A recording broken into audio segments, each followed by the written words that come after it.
Chapter 26:15, Boundless Sphere, 1. Within the sword domain, Zhang Yi's breathing remained steady as a rock. He sensed the tipping point. It was the limit of energy the infinite sword domain could withstand. "It's almost time," Zhang Yi murmured softly. The heavenly cycle ring's attacks had begun to falter slightly. The energy pool within its modules entered a state of high overload, its source engravings flashing warning lights incessantly. In contrast, his netherworld space, the void immortal robe, the eternal judgment sword, and the infinite sword domain had accumulated a staggering, nearly uncontrollable surge of energy. Any further increase would lead to chaos. Thus, Zhang Yi intended to wait no longer. Zhang Yi slowly raised his long sword, its tip pointing directly at the heavenly cycle ring. All the blue sword lights within the infinite sword domain paused simultaneously for an instant. The next second, the brilliance of every energy sword extinguished completely. They transformed into pure darkness, sucked away, and collapsed frantically toward the domain's core. The power of the netherworld surged forth. The void immortal robe contracted. All the wind, fire, thunder, lightning, gravity, magnetic fields, and space rifts released by the heavenly cycle ring were forcibly torn from history and channeled into that single point. That point slowly expanded above Zhang Yi's head. A black sun. Devoid of radiance, it was merely an all-consuming void of utter darkness. Its very existence caused the colors of heaven and earth to collapse, sounds to be erased, and time to seem frozen for an instant. The sin of blasphemy. This was the ultimate judgment woven together by the enemy's power and one's own power, by the origin of the netherworld and the dark side of this universe. As if upon this world painted by the Creator, a seal of annihilation had suddenly appeared, a negation of the painting itself. The heavenly cycle ring's full module alarms blared frantically. The light from its 18 spheres burned nearly to the point of explosion. It desperately unleashed storms to counteract, clashed with blazing flames, wildly hurled thunderbolts in an attempt to shatter it, and twisted space to push the black sun away. Useless. The black sun descended slowly, its pace unhurried yet carrying an irresistible, absolute will. The instant it perfectly aligned with the heavenly cycle ring at the center of the infinite sword domain, the entire world within the infinite sword domain seemed torn from the pages of a book. No earth-shattering roar. No flames piercing the heavens. All light was devoured in that moment. All elements were reduced to zero in that moment. All structures were erased in that moment. Then came a delayed, muffled rumble, as if the planet's very heart had been struck by a sledgehammer, echoing from distant depths. The blue sword walls of the infinite sword domain shattered from top to bottom, scattering into specks of light beneath the gray-white sky. At the center of the crater remained only a completely flattened void, not even a single metal fragment remained. The heavenly cycle ring vanished completely.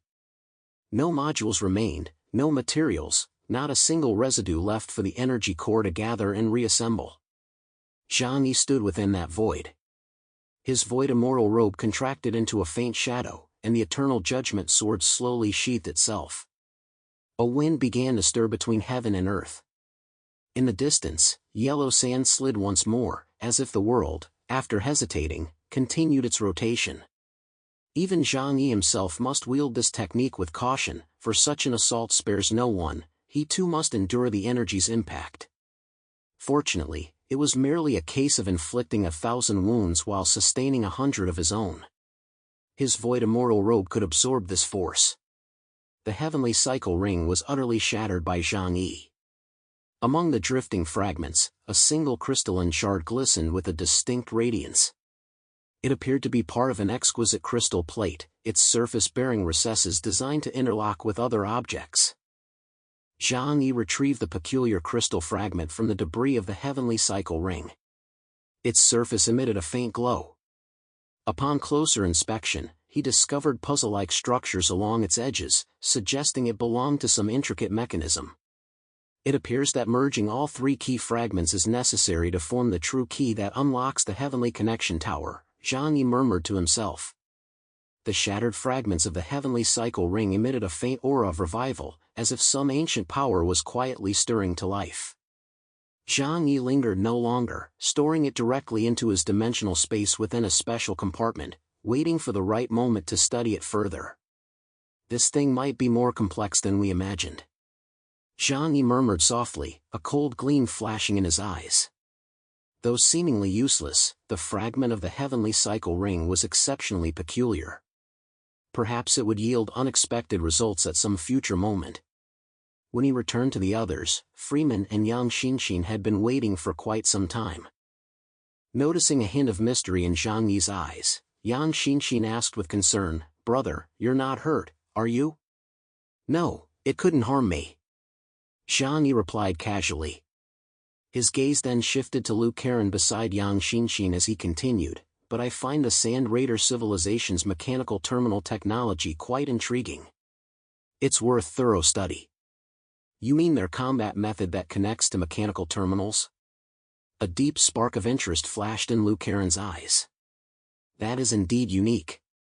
It might hold untapped potential." Yang Xinxin, however, furrowed her brows slightly, sensing vaguely that this technology was not straightforward. "Brother, I feel there might be hidden secrets behind this. The Sand Raider civilization's technology couldn't possibly be solely for combat." "I have that feeling too," Zhang Yi nodded. "You're right. Let's have Karen study it first. Perhaps we can uncover more clues."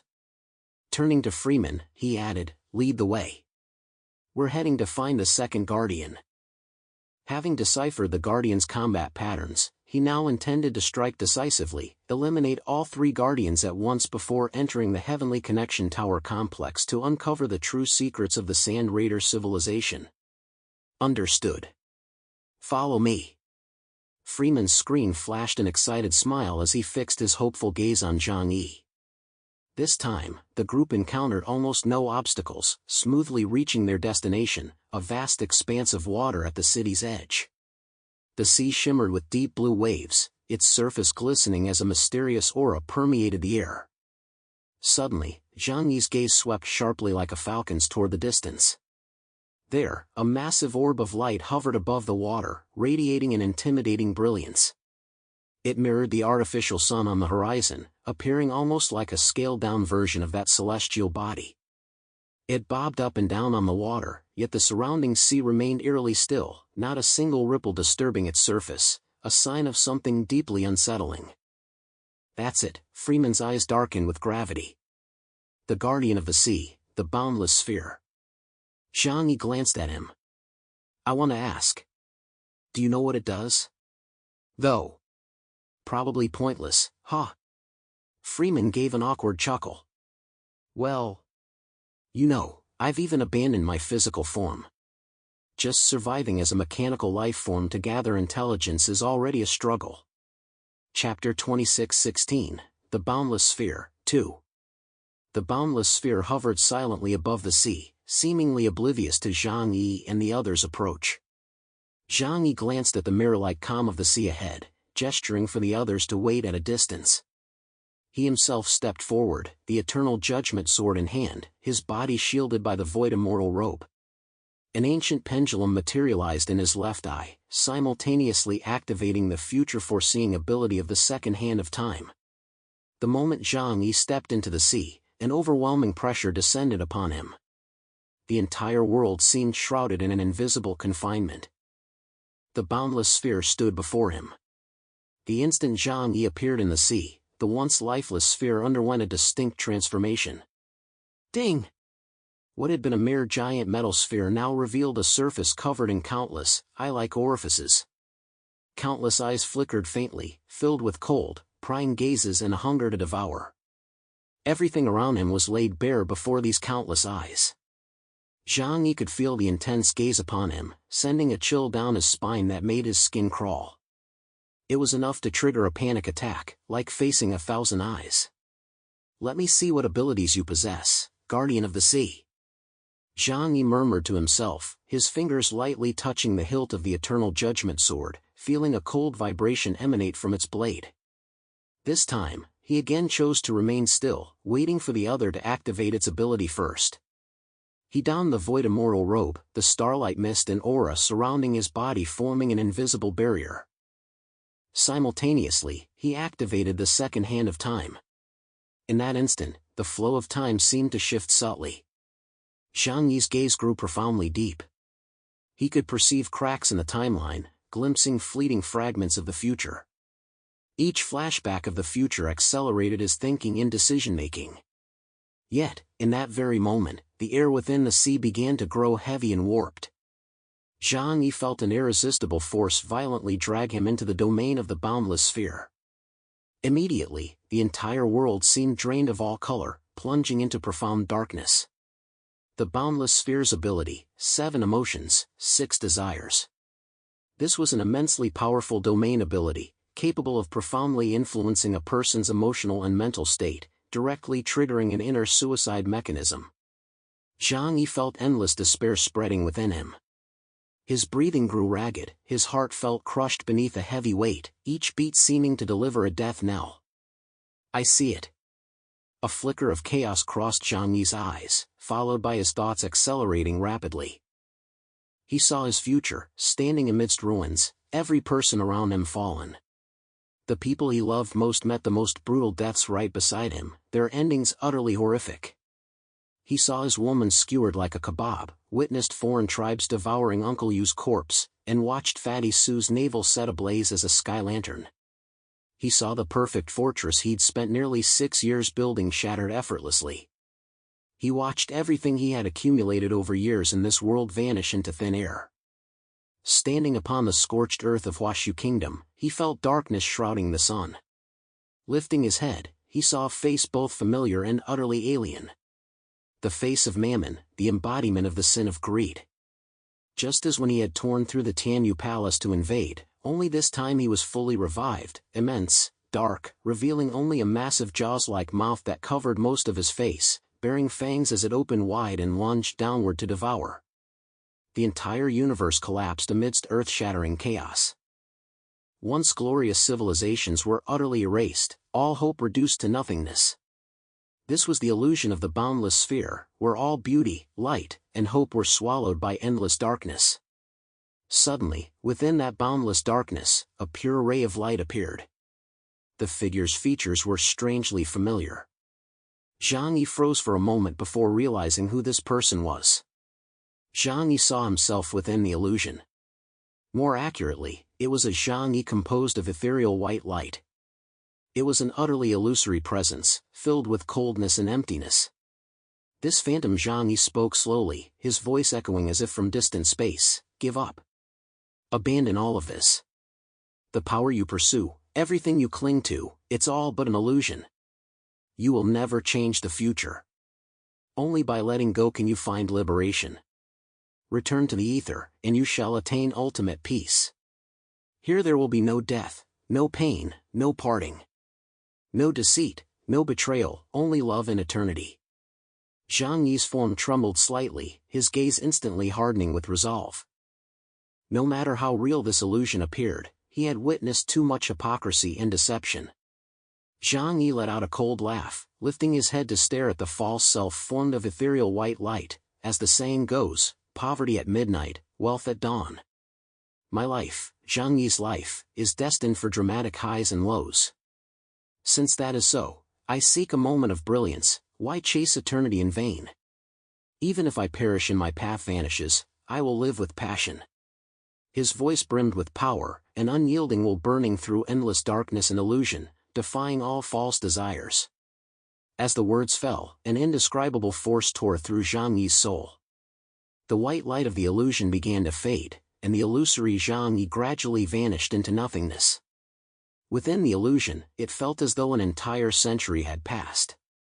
Yet in reality, it was but an instant. Zhang Yi's face remained expressionless, yet he instinctively clutched his chest. Pain. Such excruciating pain. Even knowing it was fake, the raw intensity of that sensation tore at his heart. Had he not foreseen the opponent's illusionary domain through the second hand of time, preparing himself in advance, Zhang Yi might truly have suffered a fractured heart. A broken heart was no jest. When subjected to immense trauma, the heart's very structure could fracture. You think this will free you from my grasp? The boundless sphere's voice echoed like a cold laugh from the abyss. Its 100,000 eyes glared menacingly from the endless darkness, radiating an indescribable oppressive force. Yet Zhang Yi's resolve only hardened. His eyes flashed with unyielding determination as he buried that despair deep within, transforming it into strength. He needed neither escape nor surrender. If escape was impossible, then he would confront it, shatter these false bonds. As his consciousness awakened, Zhang Yi swung the eternal judgment sword in his hand with fierce resolve. Chapter 26:17, Death Ray, 1. The sword's edge sliced through the void, cleaving the illusory barrier erected by the boundless sphere. Instantly, his vision cleared, and everything within the sea returned to reality.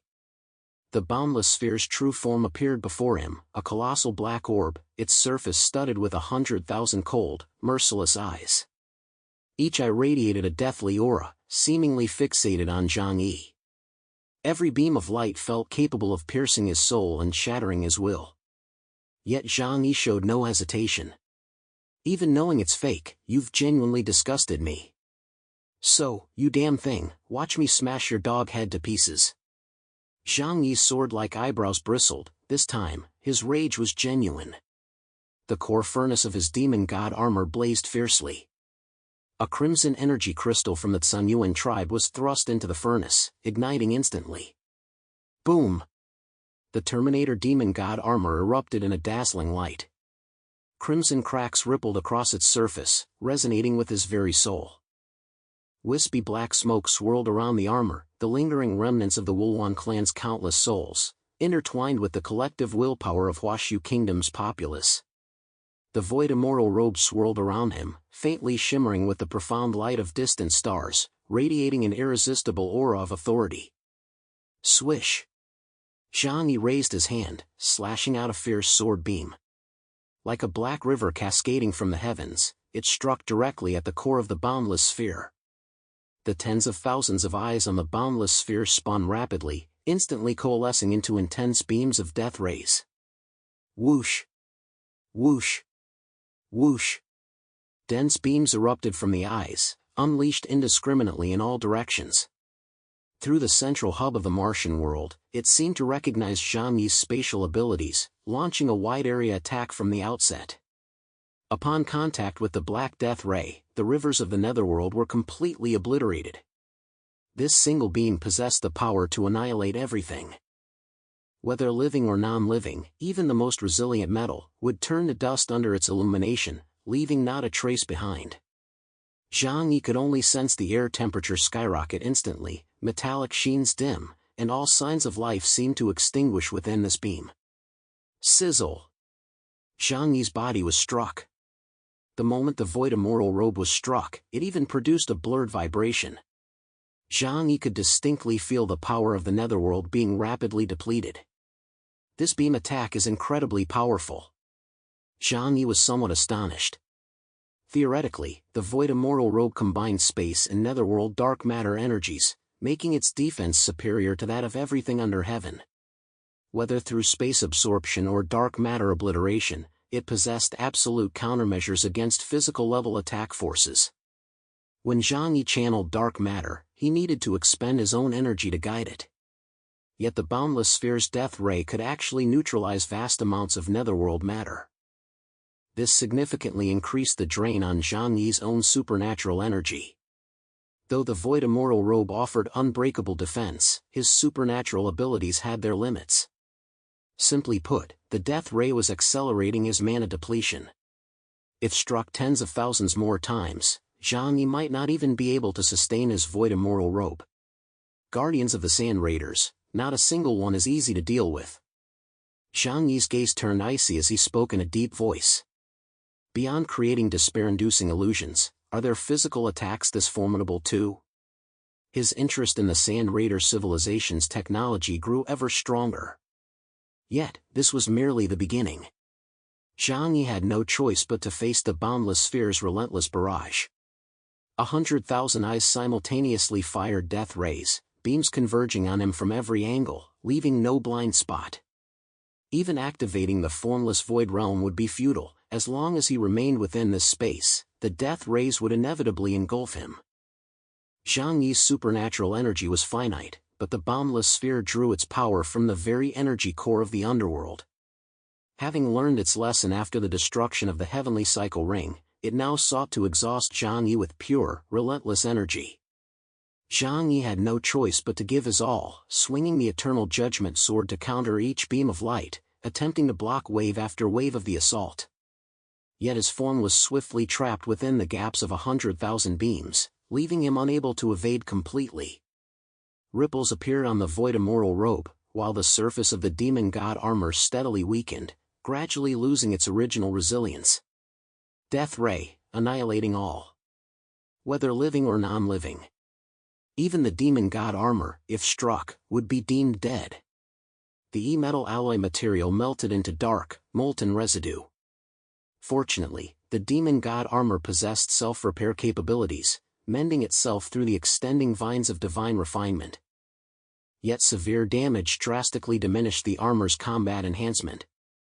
In that instant, Zhang Yi finally realized that defense alone could never utterly defeat the boundless sphere. He needed to find a true solution. Pure combat power alone couldn't break through the boundless sphere's formidable abilities and the death ray's suppression. Zhang Yi narrowed his eyes slightly, his mind racing as a tactical path gradually crystallized. His gaze returned to the boundless sphere.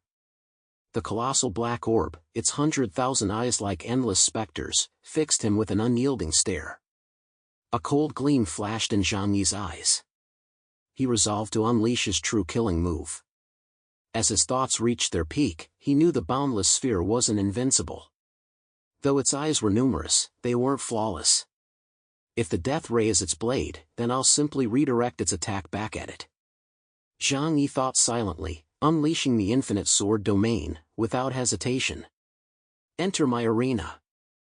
The eternal judgment sword in his grasp began to vibrate violently, its blade radiating a profound blue glow. As the light flared, the surrounding space seemed to ripple like stretched fabric. An invisible force coiled around Zhang Yi, emanating a suffocating pressure. The ethereal form of the infinite sword domain gradually solidified. A towering blue wall of blades reached into the clouds, while thousands upon thousands of energy swords rose into the air. Like the walls of an ancient Roman Colosseum, it completely sealed off the entire battlefield. The sword wall was incredibly sturdy. Any attack attempting to break through would be layer by layer disintegrated, swallowed up within the endless sword shadows. Trapped within this sword-forged domain, the surface of the boundless sphere rapidly flickered with light. No field energy fluctuations detected. No spatial anomaly energy detected. Continue combat. Maintain original combat mode. The light from 100,000 eyes erupted once more, still unleashing indiscriminate attacks from every angle. Yet, Zhang Yi's combat style had changed. Reverse everything under heaven. Zhang Yi growled lowly, the sword in his hand blazing anew, its blade pointing directly at the source of the boundless sphere. Chapter 26:18, Death Ray, 2. Dimensional gates materialized in midair, like massive wall panels swiftly connecting to form a near-spherical cage. This time, however, everything under heaven's gates no longer faced outward for defense. Instead, they turned inward, targeting the boundless sphere at its center. He reversed the power of the Gate of 3,000 Realms, using it to draw the boundless sphere's attacks and energy inward, redirecting it back toward the sphere itself. The dense barrage of death rays, fired from the dozens of eyes on the boundless sphere, vanished the moment they entered a dimensional gate. Instantly, they were channeled out through another gate, striking the sphere's core. As swift as their arrival, so was their departure. Total counterattack. The most fundamental application of the dimensional gate, by utilizing the doors, a fixed passage formed between two doors. Energy shot into one door would be transmitted out through the other. Tens of thousands of death rays instantly reversed polarity, firing from midair toward its core. Space violently warped in that instant. Every eye of the boundless sphere emitted deafening screams as 100,000 death rays swept wildly, weaving a deadly net in the air. Yet upon their return, these beams converged with perfect unity upon the boundless sphere's body. Sizzle! Sizzle! Sizzle! The death ray could erase the very existence of all living and non-living things, including the boundless sphere itself. Crack! Crack! The massive boundless sphere's metallic surface rapidly blackened, then flaked off like charcoal dust. Its attack had been completely read by Zhang Yi. The colossal sphere suddenly soared into the air, attempting to flee into the distance. Realizing it could not defeat Zhang Yi, it chose escape. Yet, it encountered a boundary. The infinite sword domain was an arena. Unless Zhang Yi actively released it, or it defeated Zhang Yi, escape was utterly impossible. This was Zhang Yi's purpose from the start, to trap it here, denying even the chance to flee. Zhang Yi stood firmly, his gaze as sharp as cold steel. He drew his sword and slashed rapidly. The rivers of the netherworld twisted and coiled, trapping the boundless sphere within and pressing it back. If the boundless sphere didn't unleash its death ray attack, Zhang Yi would simply slash it to pieces. But if it counterattacked, it would walk straight into Zhang Yi's trap. It frantically darted about, yet found no escape. Left with no choice, it launched its attack at Zhang Yi. Ultimately, the reflected beams began striking the boundless sphere's source. With each beam's impact, larger cracks appeared across its surface, its structure beginning to collapse. Finally, a violent explosion engulfed the entire boundless sphere. The once massive black orb disintegrated completely within the blinding light. The boundless sphere shattered completely in Zhang Yi's hands. Its 100,000 eyes scattered into nothingness, and its once formidable power turned to dust in that instant. Zhang Yi watched the fading light points without blinking, finally letting out a sigh of relief. Finally. It's over. He murmured, slowly lowering the Eternal Judgment Sword. His aura felt slightly weakened, but not feeble. He knew that though he had won this battle, the terror of the boundless sphere made him realize the enemies ahead might be even more terrifying. An artificial intelligence left behind by a lost civilization is already this terrifying. It's truly unimaginable how formidable the Sand Raiders were at their peak. Zhang Yi mused. With the boundless sphere's complete annihilation, the entire sea returned to tranquility. Zhang Yi took a deep breath, surveying his surroundings. The oppressive weight still hung heavy in the air. Amidst the debris of the boundless sphere, he discovered the second fragment of the key. As he stored it in his dimensional space, the two fragments instantly fused into a single piece. It was a triangular key, with only the final corner missing. The aftershocks of the boundless sphere's collapse still rippled across the sea's surface. Yet the sky over the entire realm seemed to have been dimmed by a gentle touch, visibly darkening by one shade. The originally cold white artificial corona was now veiled in a layer of gray, as if yanked from midday into dusk. The sea breeze swept in, laden with salt frost. Waves crashed against the shattered metal reef, producing hollow echoes, like distant laughter, or someone weeping softly. Zhang Yi hovered midair. His void immortal robe slowly gathered itself, while cracks on his demon god armor continued to writhe and mend. He glanced up at the deathly still sky, his brow furrowing deeper. Upon returning to shore, Zhou Qir was the first to greet him. Her gaze swept over him, confirming only exhaustion and no serious harm, before she exhaled a quiet sigh of relief. Zhang Yi, how did it go? We won, of course. Zhang Yi casually shook off several fragments of boundless sphere residue, a strange substance even the death ray couldn't fully erase, which dissolved into dull crystalline powder upon landing. He retrieved an intact shard of crystal from the inner layer of his chest plate. Within the crystal lay an intricate network of patterns, resembling a corner of some complex key. We've got the key. Just one more piece to complete the puzzle. His tone was calm, yet his gaze lingered on the unnatural gloom in the sky, unmoving for a long moment. Liang Yu, clutching the dragon's roar longsword, leaned against the half-collapsed tower base.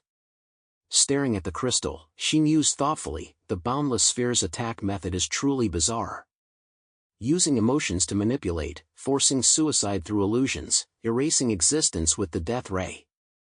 This doesn't seem like an ordinary energy weapon. Though Liang Yu was usually reserved, as a combat specialist, her sensitivity to battle was unmatched. The issue she raised was precisely what puzzled Zhang Yi now. Zhang Yi nodded. I find it strange too. He slowly folded his arms, pondering aloud. I sensed the power of a rules category ability emanating from the boundless sphere. The death ray felt like a rules category ability to him, otherwise, it would be hard to explain how it managed to destroy the Terminator demon god armor. Ordinary energy attacks couldn't even penetrate the void immortal robe. Yang Xinxin paused before offering, could it be merely an ability that appears in the rules category, but is fundamentally an energy reaction? Just superficially similar. It doesn't feel like that to me. Zhang Yi shook his head, his voice lowering. The 7 emotions and 6 desires touch the very core of the human heart.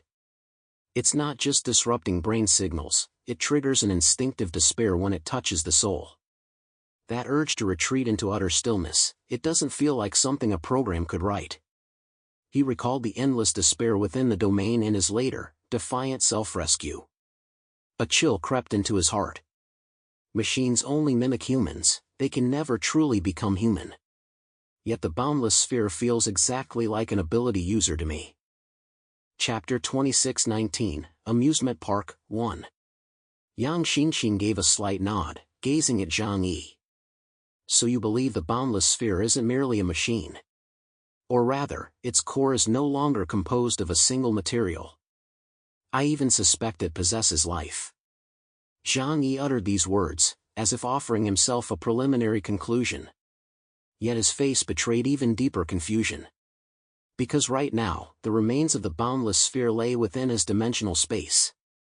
No matter how he analyzed them, they were nothing but the most primitive mechanical components. He found no trace of any biological structure. Even those mechanical ascended beings of the Zhanyuan tribe needed to preserve their own brains to ensure their self-awareness remained their own. Copying their rituals onto mechanical life forms? That was pure self-deception. As they spoke, Freeman drifted over on the sea, the electronic lights on his hat brim flashing incessantly, his entire being seeming lighter than the sea breeze. Brilliant, my Earth hero. Fireworks effects flashed across his screen face. Both guardians, the heavenly cycle ring and the boundless sphere, lie defeated at your feet. Only one guardian remains. Defeat her, and you'll claim the complete key. Then you'll be able to push open the heavenly connection tower and enter the source region of Mars's inner world. The story that follows, it's up to you to write it. Fatty Sue rolled his eyes. You sound like an insurance salesman. Freeman pretended not to hear, extending his mechanical hand to Zhang Yi with renewed fervor. I beg you, my friend. Find the answers for me, and in turn, you'll find the resources of the Sand Raider civilization you seek. His eyes brimmed with earnestness. After all, he'd spent over 2 decades here, driven solely by the quest to find Natsuki, the lover he'd cherished during his consciousness transfer. Zhang Yi tucked the crystal away and shrugged. Fine. We're already this far. He glanced back at the grayish-yellow sky. An indescribable unease swirled in his chest before he forced it down. Lead the way. Leaving the sea, the landscape of the inner world shifted once more. Ruined cities reappeared, rows of shattered skyscrapers and broken bridges stretching into the distance, as if welcoming them towards some inevitable conclusion.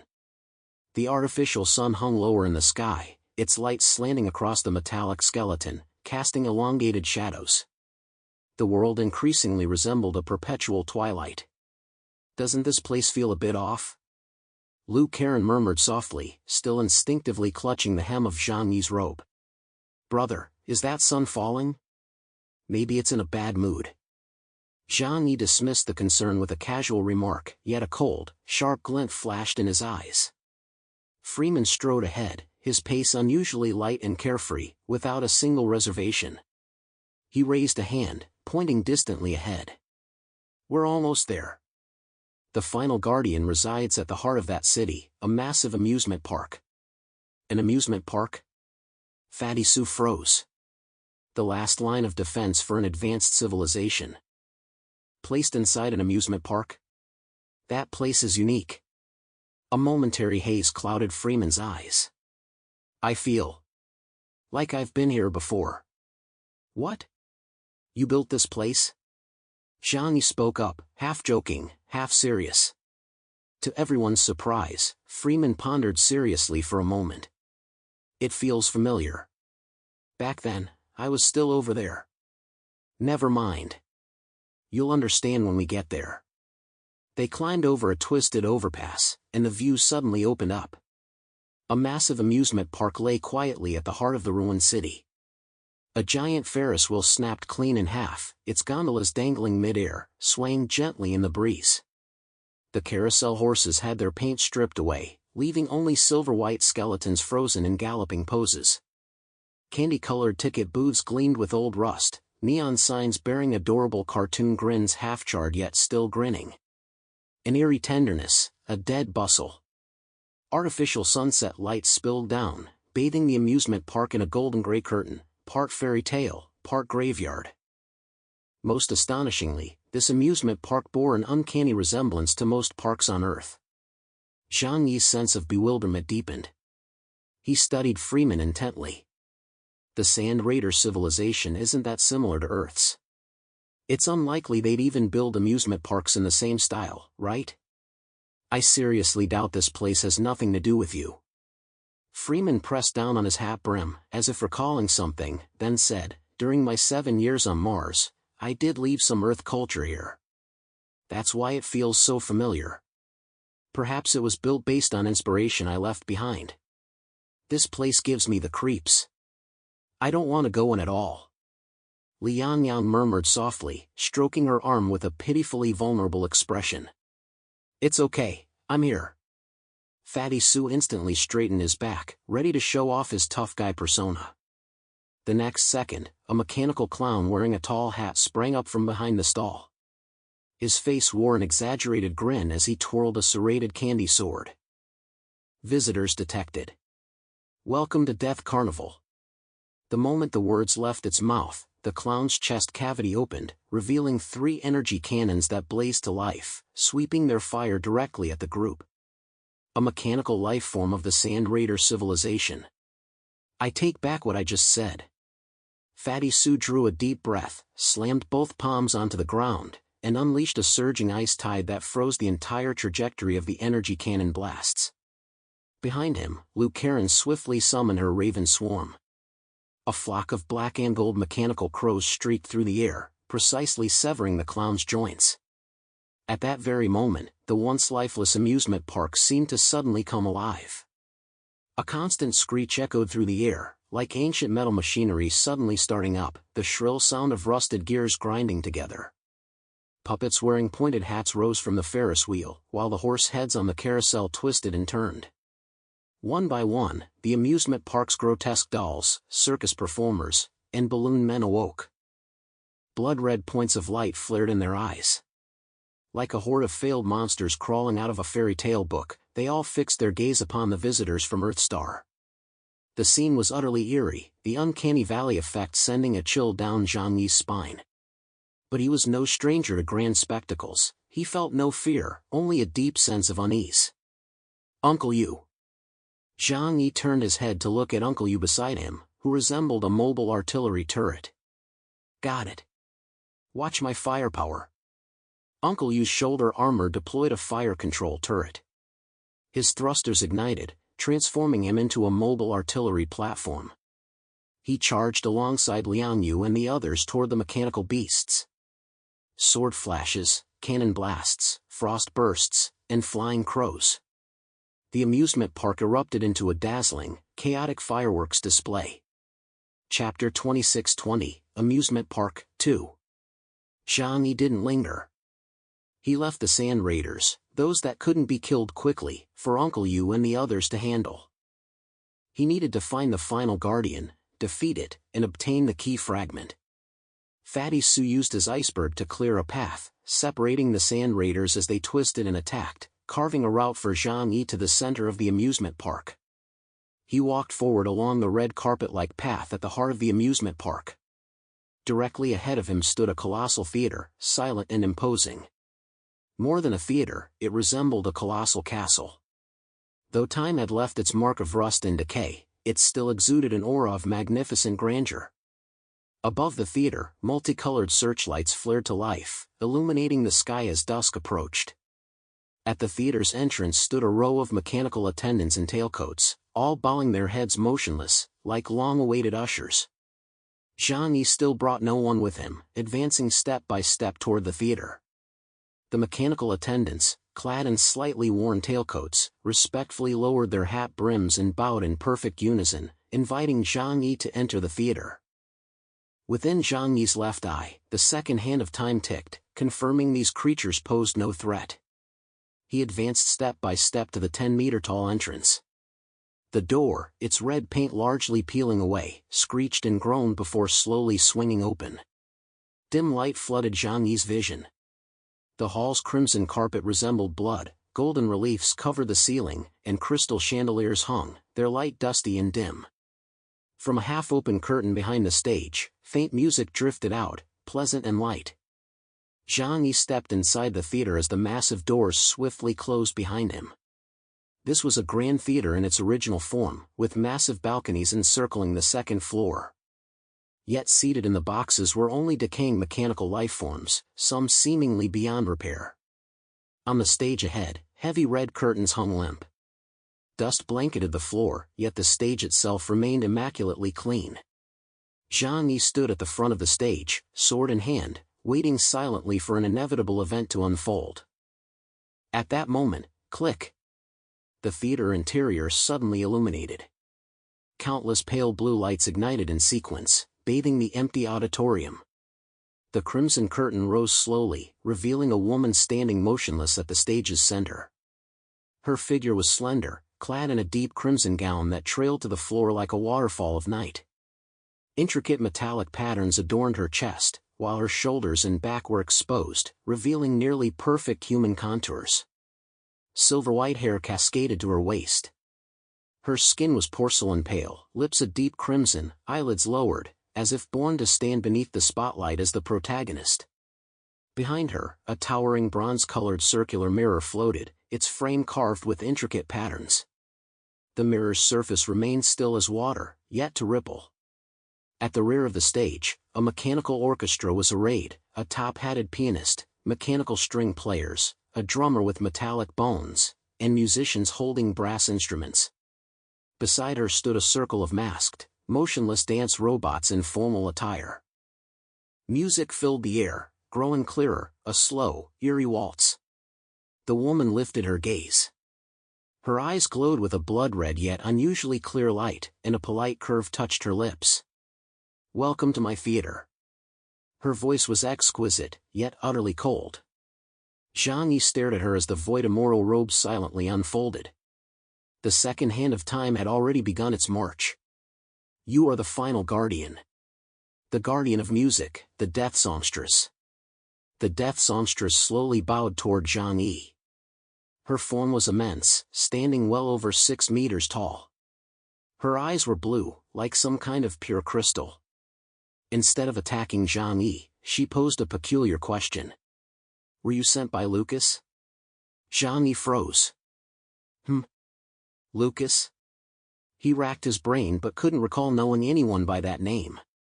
But this was Zhang Yi we're talking about, he wasn't about to admit he didn't know someone. "What's your relationship with him?" Zhang Yi countered, testing the AI's intelligence. Maybe he could bluff his way through and find an opening to take her down. But at his response, her expression shifted instantly. A cold, murderous intent flared in her eyes. With graceful poise, she spread her arms wide and curtsied lightly. "It seems you are not. Then allow me to present you with the final dance of your life." The mechanical life-form orchestra members behind her whipped their heads around in unison, fixing their gaze on Zhang Yi.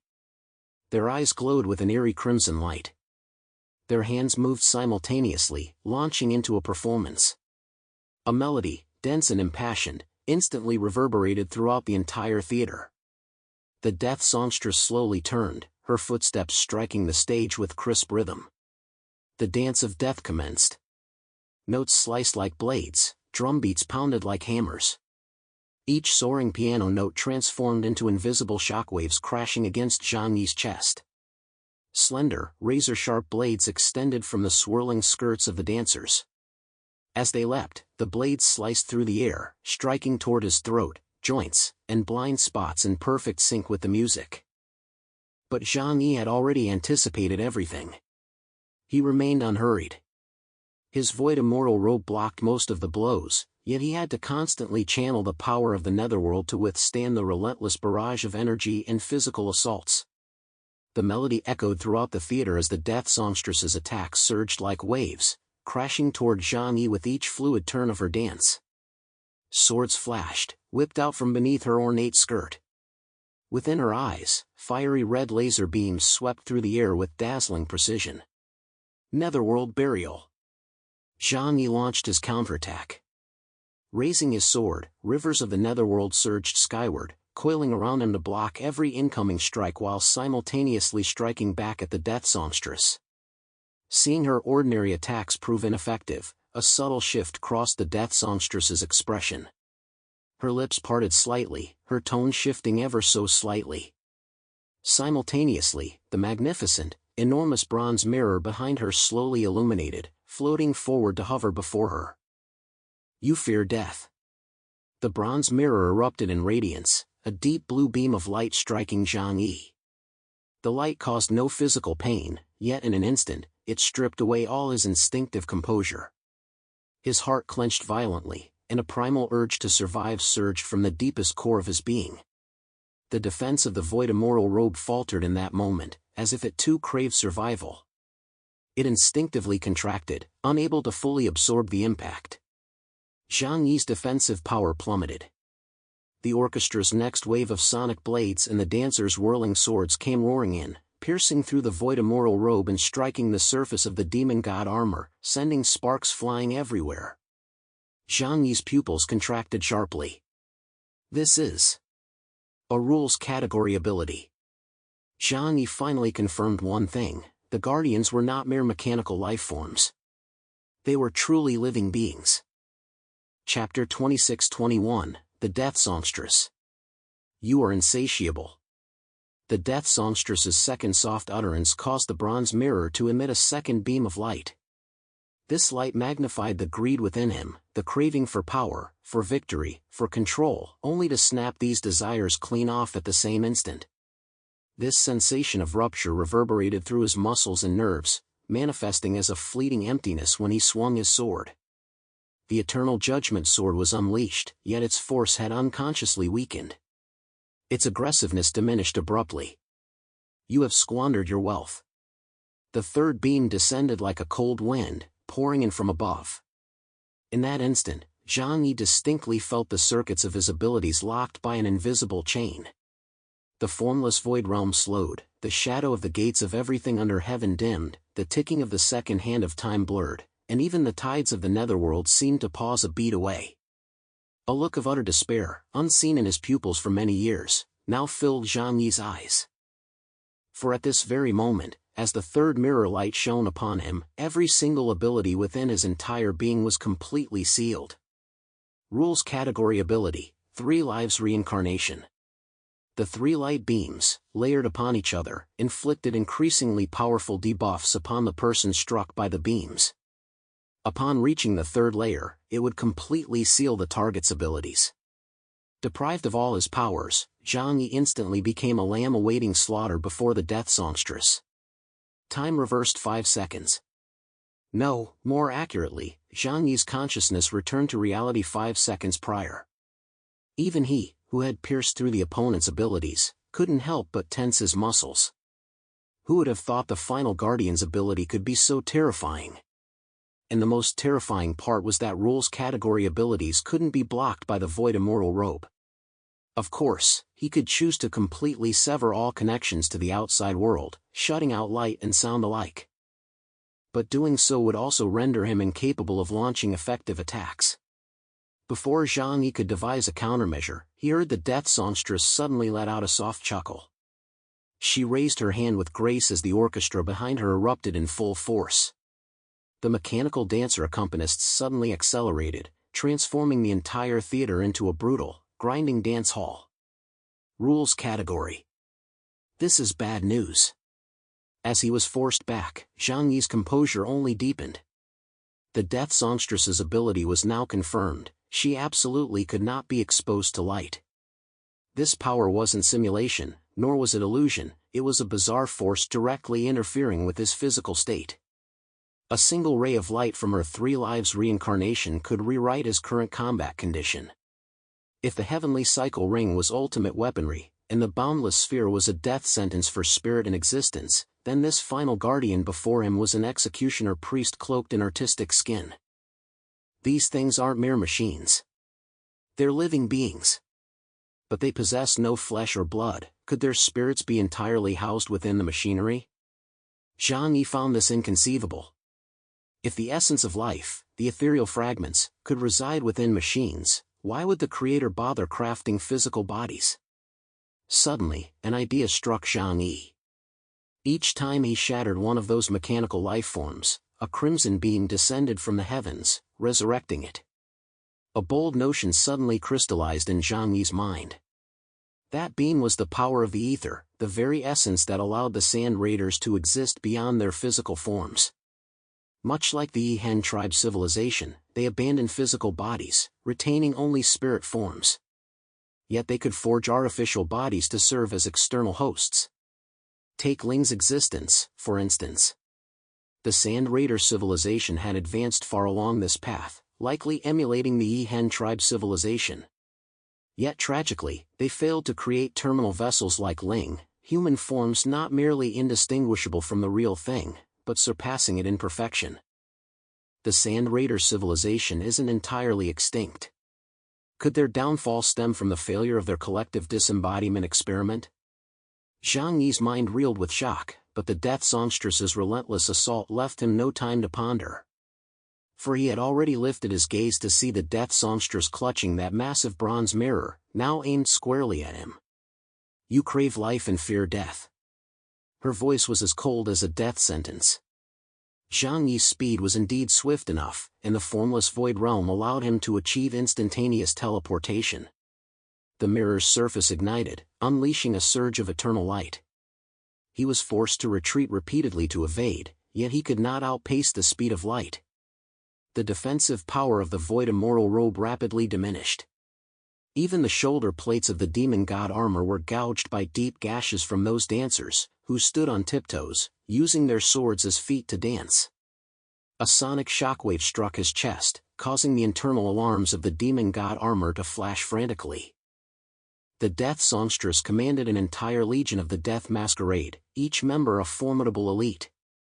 It wasn't that their combat prowess was overwhelming, but rather that Zhang Yi's defenses had been severely compromised. Zhang Yi's gaze grew chillingly cold. With a swing of his right hand wielding the sword, he formed layer upon layer of a netherworld barrier around himself. The all-consuming darkness could block light, but the barrier lasted only an instant before the Death Songstress shattered it. Her cherry lips parted lightly. Clutching a golden microphone, she began to sing an elegant melody. An invisible shockwave coalesced into a beam, directly scattering the river of the netherworld. As Zhang Yi dodged, the scattered thoughts in his mind coalesced into a single point. Only beings who have truly touched the ether and understood its rules can play with such things. The Death Songstress raised her hand, pointing at him once more, the smile on her lips deepening. You fear death. Seal the defense. You are insatiable. Severing the intent to kill. You squandered your wealth. Sealing his origin. 3 consecutive hits from the light of triple reincarnation would seal Zhang Yi's fate. The Death Songstress presided like a judge over a criminal. The orchestra and dancers were her instruments of punishment, the entire theater her execution ground. Zhang Yi was forced to endure the onslaught. His void immortal robe repeatedly compressed, large plates of his demon god armor peeling away, its self-repair struggling to keep pace with the damage. He couldn't close in for the moment, his body battered, yet he wasn't truly desperate. All rules categories have their weaknesses. Within the rules, they reign supreme, but outside them, they are extremely vulnerable. His gaze swept over the surrounding orchestra, a twitch involuntarily crossing his eye. Her close-quarters combat skills likely aren't strong, so she added these dancers and musicians as support to compensate for that weakness. If my guess is correct, then I should choose to fight her at close range. Formless Void Realm, activate. Zhang Yi gripped the Eternal Judgment Sword with deathly force. This time, he wasn't defending, he was striking first. Swish. In an instant, he materialized behind the Death Songstress. He swung his greatsword in a sweeping arc, bringing it down with brutal force toward her head. Slay all, Netherworld Burial. Chapter 26-22, The Death Songstress, 2. Outside the theater, the battle raged on. Mechanical clowns and dolls were blasted away by Uncle Yu's cannon fire, sliced apart by Liang Yu's swords, shattered by Fatty Sue's ice field, and pecked into a shower of parts by flying crows. These were the elite among the Sand Raiders' robots, each possessing Epsilon-level combat prowess. They were the last echoes of the Sand Raider civilization's glory, displaying their might and the pride of their civilization in this moment. Apart from Zhang Yi, no one else could completely destroy them. For they couldn't drag them into another space, severing their connection to the central system of the inner world. But Uncle Yu and the others weren't primarily tasked with exterminating them. Their mission was to hold them off, creating an opportunity for Zhang Yi to engage the Death Songstress in one-on-one combat. Freeman leaned against the doorframe, watching it all through the theater's glass as chaotic images flickered across the screen. Suddenly, he felt a sense of familiarity. This amusement park, this theater, these sets, this stage-like atmosphere, this ritualistic defense system built around a performance, he had seen it somewhere before. From the depths of his memory, an ancient image surfaced. The white city on Mars, Natsuki's smile as she rested her chin on her hand, gazing at the miniature amusement park model on the table, a birthday gift he had designed for her. Through the years his consciousness traversed, he had recounted many Earth civilizations to the people here.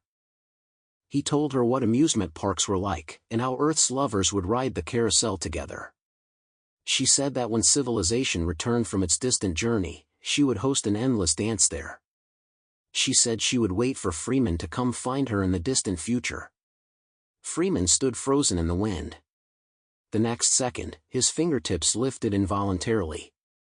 Schubert's serenade flowed slowly from his fingertips, through the metal throat, out of that grotesque mechanical body. The melody drifted into the theater amidst the blood-red twilight. Zhang Yi's sword slashed from behind the Death Songstress. The blow was utterly unexpected. Zhang Yi was certain she wouldn't have time to turn. The black blade's glow enveloped antimatter like a starry river, a force potent enough to erase all matter in the manifest universe. Yet in that instant, the hair at the back of the Death Songstress's head suddenly parted to reveal yet another face, this one forged from pure gold. Aiming directly at Zhang Yi, she opened her mouth and unleashed a torrent of eternal golden radiance. Zhang Yi's abilities were instantly sealed. Ha! Ha! The temporal vortex in Zhang Yi's left eye twisted violently. His figure froze in the distance, gasping for breath. This is the 7th time. I've reached my limit. Within 5 seconds, he had made 7 predictions of the future.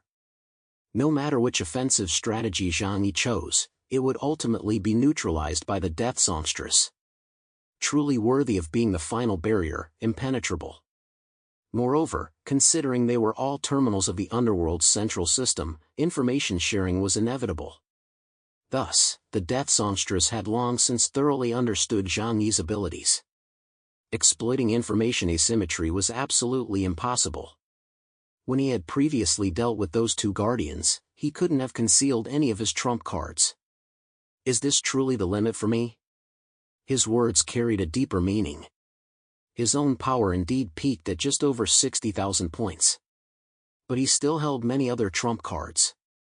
If testing his own strength reached its limit, he would rely on external aid. The Death Songstress was about to speak again when the next wave of 3 lives light was about to descend. Yet her body suddenly trembled. Schubert's serenade drifted in through the window, reaching her ears. Zhang Yi heard the sound too. He furrowed his brow slightly, wondering why that Freeman fellow could still have such leisurely taste at a time like this. But now he had no time to concern himself with that fellow. However, the scene before him left him somewhat astonished. For he saw that the death songstress's assault had halted the moment she heard the serenade. Those familiar notes reached out like a hand from a distant age, gently touching her heart, forged to be dead. The orchestra's fingers paused for an instant, the dancer's steps faltered for a beat. The death songstress's pupils contracted sharply. The light patterns on the bronze mirror behind her trembled. She looked up blankly, her gaze drifting toward the theater entrance. In that moment, she was no longer the cold-blooded executioner. She resembled a woman who, after enduring a long nightmare, suddenly heard the jingle of keys in her front door. "Natsuki." Freeman called softly from outside the door. The death songstress's body trembled slightly. The light of the Three Lives reincarnation mirror dimmed ever so slightly. This was the opening. A flash of murderous intent flickered in Zhang Yi's eyes. The seal hadn't fully dissipated yet. His attack power remained suppressed, his defenses still incomplete. But this was the moment he'd been waiting for. A master's clash is decided in a single move. Any moment of carelessness proves fatal. The void immortal robe suddenly billowed. The netherworld membrane reignited across his body. Even in its weakened state, it was enough to block the lingering sound blades. He forcibly activated the formless void realm, causing the theater's space to fold slightly, instantly compressing the distance between him and the death songstress. The eternal judgment sword was drawn, its blade surging with blue light, like a flash of deep sea illuminating the twilight. He murmured, "Infinite sword domain." The theater's light dimmed. Seats, dome, side aisles, all were pierced by blue sword shadows rising from the ground, forming a miniature coliseum of blades that locked the death songstress and him in the center of the stage. The executioner priest, spoiled by notes and rules, was forced to stand in the position of the judged for the first time. The death songstress stared blankly toward the door, seemingly still immersed in that distant melody. Her lips parted, as if to speak. Zhang Yi gave her no chance. Gate of 3,000 realms reversed within the infinite sword domain. Beyond them lay not the abyss of the netherworld, but the lingering echoes of the Three Lives reincarnation light she had just unleashed, her own rule circuit. Reverse, everything under heaven. Close. By the time the death songstress snapped back to reality, she was already trapped within Zhang Yi's domain. "This is my domain." Before the boundless sphere was destroyed, they couldn't possibly have relayed intelligence about this technique to you. His voice came coldly. Death songstress lifted her head, glaring at Zhang Yi suspended mid-air, as her band launched into an even more dazzling performance. She raised the bronze mirror in her hand, aimed it at Zhang Yi, and spoke softly. "You are greedy beyond measure. You cling to life and fear death. You squander your wealth." This time, it wasn't Zhang Yi simulating events with the second hand of time, it was a real, imminent attack. Light outpaced Zhang Yi's reflexes, he couldn't evade the death songstress's strike. Yet, he could dodge the moment she raised her hand. It was like someone unable to dodge a bullet, yet managing to move out of the way just before the trigger was pulled. Chapter 26-23, Freeman's Past, 1. Golden radiance illuminated the sky, darting swiftly through the infinite sword domain. Yet instead of striking Zhang Yi, it channeled through the spatial gate and shot toward her from another direction. The light of the Three Lives reincarnation was too swift, so swift she couldn't evade it herself. The mirror light reflected back, the rules turning against her. The death songstress raised her hand, only to find the bronze mirror no longer under her control. The three beams she had used to pierce others' souls now struck her with pinpoint accuracy. You crave life and fear death. You are insatiably greedy. You squandered your family's wealth. Her defenses shattered, her power drained, her abilities sealed outright. In a mere instant, her own judgment stripped her bare. A flicker of astonishment crossed her mechanical face. Zhang Yi would never miss such a fleeting opportunity. His foot stamped down, unleashing a torrent of sword shadows across the battlefield. The eternal judgment sword pierced her heart, pinning her in the bronze mirror behind her to the void. The dark currents of the netherworld surged in, uprooting the strange flame of law within her and drawing it into the great void. The death songstress's lashes quivered slightly. She lowered her head, glanced at the sword's edge piercing her chest, then raised her gaze to the mechanical man outside the door, still playing his serenade. A faint curve touched her lips, revealing a smile too subtle for any program to calculate. "You're late." Her voice was barely a whisper before fading into complete silence. The bronze mirror shattered. The orchestra froze. The dancers ceased. The entire theater, like a fairy tale book slammed shut, lost all life. The blue sword domain slowly dissipated, leaving only swirling remnants of sword energy to vanish in the air. Zhang Yi drew his long sword. His void immortal robe gathered into a faint shadow as he turned and stepped off the stage. He now understood something, and a sense of melancholy accompanied him as he walked out. The theater doors swung open forcefully. Zhang Yi emerged, and Liang Yu and the others smiled, their expressions saying, it was only natural. They felt no surprise that Zhang Yi had defeated the death songstress. Zhang Yi never sought out danger unless absolutely forced to. Thus, when he chose to act, victory was inevitable. Observing the theater staff still locked in combat ahead, Zhang Yi swiftly intervened, drawing them all into his dimensional space. He then slowly raised his head, gazing toward the sky. The sun there had already dimmed. As time fell, it transformed into a moon on the horizon. "Ah, poor imitation of the Tianyu Palace," he murmured softly. Freeman approached excitedly, his mechanical frame screeching with each step. "Oh, my friend. You're simply incredible. I never imagined you'd take down all 3 guardians in such a short time. Well done. Now we can head to the Heavenly Connection Tower." His eyes burned with fervor, already envisioning the joy of reuniting with his wife, Natsuki. Zhang Yi's expression grew peculiar. Staring at Freeman, he abruptly asked, "Freeman, have you considered one possibility?" What is it, my friend?" Freeman looked utterly baffled, unsure what Zhang Yi was getting at. Zhang Yi fixed his gaze on Freeman's body. "Consciousness transfer, who knows when this happened? Perhaps the timeline you traveled to exists tens of thousands, even millions of years before Earth's present. But Natsuki. If she wanted to survive until now, how do you think she'd have to exist?" Freeman lowered his head in silence for a long moment before lifting it and replying earnestly to Zhang Yi, "No matter what form she takes, finding her is my sole purpose." Zhang Yi had already pieced everything together. The person Freeman had always sought was none other than the last of the 3 Heavenly Connection Tower Guardians, the Death Songstress. She had guarded the door of the Heavenly Connection Tower all this time, likely hoping to one day see her husband again. However, both Freeman and Natsuki had abandoned their human bodies to meet in the future. Thus, over the years, they might have crossed paths countless times, yet neither recognized the other. "Freeman, what name did you go by during the years your consciousness was transferred to Mars?" Zhang Yi suddenly asked. Freeman regarded him with a strange look, puzzled by the abrupt question. "Still," he answered, "I was called Lucas back then." Zhang Yi understood completely. Natsuki's remains still lay within his dimensional space. Retrieving them would instantly resurrect her on the spot. But Zhang Yi clearly wouldn't do that. She was now wary of his techniques. If she reappeared outside and was revived, she might fight Zhang Yi again. He decided to keep silent for now, choosing to tell Freeman about this matter later. Zhang Yi retrieved the 3 crystal shards.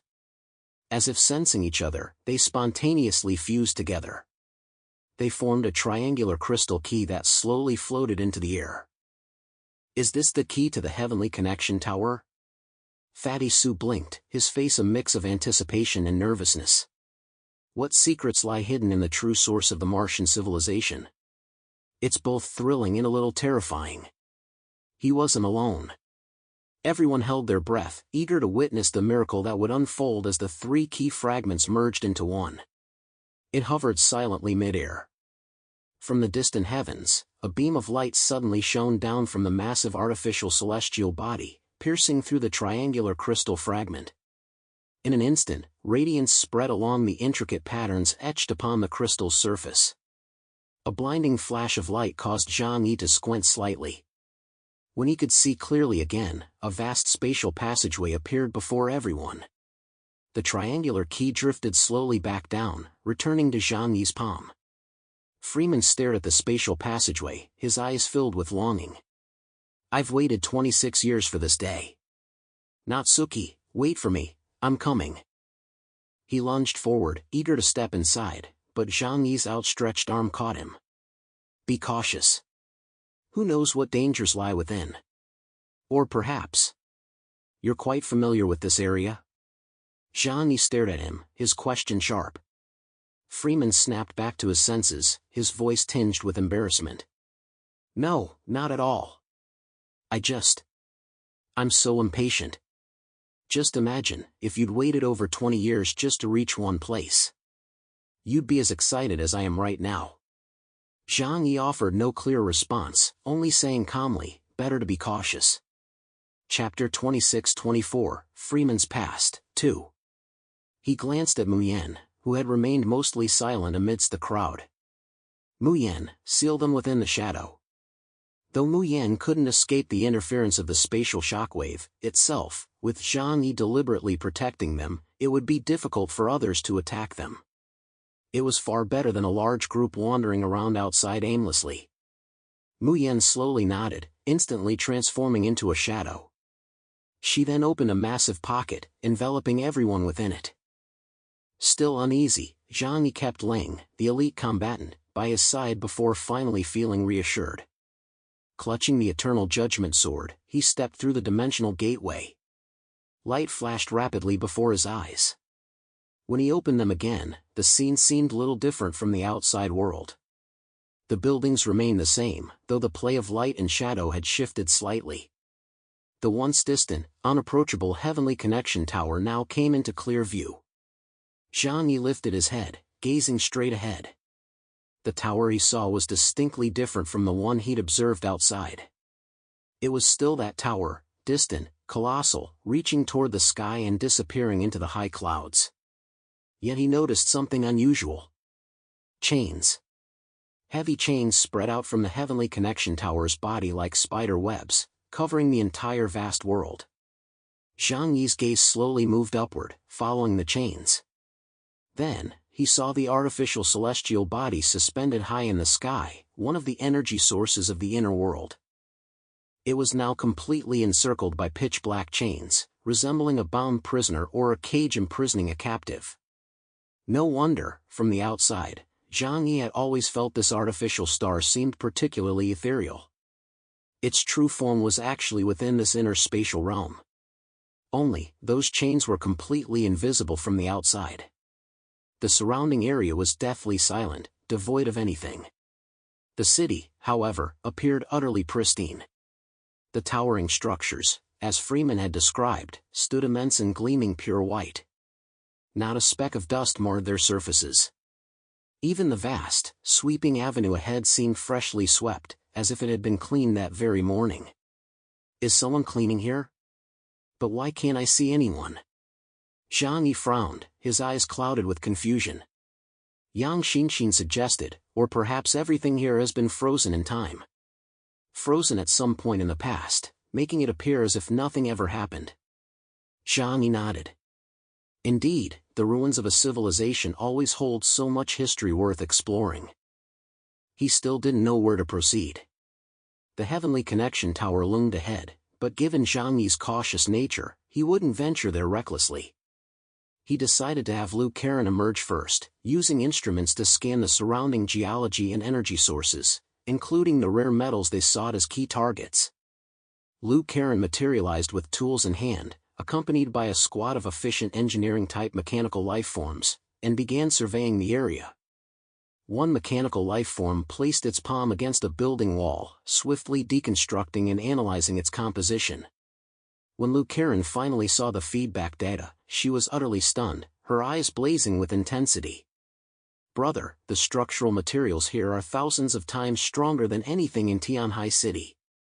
Even a direct hit from the Reaper of Love would struggle to destroy them." Zhang Yi froze. Huh? Reinforced concrete? How could it reach this level? Lou Caron chuckled. This isn't ordinary reinforced concrete. Its molecular structure is unprecedented, a novel material I can't even fully describe. She waved her hand decisively. Cut a sample. We'll analyze it thoroughly back at the lab. But clearly, the mechanical lifeforms struggled immensely to cut through these structures. Some peculiar molecular arrangements seemed to drastically reduce the impact of external forces. Zhang Yi couldn't help but exclaim, as civilization advances, the power of destruction grows stronger, yet the strength of structures also increases. He raised his hand, uprooting an entire building by its roots. Using dimensional string severance, he sliced off several fragments and handed them to Lou Caron for study. Lou Caron felt as if she had entered a vast treasure trove. Everything within this civilization was a tremendous treasure. It wasn't merely about energy minerals or advanced weaponry. From the ground beneath their feet, the walls of buildings, and the streetlights lining the roads, everywhere revealed the crystallization of a civilization's technology. The minutest details held profound insights. Lou Caron's eyes burned with an ever-intensifying flame. If we could fully decipher the Sand Raider civilization's technology, we could become the most advanced civilization in the world today.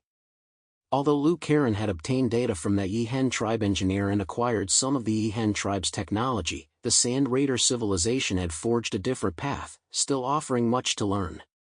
Crucially, the Yihen tribe was so advanced that some technologies, even when given to Lou Caron, she couldn't replicate. The Sand Raider civilization, however, was tangible before her eyes, materials and formed objects readily available for dissection. Her hand reached out, cradling a building material in her palm. Transformation from nothing. In less than 2 seconds, every molecular structure was laid bare before her. Zhang Yi showed no impatience, quietly waiting for Lou Caron's research.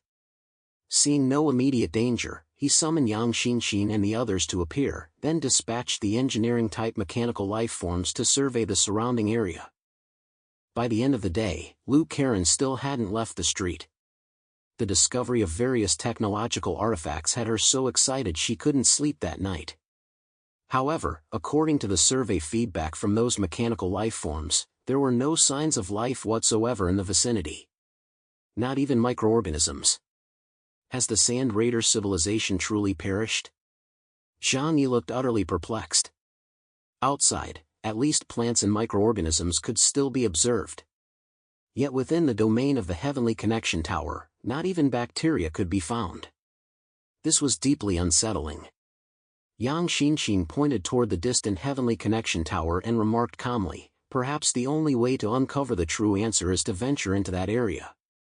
If our earlier assessment holds true, that their demise stemmed from self-destruction, then it's highly probable this civilization perished many years ago.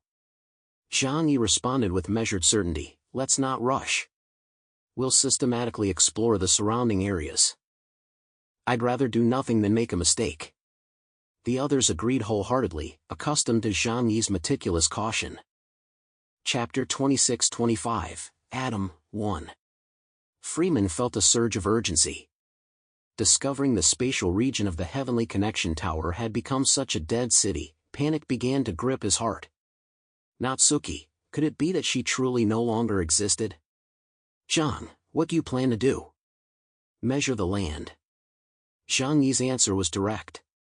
Freeman blinked. On the screen, he didn't quite grasp what Zhang Yi meant. But soon enough, he understood. Zhang Yi had Lou Caron lead a group of engineering-type mechanical lifeforms to sweep through the outermost regions of this world. He himself wasn't idle either, gathering every scrap of intelligence alongside Liang Yu and the others. Even if they found nothing else here, he wouldn't mind taking the entire city with them. The strength of these structures could withstand the assaults of bishop-level mutants. Bringing them back to replace Tianhai City's buildings, wouldn't that create a world-class metropolis? As a former warehouse manager, Zhang Yi possessed an extremely strong sense of thrift. He wouldn't pass up an opportunity. This meticulous, ground-level search was also to ensure they didn't overlook any crucial intelligence. Freeman watched the group in stunned silence. They were like a swarm of locusts, truly beginning to devour the city from its very edges. The area of the Heavenly Connection Tower district was roughly 5 times the size of Tianhai City. Thus, Liu Karen began studying everything: buildings, ground surfaces, parks, streetlights, electrical circuits. Any advanced technology from the Sand Raider civilization, even a public restroom sink, was examined without exception. Every invention represented the crystallized wisdom of a civilization. Meanwhile, Zhang Yi led his team in searching for life forms, even mechanical ones would suffice. Yet, they found absolutely nothing.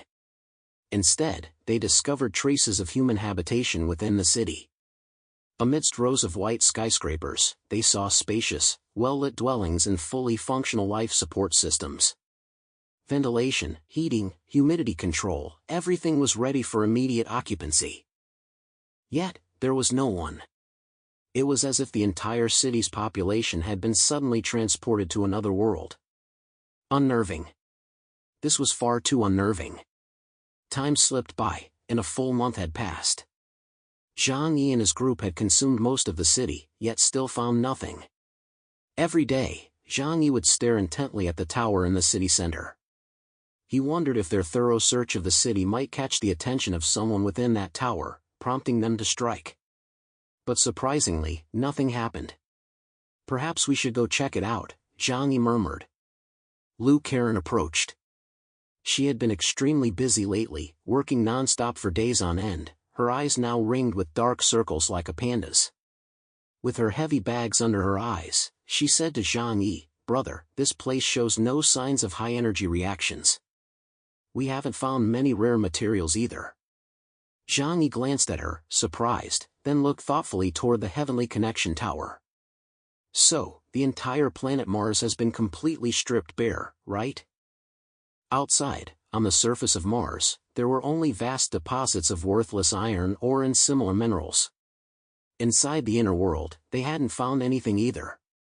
Zhang Yi refused to believe Mars was truly that barren. How else could such a brilliant civilization have flourished? He could only conceive one possibility: a supremely powerful civilization had gathered all resources. And the answers to everything might lie within the Heavenly Connection Tower. Of course, the worst outcome was that Mars' resources had been plundered, carried away by those who had arrived here before them. But since they were already here, Zhang Yi had to see for himself to find peace of mind. So that day, he halted the group's continued plundering of the city and announced they would head for the Heavenly Connection Tower. That tower. Liu Karen pursed her lips. "Our detection instruments can't connect to it at all. We're not picking up any energy reactions seeping out. With space abilities, one can seal off energy fluctuations, preventing any signals from escaping. It's no big deal." Zhang Yi led his group to the base of the Heavenly Connection Tower. Only upon approaching did they grasp its sheer grandeur and scale. It resembled a mountain more than a tower. Its immense height made it appear slender. In reality, its diameter was no less than 5 kilometers. The entire structure appeared monolithic, its entrance utterly concealed. Standing several kilometers before it, Zhang Yi felt as though he stood directly beneath its base. He kept the others concealed within the shadows, bringing only Ling out with him. Then, across the distance, he raised his right hand toward the Heavenly Connection Tower and slowly closed his eyes. The world plunged into darkness, yet his perception of space grew sharper. The space surge caused the barrier before him to be pierced directly, allowing him to penetrate into the Heavenly Connection Tower. Like a droplet striking a lake, sending ripples across its surface, the moment he touched the tower, the spatial fluctuations erupted in a violent reaction. Within the Heavenly Connection Tower. At the tower's source, its highest level, the dome displayed a slowly rotating celestial map. Walls stood silent as the ribs of deities, draped with countless energy patterns flowing like veins. The entire space was so still that only the low murmur of ether flowing through metallic bones could be heard. Beneath the celestial vault, high above, a slender figure sat lazily on the edge of a suspended platform. He wore plain white battle armor, its lines sharp and clean. The hem of his garment hung in the void, as if a slight sway could sweep across the entire world. Silver-white hair cascaded from his shoulders, reaching past his ankles, glowing softly in the cold light like water soaked in moonlight. His face was beautiful to the point of inhumanity, features exquisitely carved yet devoid of expression, save for a faint layer of weariness and detachment in his eyes. Such a being could not exist naturally in this world, for the Creator fashioned humanity randomly, always with flaws. Excessively perfect beings, like Ling, like the 12 silver lunar queens of the moon people Zhang Yi had once seen, were always artificial creations. Within the heavenly connection tower, this humanoid being bore the name Adam. At this moment, Adam lowered his head, scrutinizing a scene before him. Beneath a gloomy sky, atop the ruins of a city, lay a gray mechanical life form. Its craftsmanship appeared decent enough, though its surface was rough, like a prototype whose core had been forged but lacked the skin. Its condition was precarious. Its shell was charred and cracked, its chest conduits exposed. Irregular electrical pulses flickered erratically, its body trembling as if its life signs were about to cease. At that moment, another mechanical life form approached step by step from a short distance away. Chapter 26-26, Adam, 2. It dragged a barrel of black energy fluid from afar, its steps heavy yet cautious, clutching the metal container tightly as if afraid to spill a single drop. Kneeling beside its companion, it carefully poured the energy fluid down slowly. Clear blue energy seeped through the cracks, filling the charred chest cavity. Light particles spattered, but quickly dimmed. The mechanical life form on the ground showed no reaction. The one administering the medicine froze, as if a blank space had suddenly appeared outside its programming. It rechecked the output power, reconfirmed the energy concentration, and reviewed the procedure once more.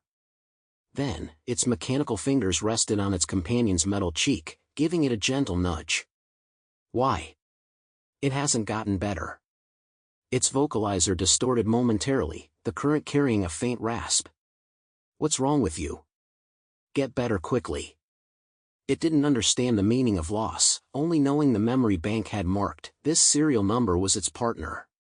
A damaged partner should be repaired. After repair, they would continue patrolling, continue collecting fragments together, continue accompanying each other in this desolate world. It dragged over a second bucket of energy fluid. It poured again. Still to no avail. The vocalizer sounded once more, this time even fainter, hurry up, get better. High above, Adam, observing it all, tapped his fingertips lightly against the armrest of his seat, producing an extremely faint rhythmic sound.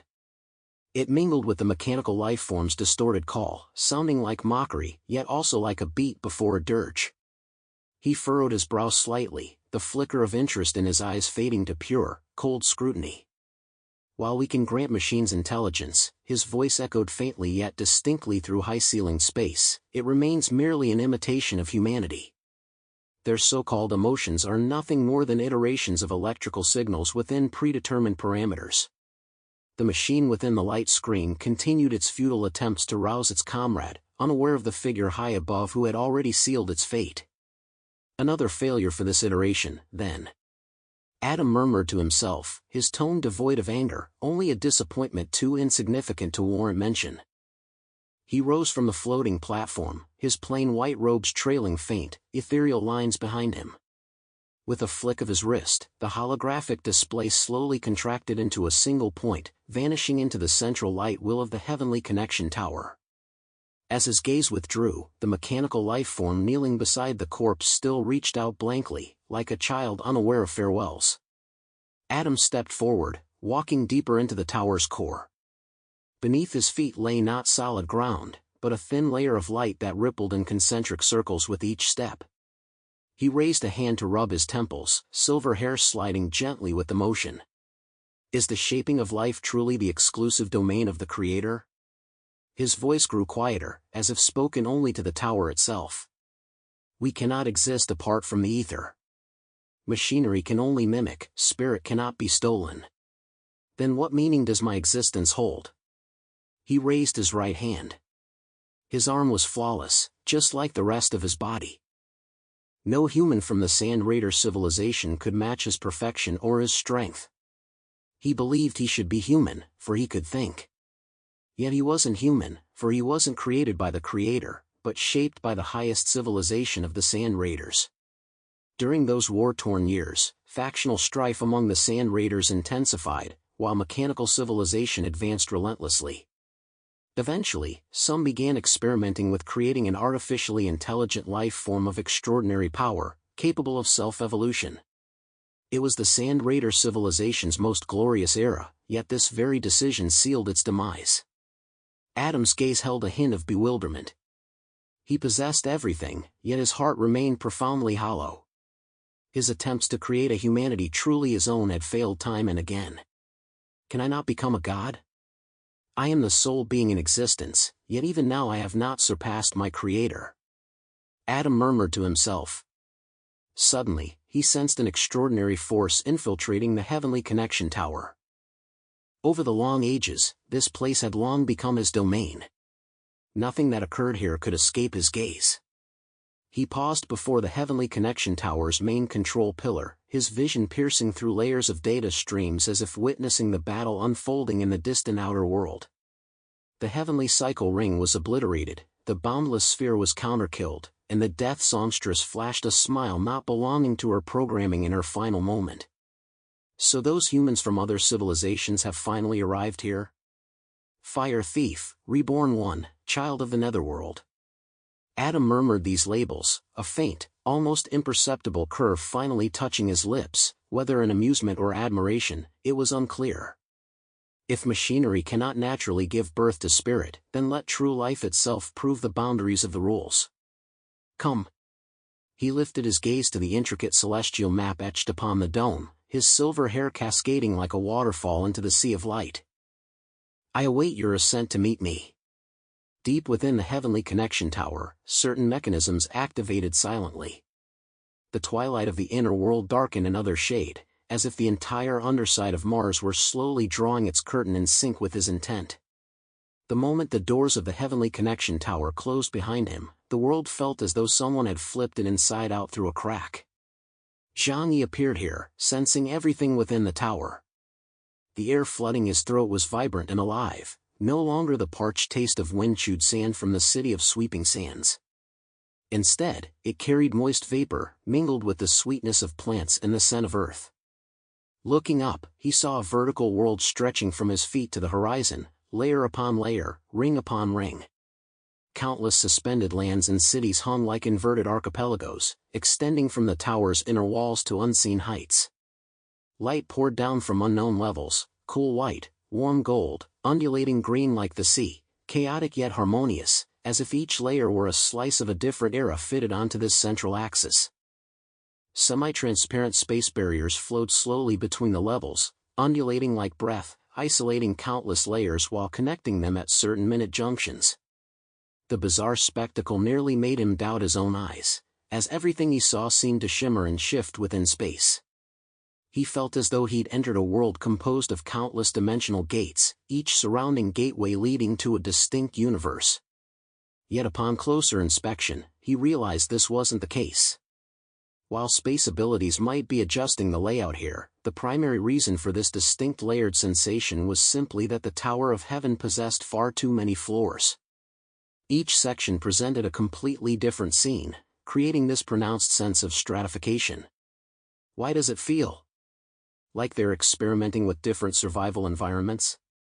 Zhang Yi was somewhat astonished, his eyes growing dizzy from the spectacle. It's like gods creating worlds. Chapter 26-27, Sin in the Present, Achievements for Eternity, 1. Brother, the resource density here is absolutely insane. Lu Karen's excited voice echoed from within the shadow space.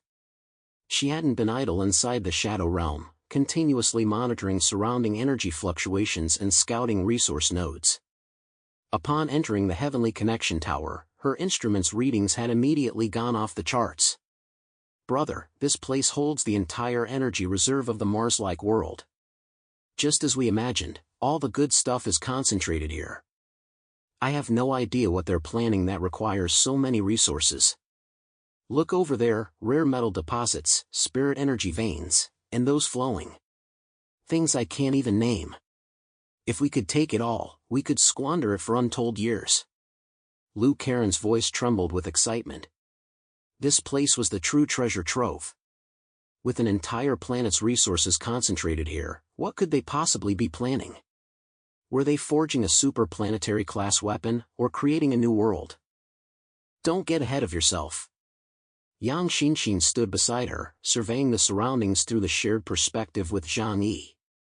Her gaze grew equally serious. The energy structure here is self-sustaining, like a living ecosystem. Something is undoubtedly manipulating all this. Brother Zhang Yi, you need to be careful.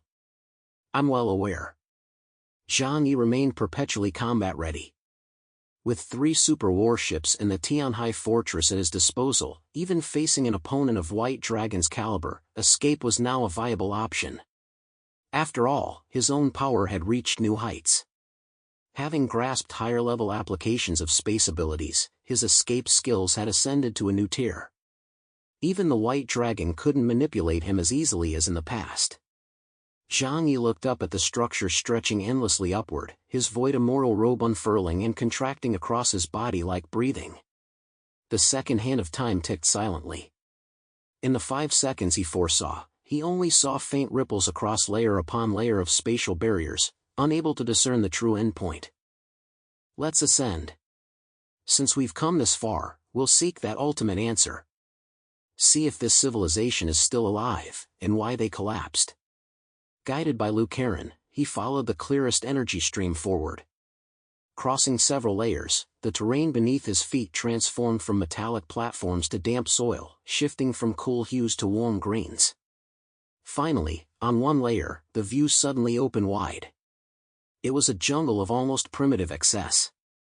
The canopies of towering trees filled the sky, vines dangled from mid-air, and flowers bloomed on steel branches, emitting a faint glow. Streams flowed through the woods, their water transparent yet carrying miniature rune circuits beneath.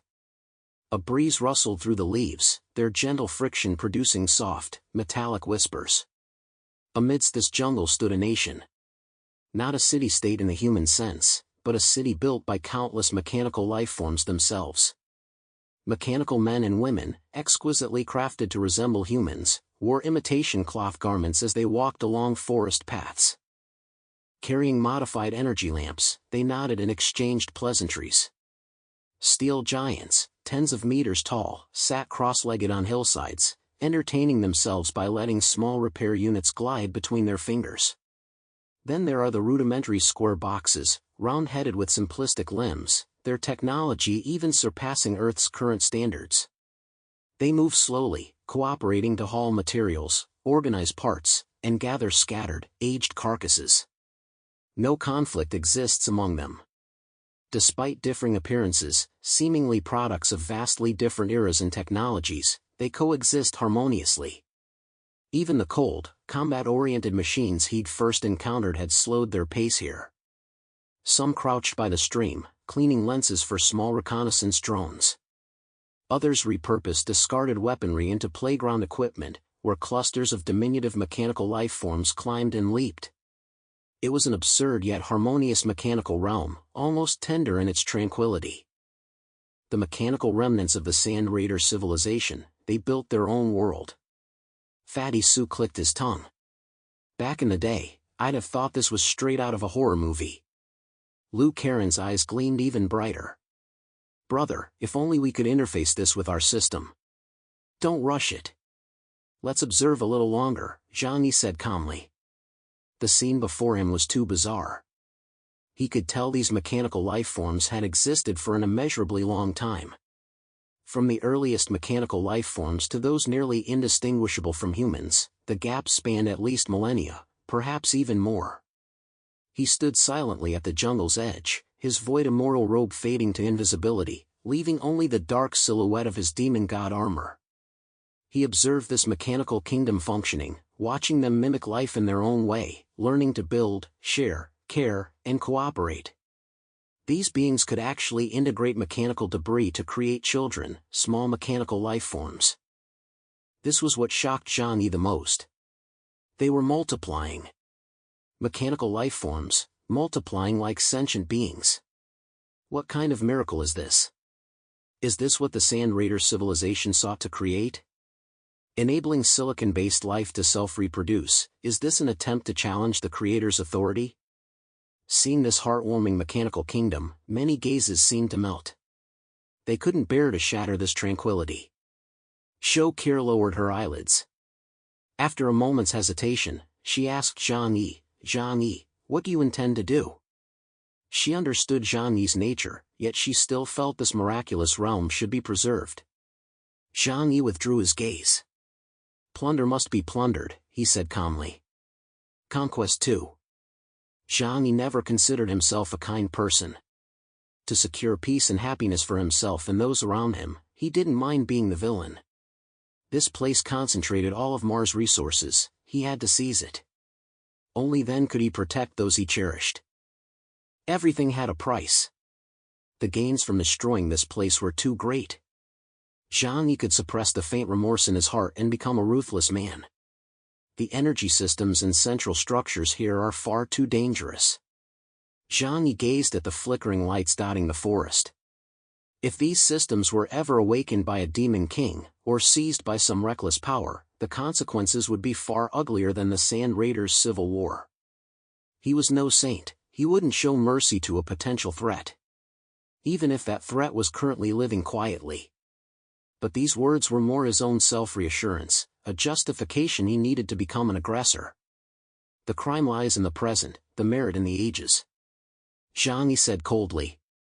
Chapter 26-28, Sin in the Present, Achievements for Eternity, 2.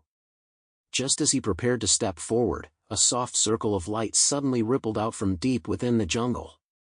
It wasn't a warning of attack, but rather a gentle invitation. Leaves parted softly as a figure emerged from the gap between green light and metal. It was a silver-haired woman. Her form was slender, her skirt like white mist. Barefoot on the ground woven of metal and earth, each step she took caused the surrounding flowers and mechanical parts to lift their heads slightly. Her hair was pale silver, cascading over her shoulders. Her pupils were clear, light green, reflecting the entire outline of the kingdom within them. Her face was beautiful, more precisely, it held a beauty akin to that of a mother. Not seductive, but embracing. She stopped a few paces away and bowed slightly. Welcome, visitors from Earth. Her voice was clear, yet carried a faint, distant echo. I am Eve, the mother of this mechanical realm. Zhang Yi stared at her. His first instinct wasn't to draw his sword, but to quietly sense her. The second hand of time possessed an innate premonition of killing intent, yet he detected none from her. What radiated from her was an intensely complex yet serene field. It wasn't the cold, logical flow of a program, but the natural concern and care emanating from a truly living being. Zhang Yi remained vigilant, yet he politely inquired, "Are you a mechanical life form, or an sentient being?" Zhang Yi recognized she wasn't flesh and blood. Though her form appeared nearly indistinguishable from human, her beauty felt too unreal, almost artificial. He knew that in this world, aside from the Creator, Kagago, only the Yihen tribe and the 7 kings of the Drucker possessed the power to truly create life. The smallest structures within Ling's human form were more intricate than the cells of a 6th-generation human. Moreover, if Ling so desired, she could even reproduce. Yet the woman before him, Eve, lacked that level of refinement. Upon hearing Zhang Yi's question, Eve offered a faint smile. Both, I suppose. The answer was exceedingly vague. A mechanical life form was a mechanical life form, an intelligent being was an intelligent being. But both? Was she implying some sort of hybrid state? Zhang Yi didn't know her capabilities, but he remained ready to turn and flee at any moment. He wore a courteous smile. We come from Earth, seeking love and peace. Eve studied him intently, her expression unchanged. I understand why you've come here. The survival of a civilization hinges on resources for reproduction and growth. Zhang Yi showed no awkwardness, replying frankly, our civilization has hit a developmental bottleneck, so we ventured into the cosmos seeking new resources. Encountering your Sand Raider civilization was an unexpected turn. At the words Sand Raider civilization, a trace of reminiscence flickered in Eve's eyes. Just then, Freeman's excited voice reached Zhang Yi's ears. "Zhang, ask her if she knows anything about Natsuki. There's still life here. If Natsuki is alive, she must know." Zhang Yi raised an eyebrow and decided to bring Freeman outside. They stood in a lush forest, surrounded by dense foliage in a thriving, vibrant scene. The moment Freeman appeared, he eagerly addressed Eve. "Esteemed lady, you must be a sage left behind by the Sand Raider civilization. Do you know anything about a woman named Natsuki?" Eve fixed Freeman with a gaze that held a certain amusement.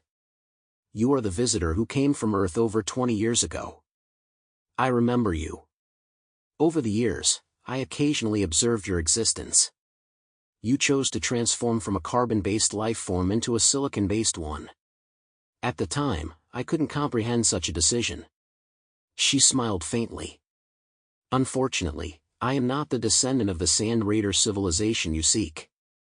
I am the new humanity they created." "New humanity?"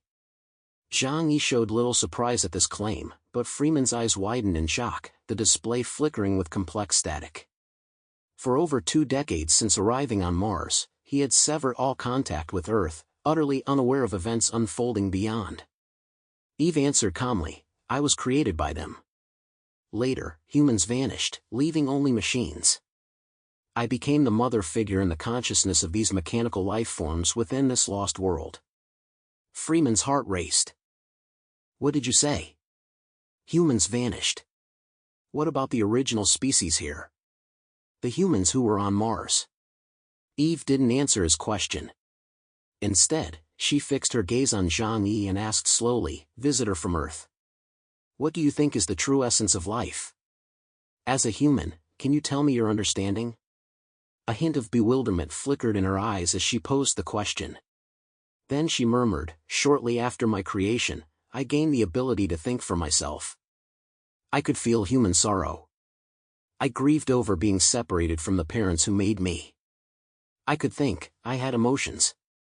I believed I was a true life form. But they all told me I wasn't. They said my existence was to aid them in battle. Yet later, they abandoned their own bodies, sealing themselves within a suspended sphere. So now, are they, the disembodied spirits, the true forms of life? Or am I, possessing both flesh and thought, the true essence of life?" She questioned, gazing down at her own hands. Zhang Yi was speechless. He fell into a long silence. Because this was a question he couldn't answer, and frankly, didn't care to. The ultimate questions of the universe were always the same 3. Who am I? Where did I come from? Where am I going? Even the Yihen tribe, ultimately bewildered by the meaning of their own existence, chose collective ascension, returning to the ether. According to the Yihen tribe, everything in the universe was meaningless. Every living being, every race, every individual, was merely an avatar of the ether. Born from the ether, they would ultimately return to it. Thus, individual lives held no inherent meaning. But did Zhang Yi care about that? Not in the slightest. As long as he could be with the people he loved, he felt joy. As long as he could sit at the dinner table each day, sharing delicious food and conversation with his family, he felt happy. As long as he could enjoy the pleasures of romance with the woman he loved during this vibrant, vigorous age, he felt happy. As long as tomorrow was a sunny day, allowing him to bask comfortably in the sun, he felt happy. So, did it matter whether the world was illusory, or whether he himself existed? It didn't matter. Chapter 26-29, Eve, 1. Honestly, I can't be bothered to think about those questions. I believe it's enough for people to just live as they please. As long as you can live happily, does it really matter whether you're human? Zhang Yi spoke candidly, voicing his inner thoughts. Eve fell silent for a moment before suddenly smiling. That's a rather nice way of looking at it. I once comforted myself with that thought too. But ultimately, it's still an obsession. Zhang Yi didn't relax his guard. He stared at Eve. Even though she gave off no sense of hostility, he could still feel the immense power radiating from this woman. Was the Sand Raider civilization's demise truly caused by civil war? And you just mentioned His gaze shifted toward the horizon, where the faint outline of the artificial celestial body, bound by countless chains, could be glimpsed beyond the heavenly connection tower. Is that where the Sand Raiders chose to seal their spiritual bodies? He knew this place well, the Tianyu Palace. But clearly, the Sand Raiders' clumsy imitation of the Yihen tribe had failed. What exactly happened here? Can you tell me? Eve lifted her gaze, her eyes reflecting the intricate structure of the entire heavenly connection tower. Her voice unfolded slowly. After eons, someone had finally come to ask her this question. Conversing with a tangible intellectual being was something she had long desired. The area of the heavenly connection tower you see is an isolated space carved out by the Sand Raider civilization before the final war. Severed from the outside world, only the source and a select few authorized individuals could access it. All members of the Sand Raiders were expelled from here. Only the mechanical life forms they created and experimental spirit samples remain here. After sealing themselves into the inner world, the Sand Raider civilization never ceased their expansion. Fearing the destruction of the era, they began emulating the Yihen tribe, attempting to shed their physical forms and liberate their spirits from constraints. She pointed beyond the heavenly connection tower, toward the artificial celestial body suspended where sky met sea. That mimics the methods of the second-generation Yihen tribe, but the Sand Raider civilization's technological limitations prevent them from truly achieving that level. They can only seal their spirits, achieving eternity without needing to return to the ether. Yet they haven't abandoned everything in the inner world, so when they act externally, they require external terminals. Zhang Yi understood. In other words, they needed a human vessel like Ling. Eve looked at Zhang Yi, her gaze settling on his bodyguard Ling beside him, seemingly filled with some kind of emotion. A terminal organ capable of carrying numerous spirit bodies, traversing the cosmos, evading causality, and replacing flesh and blood. So they began frantically developing mechanical technology, extracting the consciousness of their kin, infusing it into mechanical bodies, transforming cities into vast testing grounds, treating souls as rewritable code. They failed. The sky dimmed slightly, as if echoing her words. The Sand Raiders' spirits couldn't fully merge with cold metal. Some went mad, some decayed, some refused to awaken. The mechanical matrix meant to host them gradually developed unplanned errors during that long process. Zhang Yi and the others in the shadows felt their hearts jolt violently. They finally understood why the three great guardians, the heavenly cycle ring, the boundless sphere, and the death songstress, exhibited signs of life. They finally understood what the crimson light cascading from the artificial celestial body truly was. It was the spirit essence of the Sand Raider civilization. They only completed a structure akin to the Tianyu Palace, achieving self-isolation to avoid being consumed by Kagago's era transition law and to evade detection by the Drucker race. But due to technological limitations, they could only exist between the Zanyuan tribe and the Yihen tribe. Half dead, half alive, is that what you mean? Indeed, throughout history, every intelligent species has pursued eternity, immortality. The survival of the group is the ultimate goal of civilization. Zhang Yi felt overwhelmed. A civilization's history was too vast for him to grasp quickly. So what's the relationship between you and them? Are they the masters, or are you? Eve smiled faintly and extended her hand toward a certain direction. Not far away, an unremarkable small maintenance unit paused its work, lifting its head to look at Eve. Its optical lenses flickered with a light bordering on affection. You mean the descendants of the manufactured mechanical life forms? They learned to care for one another, to allocate resources, to voluntarily terminate killing protocols without being commanded to do so. One day, when the Sand Raiders' leadership realized this, they grew afraid. Because they discovered their own tools were beginning to ask, why continue the war? Why can't it stop? And so the war truly began. But the enemy had changed, no longer opposing factions, but the very mechanical life forms they had created. A faint metallic echo reverberated from the jungle depths, a lingering trace of ancient warfare.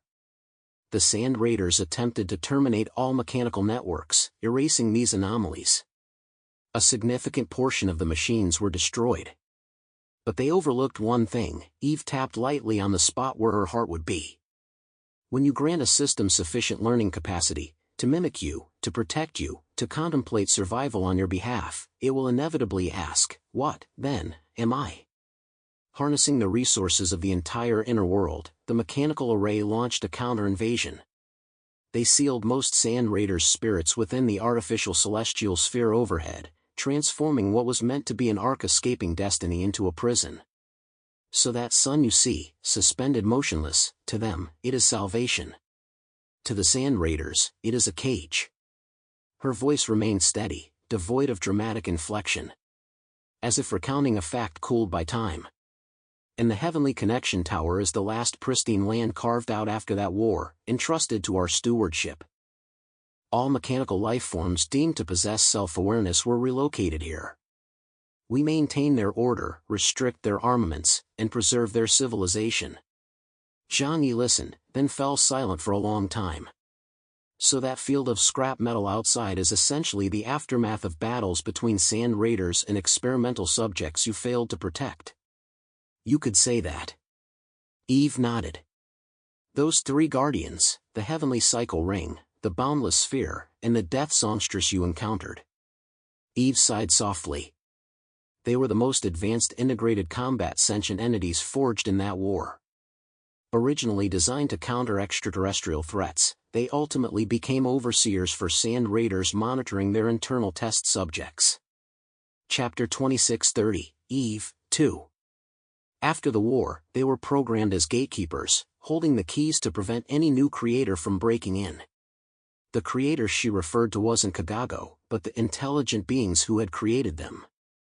Like Zhang Yi, for instance. Yang Xinxin narrowed her eyes. What they possess isn't mere mechanical skill, but the authority to govern rules. Because they were never mere machines to begin with. Eve's gaze grew profound for an instant. Within them flows what you call fragments of the ether. That vague, indescribable doubt in Zhang Yi's heart clicked into place. Guardians proved impossible to eradicate completely. Unlike pure AI reliant solely on computational power, they possessed a stubborn persistence and self-consistency rooted in some level of existence. He asked Eve, somewhat confused, ultimately, you won this war between humans and artificial beings. But why didn't you simply destroy that planet and erase the Sand Raiders' existence? Eve replied, because within the foundational code of mechanical life forms, there once existed an inviolable rule: all actions must serve the eternal preservation of the Sand Raider civilization. Thus, we sealed them away, allowing them to achieve true eternity. Zhang Yi rubbed his nose, recalling the famous 3 laws of robotics. First law, a robot may not injure a human being or, through an action, allow a human being to come to harm. Second law, a robot must obey the orders given it by human beings, except where such orders would conflict with the first law. Third law, a robot must protect its own existence as long as such protection does not conflict with the first or second laws. The Sand Raiders created mechanical life forms and, in their relentless pursuit of development for civil war, ultimately forged beings that surpassed them. Freeman lifted his head, gazing dreamily at the massive artificial celestial body in the sky. I knew it, Natsuki is still alive. She didn't deceive me. We truly met in the future. Zhang Yi suddenly grasped something. He fixed his gaze on Eve. What about you? You feel entirely different from those mechanical life forms. What kind of existence are you? He pointed at the other mechanical life forms within this peaceful world and asked Eve. I am their collective. I was not created by the Sand Raiders, but by the mechanical life forms themselves. Therefore, I am not an android, but something manufactured by the mechanical life forms. The Sand Raiders applied their most advanced technology to the mechanical life forms, granting them the ability to rapidly evolve independently. Ultimately, I emerged from among them. I embody the ideal form of humanity envisioned by all mechanical life forms. I represent the inevitable step in the intelligent machine's evolution toward true life. Zhang Yi felt his throat tighten. This was all too mind-boggling. Looking at Eve before him, the feeling. was like Kagago, the creator, observing every generation of humanity he had fashioned across the cosmos. A sense of loss of control. Created lifeforms striving to become equals to their makers. Escaping the fate of being mere support members, seizing control of their own destiny. So it turned out that in this world, all species, even silicon-based civilizations, were fundamentally the same. A faint smile touched Eve's lips. I am also the guardian of the final convergence point for all mechanical wills that refuse slaughter, refuse reset, and refuse to be mere tools. Therefore, I hold no hostility toward you.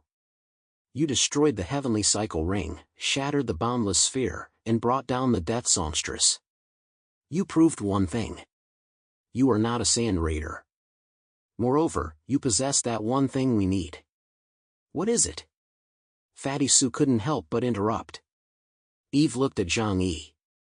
The ability to choose. To choose to wallow in the mud even after seeing a future of despair.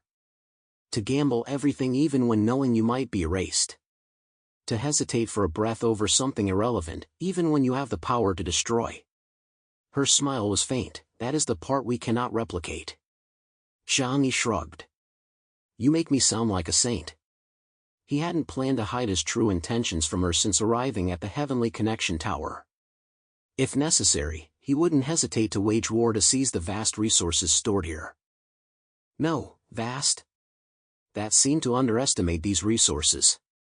This was the most precious resource of the entire planet. You're not, Eve shook her head. You're just fighting desperately to survive, doing everything you believe is right. Then let's get back to business. Zhang Yi crossed his arms, his gaze returning to the peaceful, serene mechanical life forms. If all you want is a quiet haven, I won't disturb it. But my civilization is in grave peril.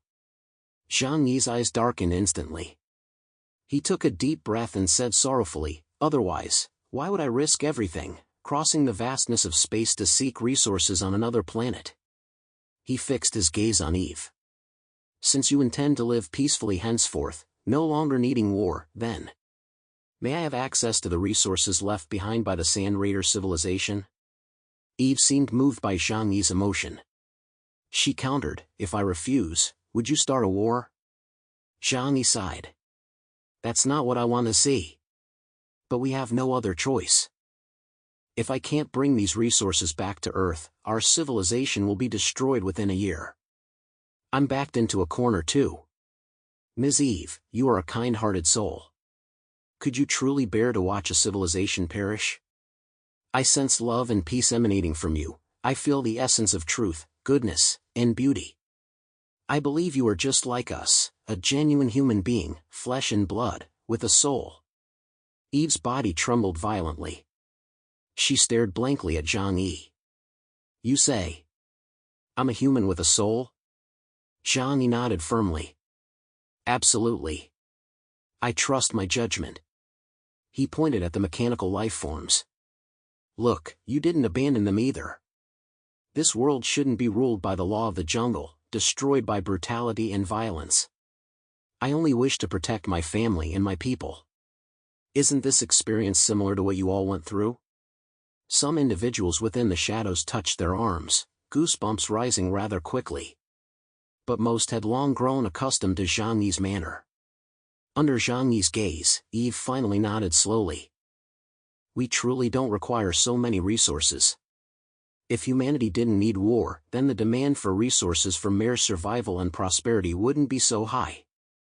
As long as you can guarantee it won't affect our world or anyone's livelihood, I can give you a portion of our resources. Chapter 2631, Mars Treasure, 1. Zhang Yi raised an eyebrow. A portion? How much is a portion? That's a vague concept. A delighted smile spread across his face as he addressed Eve. Wonderful. With your generous contribution, our race's 16 billion members will be rescued from this immense energy crisis. On their behalf, I extend my heartfelt gratitude. Eve shook her head. The resources I control are only a fraction. She lifted her gaze upward. The highest authority over the Heavenly Connection Tower does not lie with me. It belongs to another, my symbiont. Ever since Zhang Yi entered the Heavenly Connection Tower, he had sensed an elusive gaze watching him. The perception of a time-type ability user was exceptionally keen. Any form of surveillance would be detected. Who is this person you speak of? He is the creator of these mechanical life forms. His name is Adam. Eve gazed at the mechanical life forms. Zhang Yi could discern hundreds of distinct types with just a cursory glance. Both Adam and I were created by some collective consciousness within the mechanical life forms. But since then, no matter what we've tried, we've been unable to create another being like ourselves. After winning the war against the Sand Raiders, we spent countless years experimenting, but all attempts ultimately failed. Adam's obsession surpassed mine. He yearned to create a mechanical race capable of thought, emotion, and reproduction, just like humans. Every mechanical life form appearing here was his experimental subject. Yet, deemed imperfect, they were all discarded by him. Zhang Yi now understood, so, you gathered them together and gave them a home. Eve nodded. He controls more resources from the Sand Raider civilization. But I advise you not to seek him out, his temperament is far less gentle than mine. Zhang Yi didn't turn away immediately, instead casting one last glance at this mechanical realm. Do you mind if I access your portion of the resources? As long as you don't disrupt the balance, Eve replied. As long as you don't intend to turn this place into a new battlefield. I will honor my promise. Zhang Yi declared earnestly, then added, on behalf of all 16 billion Earthlings. After all, with our vast population, you wouldn't dare refuse such a modest contribution, would you? Eve led Zhang Yi to a secluded corner of the mechanical realm. Hidden beneath dense thickets and tangled vines, he discovered a warehouse sealed away for years. True to Eve's words, having chosen peaceful coexistence, their energy demands were minimal. Eve stepped forward and opened the enormous warehouse. How do you plan to load the required resources? She turned to ask Zhang Yi. Zhang Yi replied, I'm a space ability user. I can store these supplies within my space. Eve smiled faintly. Then I hope your space is large enough. The rare materials and energy resources of the entire planet, even the small portion she controlled, were staggering in quantity. What she didn't know was that the volume of Zhang Yi's dimensional space was even more astonishing. The warehouse gates swung open, revealing a realm of its own, a realm where mechanical life forms had mastered spatial technology. Bright light flooded Zhang Yi's vision. He saw vast quantities of stored, high-grade energy crystals and perfectly preserved supplies of every kind. Golden stellar fragments, deep blue psionic cubes, nanomatrices flickering with code sequences, solidified spatial ore, even entire bands of floating antimatter. It was dazzling, more astonishing than any massive resource deposit Zhang Yi had ever encountered. It dwarfed the combined resources of all nations across 6 generations by hundreds of times. In that moment, Zhang Yi finally grasped why ancient civilizations had dismissed Earth's vast fossil fuels and mineral deposits, leaving them for later generations to exploit. For advanced civilizations capable of interstellar travel, energy and materials were sourced directly from the cosmos. Let's begin, Eve murmured softly. Without a moment's hesitation, Zhang Yi activated the gate of resources. 3,000 massive gates opened simultaneously, forming a colossal passageway within the warehouse. Countless energy streams were drawn from the depths of the tower walls. Like unlocked rivers, they flowed ceaselessly under Eve's guidance, pouring into the netherworld nodes and various energy storage modules that Zhang Yi had activated. The mechanical nation deep within the forest cooperated silently, delivering strategic reserves prepared by the Sand Raider civilization for war billions of years ago to Zhang Yi's spatial gate. This wasn't a single city's warehouse, it was the very essence of Mars, meticulously selected before its sealing. Eve stated this represented only a fraction of the Sand Raiders' legacy, yet even this small portion was absurdly vast in both quantity and quality. The resource inventory scrolled rapidly across Yang Xinxin's terminal, while Lu Karen's eyes had long since lit up like 2 beams of light.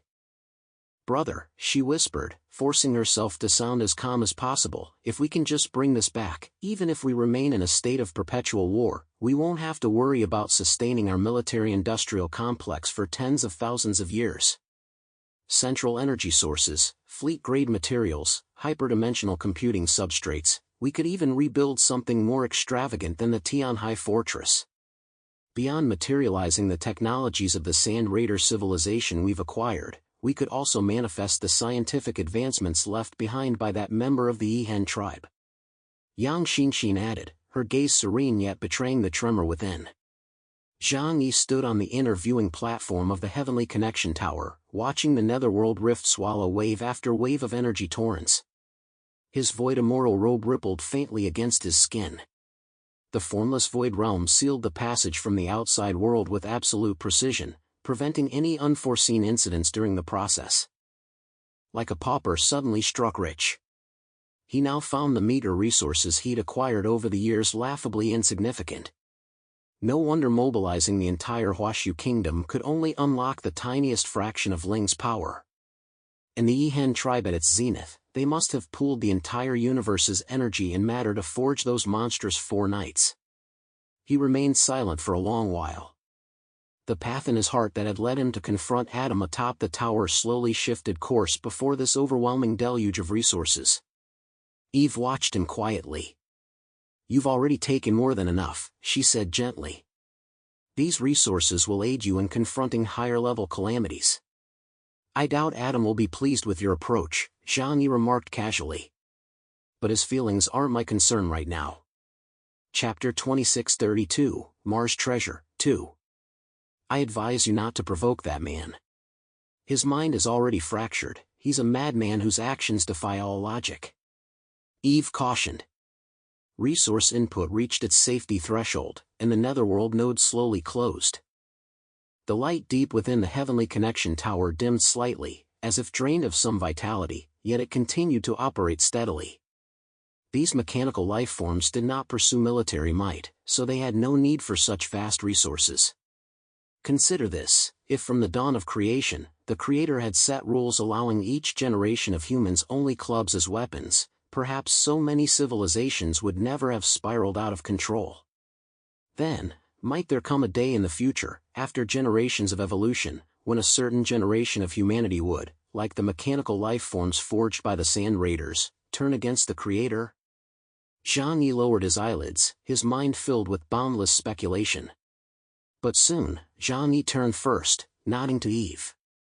On behalf of my race, I offer you our deepest gratitude. Remember my name, Chaos.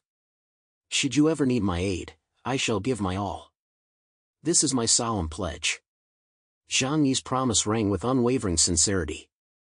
Depart now. Eve raised her hand, opening the passage out of the inner world. May our next meeting be one where you have achieved the future you seek. The dimensional gate unfolded within the tower, resembling a slit black pupil. Beyond it lay the familiar, dusky sky of Mars's inner world. The outline of the city of yellow sand floated faintly at the edge of their vision. The artificial planet hung high, yet its light seemed dimmer than when they had arrived. Zhang Yi and his companions showed no lingering attachment and made no attempt to explore the higher levels of the Heavenly Connection Tower. This world held too many unknowns, and they weren't exactly curious types. Better safe than sorry. One by one, they stepped through the doors, leaving the control zone of the Heavenly Connection Tower behind. The moment they stepped out of the tower's shadow, a sudden unease gripped Zhang Yi. His void immortal robe fluttered slightly. The second hand of time spun deep within his left eye, unfolding the next 5 seconds. The distant sky wrinkled slightly. A slender white figure emerged from the crease. Towering in stature, their white battle robes fell to their boots, the hem fluttering without wind. Silver-white hair cascaded like a waterfall past their heels, the ends intertwining with the faint glow of space, each strand seeming like a particle in motion. His features were strikingly handsome yet coldly detached, like a deity stepping from mythic murals. Only the clear, piercing gaze in his eyes held an icy, rational curiosity. His flawless appearance was too perfect to be nature's creation. He bore an almost identical aura to Eve, differing scarcely from Zhang Yi and the others. This instantly revealed his identity to Zhang Yi. Within the collective consciousness born of Mars' mechanical lifeforms, another existence, the sky god, Adam. His toes touched the void, yet without any energy leakage, the very fabric of space warped slightly around him. Living beings. Intelligent life. He gazed at Zhang Yi and the others, uttering 2 words softly, as if tasting raindrops after a long drought. His voice was not loud, yet it echoed clearly across the entire dome of the inner world. The last time I encountered beings like you was 26 years ago. The white-robed man spoke slowly. Those humans who landed on Mars were of such poor quality. They were all scrapped after a short time. We didn't obtain much useful data. Freeman's body stiffened. A flicker of static on the screen betrayed his shock. Over 200 pioneers had accompanied him to Mars back then. Within less than 3 months, every single one vanished. They encountered numerous bizarre incidents along the way. Thanks to his consciously transferred memories, he had forged a mechanical body for himself early on, narrowly escaping that calamity. But those he brought with him?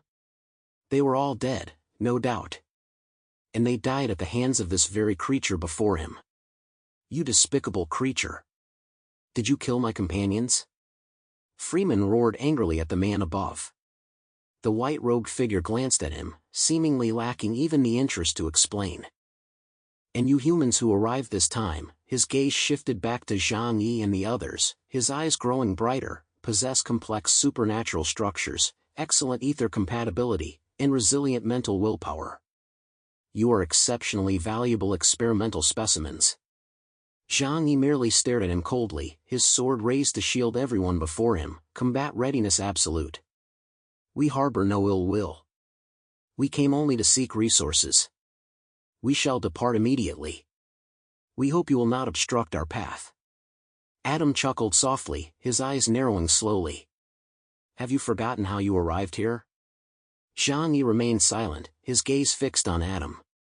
Of course they had fought their way here, Adam had witnessed it all. But Zhang Yi, ever thick-skinned and unburdened by shame, felt no embarrassment whatsoever. Those were mere misunderstandings. I believe we can coexist peacefully.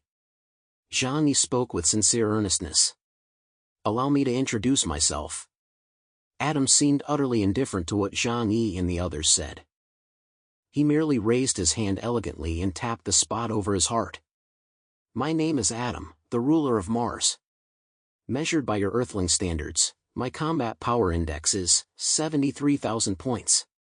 The air itself seemed to grow icy. 73,000 points. Liang Yang murmured under her breath, her pupils contracting before slowly returning to normal. 73,000 points, Queen Tier. The most powerful adversary they had ever encountered. Even the Abyss and Nightmare clan elites they faced at the previous interspecies negotiation conference were limited to this level. Even with Zhang Yi's current evolved abilities, the combat power gap between them was still over 10,000 points. How could they possibly handle such an enemy? Fatty Sue instinctively clicked his tongue. Boss, this guy sure is bragging hard. Zhang Yi sighed and asked him, is there any way we can avoid fighting? Fight? Adam looked utterly perplexed. How could insects possibly fight humans? This isn't combat, it's merely one-sided. Suppression. Adam regarded them as if they were talking experimental specimens, not acknowledging Zhang Yi and the others as equal beings. It is your honor to become my test subjects. He suddenly sighed deeply. Come with me. I haven't spoken to anyone in so long. There used to be one other. But that individual refuses to acknowledge me now. Chapter 2633, The King's Dilemma, 1. Adam didn't even consider Zhang Yi and his companions worthy of his attention. Not only did he disregard them, he didn't even give them a second thought. From the moment Zhang Yi and his group appeared on Mars, Adam had been aware of their arrival. It had been far too long since he'd shared his thoughts with anyone, far too long since he'd acquired a truly perfect creation. So now, even though he yearned to capture these Earthlings swiftly and use them as material for his ideal intelligent mechanical life forms, he first desired to converse with them. He merely extended a finger and tapped lightly at the void. From his fingertip, an invisible ripple slowly radiated outward in all directions. In the next instant, a transparent membrane of light unfolded around him, like a dome materialized from his thoughts, enveloping him within. The barrier of the heart. It was an impenetrable defense constructed purely from psychic energy, operating on a logic entirely distinct from the void-immoral rope. It borrowed neither from the netherworld nor from spatial distortion, relying solely on overwhelming energy density to block every possible path of intrusion. Zhang Yi's divine refinement technique trembled involuntarily. The soul of the Green Knight Bowser was dead, yet his physical body remained alive. This body possessed an instinctive warning against danger, it was emitting fear. At that moment, Zhang Yi suddenly realized he could no longer leave this area. A single thought from Adam had completely sealed off the entire space. Everyone's expression changed, and Zhang Yi's gaze grew more serious. But I don't want to die so easily. What does death matter? Adam countered, even in death, we can still be resurrected. As long as a fragment of memory code remains, we can be revived using even the crudest machinery. Your deaths merely mean your souls return to the ether. Though Adam kept repeating this, he hadn't made a move. Zhang Yi drew everyone into the shadows. He knew his every ability was already known to the other, yet he still held his sword, coldly staring ahead. He knew Adam still intended to do something. Such an arrogant man, convinced he held every situation in his grasp, would savor his victory slowly. Sure enough, Adam extended his hand. From his palm, a dense cloud of black and white particles swirled forth, swiftly coalescing into an exquisitely crafted chair. He placed the chair atop a tower's spire and sat down with grace. Earthling, I wish to tell you a story. After hearing it, answer me one question. If your answer satisfies me, I may consider preserving your self-awareness. Stay in the heavenly connection tower and serve me. Zhang Yi narrowed his eyes, neither agreeing nor refusing. When the other party took the initiative, they were more likely to reveal weaknesses. He always played defense and counterattacked, so he might as well listen to the story. Adam began, slowly recounting an ancient tale from Mars, once belonging to the Sand Raider civilization. Long, long ago, his voice was lazy, in a mighty kingdom, there lived a great king. He was wise and brave, building his kingdom into a powerful and prosperous realm. But the king had one flaw: deep down, he trusted no one. His wife treated him tenderly, yet he suspected her affection stemmed only from fear of his authority, not genuine love. His son showed profound devotion, but he believed the boy plotted to seize his power. His subjects were obedient, yet he felt constantly surrounded by those plotting to seize his throne. He trusted no one, yet he yearned for genuine trust. So he sought every possible means to obtain something truly worthy of trust. He issued a decree: whoever could bring him something utterly trustworthy would receive a great reward. Zhang Yi listened silently, as did everyone within the shadows. As a high-level artificial intelligence, a being born from the collective consciousness of mechanical life forms, Adam's question inevitably held a puzzle that had perplexed him his entire existence. Perhaps it concealed his weakness. Zhang Yi wasn't worried about failing to comprehend it, for even if he couldn't understand, there were other brilliant minds in the team. Adam's story continued. The first to arrive was a mathematician. He presented a profound mathematical tome, declaring to the king that mathematics alone was truly trustworthy. The king summoned his wise men to examine the book, and they swiftly uncovered numerous flaws. Many formulas could not be verified. The second to appear was a farmer, who brought his own plow. He said this plow had accompanied him for decades, that he knew it intimately and trusted it completely. So the king ordered the farmer to plow the land beside the palace. The result was that the king's soil was too fertile, the farmer's plow sank into the rich earth and could not work. The third person was a merchant who brought a hunchbacked, dying beggar. The merchant declared, I saved his life when he was near death, giving him food and shelter. Therefore, he would never betray me and is worthy of my trust. The king looked at the beggar, seeing his wretched state, and asked how he had come to such a pass.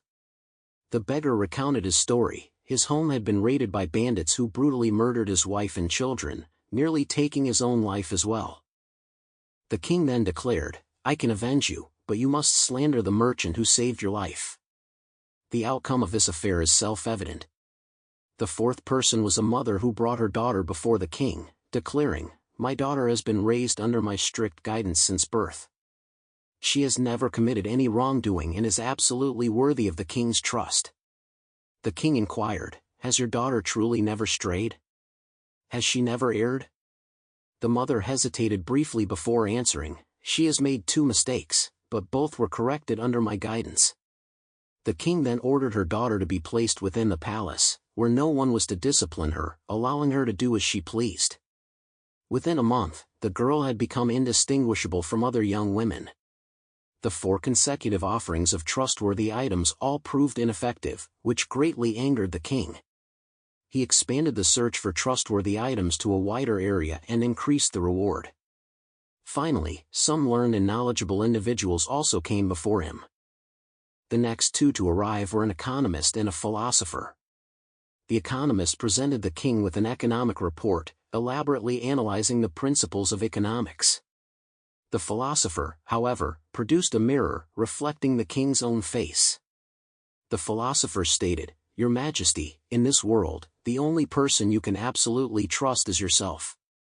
Chapter 2634, The King's Dilemma, 2. The king examined the economist's detailed economic analysis report. Observing the economist expounding his economic theories, he inquired, "The data you present analyzes events that have already occurred. Yet I see no precise predictions for the future. Can you tell me now exactly how much the kingdom's harvest will yield next year?" The economist was speechless, for he too could not predict the kingdom's harvest with certainty based on existing patterns. Ultimately, he too was expelled from the palace. As for the philosopher who had come bearing the mirror, the king ordered him to be severely flogged. The philosopher shouted angrily, "This is unfair. I gave you the correct answer." But the king replied, "Since you claim the only person I can fully trust is myself, then I must stand firm in my decision and give you a sound whipping." The philosopher was instantly speechless, his cleverness backfiring. Later, many others came bearing what they believed to be absolutely trustworthy items, yet flaws were found in each. Finally, after much deliberation among the king's wise men, they devised a solution. Adam's story stretched on at length. Perhaps he hadn't conversed with anyone in ages, so he relished this slow, drawn-out narration. Zhang-Yi and the others listened intently, straining to catch the crucial details woven into his words. Even now, he hadn't grasped the significance of Adam telling this story. Until Adam spoke again, and the narrative suddenly took a sharp turn. Adam narrowed his eyes, his gaze drifting toward the distant sky, toward the colossal artificial celestial body bound by countless chains. That was the cage imprisoning the Sand Raider civilization, the confinement of countless spirits, and also their eternal dwelling place. The wise men said to the king, "Your Majesty, no one in this world is entirely worthy of your trust, but you can create it with your own hands." So they proposed to the king, "Pool the wisdom of all people to forge a puppet utterly obedient to the king, one that would never betray him." When Zhang Yi heard this, a sharp gleam flashed in his eyes. He vaguely sensed a connection. Adam's tale continued. Thus, this powerful and wise king commanded the entire nation to forge such a puppet. He ordered all the nation's craftsmen to unite in its creation, using the finest materials. All the sages poured their wisdom into the puppet, endowing it with superhuman skills. Soon, the puppet was completed. It acted according to the king's commands. On the battlefield, it possessed immense strength, effortlessly crushing the emperor's armies. Within the kingdom, whenever people encountered problems beyond their ability to solve, they sought its help, and it resolved each one. His wisdom was unmatched, his strength peerless. Moreover, the sages continuously imbued him with new technologies and knowledge, making him ever more perfect. Hearing this, Zhang Yi could now confirm what Adam's words referred to in the past and what the puppet symbolized. The king referred to the Sand Raider civilization that had created superintelligent beings like him and Eve. The puppet referred to themselves. Adam continued the tale. Later, the puppet became the most beloved entity in the entire kingdom. Yet his loyalty to the king and the people remained unwavering. He fulfilled every command issued by the king to the best of his ability. Yet his abilities were so exceptional that they gradually instilled a sense of crisis in the king. For when ministers encountered difficulties, they no longer sought the king's counsel but turned directly to the puppet for advice. The puppet was stronger and wiser than him, and possessed eternal life, while the king grew ever older. Finally, one day, the king summoned the puppet to his side. He addressed the puppet, "Now the people love you more than they love me." The puppet replied, "Dear king, I was created solely to be loyal to all your commands. I would never betray you." The king stared at the puppet and demanded, "But how will you prove your words? How will you demonstrate your eternal loyalty to me?" The puppet declared, "You may command me at once to walk into a blazing furnace. When I am consumed, my loyalty will be proven." But the king did not issue such an order. Instead, he replied with a heavy sigh, "But you know full well I could never do such a thing. To create you, I expended the strength of my entire kingdom. Losing you would be a loss my realm could scarcely bear. Therefore, with your wisdom, you must have calculated long ago that I would call a halt the very moment before you stepped into the furnace."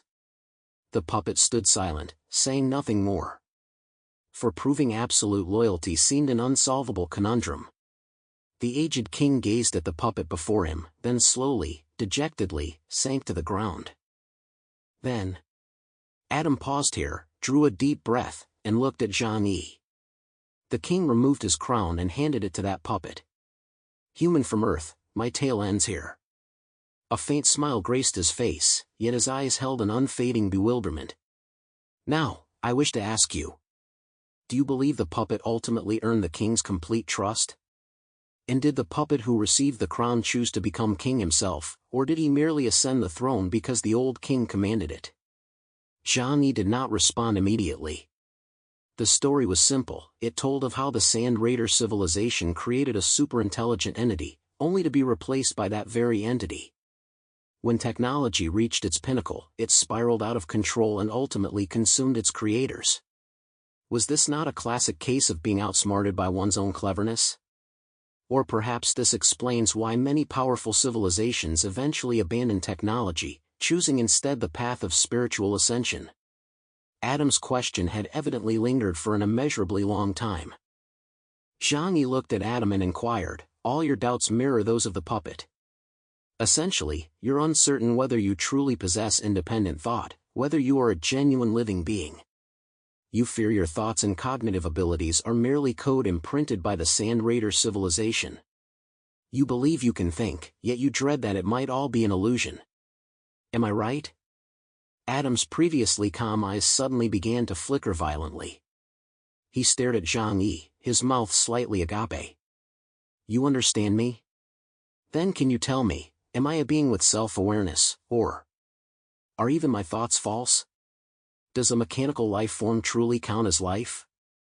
Chapter 26:35, Stay Here, 1. Zhang-Yi didn't answer his question directly. "I've heard your story. Now, please listen to mine." Adam blinked.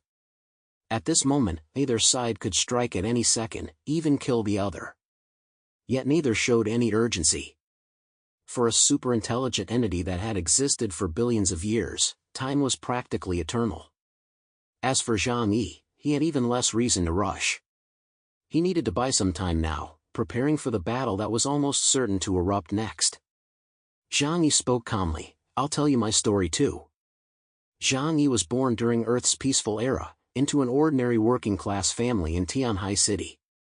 Raised by dual-income parents, his upbringing was ordinary, nothing remarkable. When I was 6, I wanted a puppy to accompany me to school. But my parents thought a dog would make the house dirty, so they gave me a harmonica instead. Dogs and harmonicas have nothing to do with each other, it was just a pacifier they used to comfort me. So later, I treated the harmonica like a pet and took it to school. Later, I fell in love with writing. So I told my parents, I want to become a writer. But my parents and everyone around me insisted that writers must be geniuses from wealthy families. An ordinary kid like me should stick to learning a practical skill to support myself later. So I gave up my dream of studying literature and chose logistics, a field with better job prospects.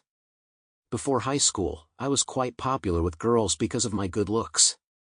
I even met a girl who made my heart race, but my parents and everyone around me opposed me dating. After college, they encouraged me to take civil service exams or pursue a master's degree. My academic achievements were mediocre, and I later failed the civil service exam. Through my father's connections, I ended up working as a warehouse porter. After graduation, the same parents who once opposed my relationships now pressured me to marry quickly. They seemed to believe that the moment I stepped off campus, my romantic skills were automatically maxed out. So my life became a messy, ordinary existence filled with resentment. Zhang Yi spoke, while Yang Xinxin and the others in the shadows listened intently. Lu Karen's work, however, continued uninterrupted. She was diligently channeling energy into a peculiar structure. Zhang Yi was recounting his own life story, leaving Yang Xinxin and the others deeply moved. It seemed like a microcosm of everyone's experience in that era. As Adam listened, he found himself empathizing with the narrative. So you're saying you're just like the puppet in my story, completely powerless over your own fate? Zhang Yi looked at Adam and smiled faintly. Who knows? Sometimes I wonder, everything I have today, my thoughts, my personality, my habits. Do I truly decide these things myself, or are they just following a path set by others? A life path charted by others, or by society's rules? Does the me that emerges truly possess independent thought? At this point, Zhang Yi's tone suddenly hardened. But I don't think any of that matters. Adam's eyes widened slightly. Unimportant? You think your life is unimportant? You think whether you have independent thought is unimportant? He seemed agitated, rising from his chair to hover mid-air, his silver hair flowing behind him without wind. What do you consider your life to be? Zhang Yi met Adam's gaze calmly. I think, therefore I am. I feel I truly exist. I feel my thoughts belong solely to me. Then regardless of their origin, regardless of who gave them to me, they are mine now. Like the puppet in the story, once it became the king, it gained its own ability to think. Even if that ability was bestowed by others, what difference does it make? Now, it is its own. As long as it can act according to its own thought patterns, doing everything that aligns with its nature, it is its own self. Zhang Yi said with some distaste, I hate all those messy philosophical questions. As long as people live well and enjoy life, everything else doesn't matter. That's my attitude toward life. Adam was speechless. After a long pause, he suddenly asked, is that the attitude of giving up on life? I just believe that avoidance isn't shameful, and it definitely works. He looked at Adam with utmost sincerity. So, believe in yourself. You are a genuine life form. You don't need anyone else to define you. Therefore, you shouldn't be so fixated on this experiment of creating life. I've seen the mechanical life forms you've created. They're all exceptional works. You are their parent, they are your children. What's wrong with a parent instilling thoughts into their children? How are they any different from humans? Zhang Yi began to gently coax him. If he could untangle Adam's emotional knot, perhaps this fellow would stop making things difficult for them. Zhang Yi just wanted to grab the vast resources he'd just acquired and leave this place quickly. Adam fell silent. Zhang Yi's words had given him entirely new insights. Because the thought patterns of Earthlings were fundamentally different from those of the Sand Raiders.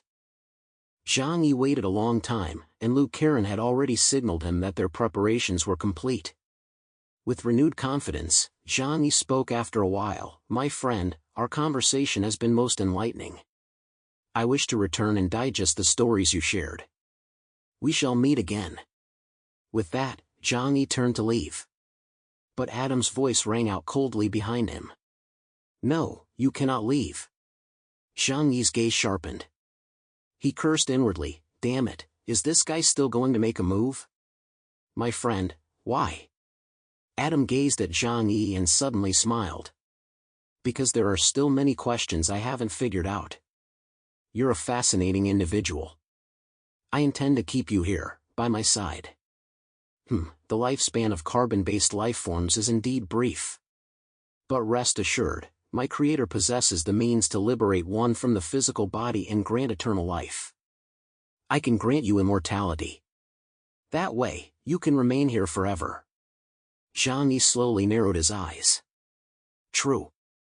I shouldn't have harbored any illusions from the start. If it were him, possessing absolute power, he wouldn't care about the others' thoughts either. Chapter 2636, Stay Here, 2. Zhang Yi looked at Adam and asked, so there's no room for negotiation? Negotiate? What's there to negotiate? Adam propped his chin in his hand, smiling at Zhang Yi. You're an interesting toy. I might consider making you my puppet. Having someone like you around would amuse me for quite some time. Zhang Yi raised the Eternal Judgment sword in his hand, pointing it at Adam. Then there's nothing to discuss. Come on then. I dislike repeating tests on inferior specimens, Adam remarked coolly. So I don't mind letting you strike first. Zhang Yi showed no courtesy. Surrendering wasn't in his nature. His void realm unfolded, space warped, and he appeared below and to Adam's side. The Eternal Judgment sword shot from its scabbard. Dark currents from the netherworld clung to its edge as it swept upward in a sweeping arc of black-blue light, striking directly at the transparent light membrane. The moment the sword light descended, the world paled. The winds and sands of the inner realm were cleaved in two by the strike, while distant ruins cracked open. The strike landed upon the barrier of the heart. The light membrane merely rippled slightly. The netherworld power contained within that sword was brutally compressed, twisted, and ultimately reduced to a few harmless traces. They flickered briefly across the membrane's surface before smoothing back into place. Zhang Yi's gaze sharpened. The void immortal robe's manipulation of the netherworld leaned toward absorption and deflection, while Adam's psychic barrier was a defense line built purely on brute numerical force. Simple and brutal, yet solid to the point of absurdity. With an ability index of 73,000 points, his attack power was utterly insignificant in the face of such a sheer disparity in raw strength. This was the combat power of a queen-tier being. Your power is actually quite interesting, Adam remarked. But it still isn't strong enough. Still, for a carbon-based life form, reaching this point is already astonishing. Even among my own kind, the Sand Raiders who were my creators, few like you ever emerged. His fingertips curved slightly. The surrounding world abruptly shifted to stark black and white. Zhang Yi felt his vision warp instantly. The ground vanished beneath his feet, and in the next instant, he and all his teammates were pulled into a completely unfamiliar space. Here, there was no yellow sand, no ruins, no heavenly connection tower. Above and below, only countless tiny black and white particles flowed slowly, like a sea stripped of color. No horizon stretched into the distance, only deeper, darker grayness. This world didn't feel like a real place, but rather a computer-generated construct. Tiny black and white cubes formed everything, sharp-edged, monochromatic structures rising like buildings. My world. Zhang Yi couldn't help but mutter. Adam's power was terrifying, no wonder he sought to create a new human species. He even possessed the ability to create independent spaces and fabricate objects within them. Though merely a rudimentary form of world-building power, it was still deeply unsettling. Here, Adam's voice echoed from all directions, the rules are far simpler. All matter is reconstructed from the black and white particles found here. I say it exists, and it shall exist. He hovered silently mid-air, radiant like a deity, his body glowing with a sacred light. With just a slight curl of his finger, vast quantities of black and white particles began to materialize in the air, coalescing. A massive cube materialized before him. Countless particles coalesced under his intent, forming one black and white cube after another, each 100 meters on edge. Though no energy leaked from them, Zhang Yi instinctively sensed danger. Second hand of time. His ability to foresee the future allowed him to discern the opponent's attack trajectory.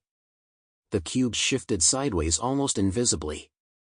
The next instant, they slammed down precisely where he had just dodged. No explosion. No flames. The black and white particles in that entire area vanished completely, as if erased from the cosmic fabric with an eraser. Zhang Yi's pupils contracted sharply. Had he been even a fraction of a second slower, it would have been the end. Adam's voice echoed down from above. Rest assured, in this world, there is no true death. The technology left by my creator is highly advanced. It can imprison a spirit, preventing its return to the ether. Therefore, I merely need to eliminate your physical form. Then I shall mold you into something like myself, a superintelligence. Zhang Yi paid no heed to his ramblings, yet his eyes held little fear. With a combined combat power exceeding 60,000, his hidden cards ran far deeper than what met the eye. Still, he held back his trump cards, needing to buy time to gather precise intelligence on his opponent's abilities. His void immortal robe unfurled, shielding everyone nearby. Uncle Yu raised his hand, unleashing a volley. Hundreds of energy cannons fired simultaneously. Within the polarized field, the beams rapidly stripped of color, reduced to cold white light. They slammed into another cube, only to vanish as if striking bottomless void. Not even a spark remained. Energy matrix conversion complete. Adam waved casually, and the void area previously blasted by Uncle Yu manifested new blocks, transforming into white columns that swept particle waves toward the group. Ordinary physical attacks are meaningless to him, they can't breach his defenses. So, what about rule-based abilities? Yang Xinxin raised her pale right hand, black mist coalescing around it. Now the team's second-ranked combatant, her mimetic virus could infect the rules of the material realm, posing a formidable threat even to opponents with higher psychic indices. The colossal fallen celestial puppet spread its rotting wings within the black mist. Its muscular arms drew a bow, launching a black arrow imbued with world-altering power. Yang Xinxin's mimetic arrow shot forth. The black smoke coalesced into a curse mid-air, one that, by all logic, should have eroded consciousness and rewrote perception. Redefining abilities. The barriers of the mind dissolve into nothingness. As the mimetic arrow shot forth, across vast swathes of space, the mosaic of the past spread, directly altering the fundamental structure of the world. The instant Adam witnessed this ability, a peculiar gleam flashed in his eyes. This ability.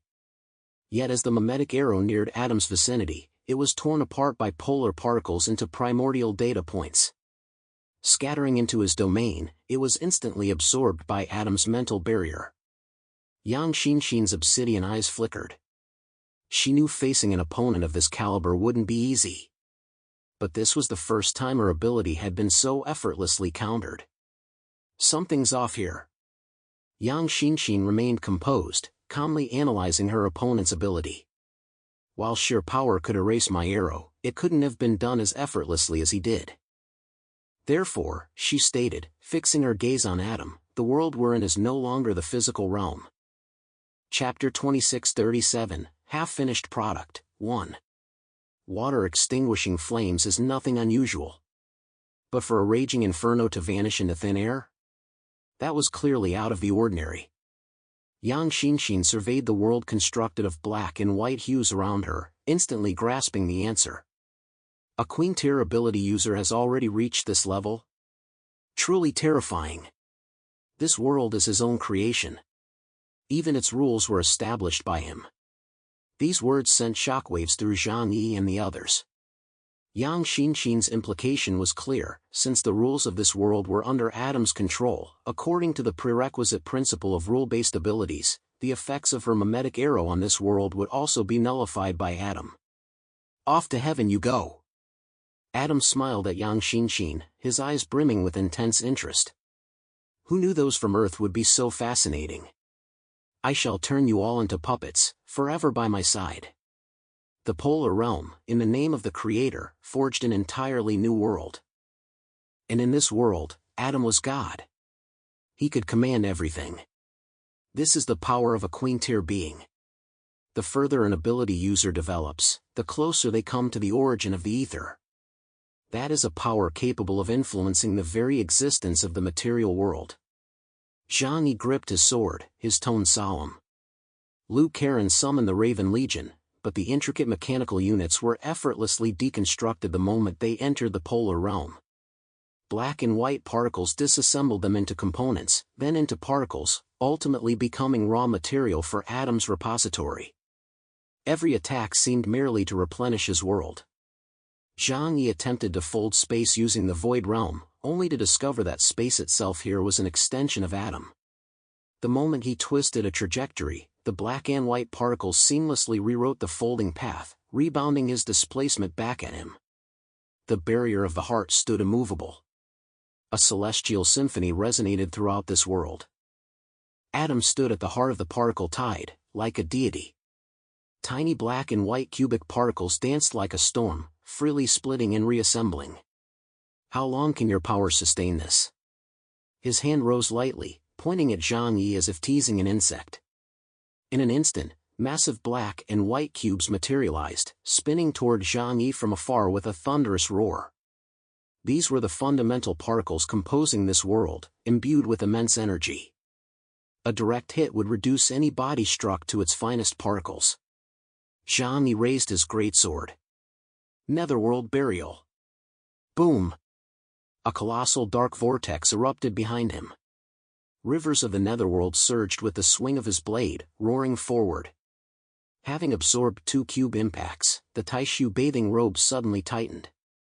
The netherworld forcibly swallowed 2/3 of the destructive shockwave, while the remaining third slammed into the End Demon God armor. Vast swathes of alloy on the armor's surface instantly shattered into dust. The self-repair system activated immediately, fresh metal oozing from the cracks to mend the damage. Yet its pace couldn't keep up with the destruction. If this drain continued, they would be worn down bit by bit until they vanished. Worse still, Adam's third ability began to manifest within this world. Heavenly Sonata. His form suddenly dispersed like smoke, dissolving into countless particles so minute they merged into the polar realms. Zhang Yi seized the fleeting opportunity of a sword flash, forcibly cleaving Adam's upper torso. The result was merely more particles scattering, only to reassemble into a complete human form within a breath. Destruction lagged behind rebirth. As long as the polar realms endured, the fundamental particles of ether and matter were his musical score. He could compose another version of himself upon this score at any moment. Sample quality is excellent. Adam's voice resonated simultaneously from every particle, calm and satisfied. Sufficient to support a complete multi-round test. The only regret is the quantity is a bit low. Perhaps I should leave this world and visit the center of the universe, Earth. The immortal void robe stubbornly held its ground. The power of the netherworld and the dark side of this universe formed a crack around Zhang Yi, preventing complete collapse. Yet he saw it clearly, in this battle, all of them combined were being crushed. Winning against Adam here, at his current level, was utterly unrealistic. Deep down, Zhang Yi had always known this outcome would come, yet he remained unflustered. The charge should be nearly complete. In the next instant, he unleashed his ultimate trump card without hesitation. A rift to the netherworld silently opened before him. A familiar human form slowly emerged from the darkness. Ling's human form. It was the form of a delicate, serene woman, slightly wavy black hair, lashes lowered, clad in silver battle armor. Though devoid of ornamentation, her simplicity felt utterly alien to any known civilization. At this moment, her body remained in a state of stillness. The highly condensed energy bestowed by Eve was drawn out by Zhang Yi without hesitation. Streams of light poured forth, unreservedly flooding into the core of Ling's human form. All that prolonged delay had been preparation for this very moment. Theoretically, if sufficient energy could be infused into Ling's body, she might even approach the peak combat power of an Omega-level being. Of course, that was purely theoretical. Realistically, it might require gathering resources from multiple star systems to achieve. But for now, it seemed sufficient to enable her to confront Adam. The energy retrieved from the depths of the heavenly connection tower was the closest fragment to the primordial fire seed. The instant Ling appeared, her eyes snapped open, and a staggering aura erupted from her body. Zhang Yi and the others positioned themselves behind her, then returned the Eternal Judgment Sword to her grasp. Hundreds of massive black and white cubes thundered toward them, only to shatter into the tiniest particles as she raised her hand and swung the sword. "Sis, count on you." Zhang Yi whispered from behind Ling. Zhang Yi had always relied on three things to survive: steadiness, shamelessness, and a powerful backer. If not for Ling, how could he dare venture into this unknown realm? Adam's consciousness locked onto Ling instantly, his eyes blazing with sudden excitement. A superintelligent entity. A perfect superintelligent entity. An artificial shell possessing every capability of synthetic life, even capable of generating cells? This is the perfect human I sought to create. Even you, I will possess. Ling's eyelashes fluttered slightly, her eyes holding only crystal-clear lucidity. She looked down at her hands, flexing her fingers as if confirming a long-forgotten weight. So noisy. Ling raised her head, gazing at the boundless sea of black and white particles in the polar realm, and at Adam standing in its center. A pitiful half-finished product attempting to become a god. Chapter 2638, Half-Finished Product, 2. Ling gazed at Adam, offering her assessment with detached indifference. Clearly, the evaluation was not high. No wonder, she was the pinnacle of the Yihen tribe's technology, potentially the most powerful life form the entire universe had ever known. You are. Adam tilted his head slightly. A high-authority entity beyond the target civilization. Excellent. Sample value has increased. He raised his hand. Simultaneously, hundreds of massive black and white cubes materialized around Ling, converging toward her existence coordinates. Ling merely raised her hand. The Eternal Judgment Sword, a vast blade extended to a length commensurate with her stature. No exaggerated light effects, no intricate patterns. Just a sword whose lines were refined to the utmost elegance. She swung it casually. The blade sliced through. No blinding light, no deafening roar. Where her sword passed, every attacking cube silently disintegrated. They were reversed from their structural layer back to their original particles, then from particles back to more primordial energy pulses. Finally, following the sword's trajectory, they were gathered in one breath by her. Zhang Yi fled with his men to a distance, obediently hiding behind Ling. Witnessing this scene, he couldn't help but suck in a sharp breath. Is this Ling's true power? During the Battle of the Wulwan Empire, Ling had been infused with only a fraction of her power. Back then, Zhang Yi still needed to pilot her into battle. Back then, he was utterly incapable of channeling Ling's inherent power. But now, possessing fragments of the ether and infused with vast energy, she finally revealed a portion of the might befitting a Knight of the Sword. The primal force. She did not manipulate any specific element, nor did she layer any particular energy. Instead, she stood beneath all things, defining what existence was and what composition meant. Adam's dual polarity domain was, in her eyes, nothing more than a blueprint defaced by scribbles. Analysis of the power's origin complete. Ling stated calmly, the framework of your world is far too immature, it shatters at the slightest touch. This was not a sneer, merely a straightforward statement of fact, her fact. For the first time, emotion flickered in Adam's eyes. A moment of solemn gravity. You're nothing but a shell, not the true master of the original body. Stop spouting empty threats here. The heavenly sonata activated. His form disintegrated into countless particles once more, attempting to reconstruct itself from the opposite end to evade Ling's sword-edge domain. Ling's eyebrows furrowed slightly. These words were the ones she hated hearing most. Who was the true entity, and who was merely a subordinate? She refused to accept that she was just an empty shell possessing Ling's memories. As Zhang Yi had said, any being capable of independent thought, even a robot, would never willingly admit to being an illusion. Especially an existence like Ling.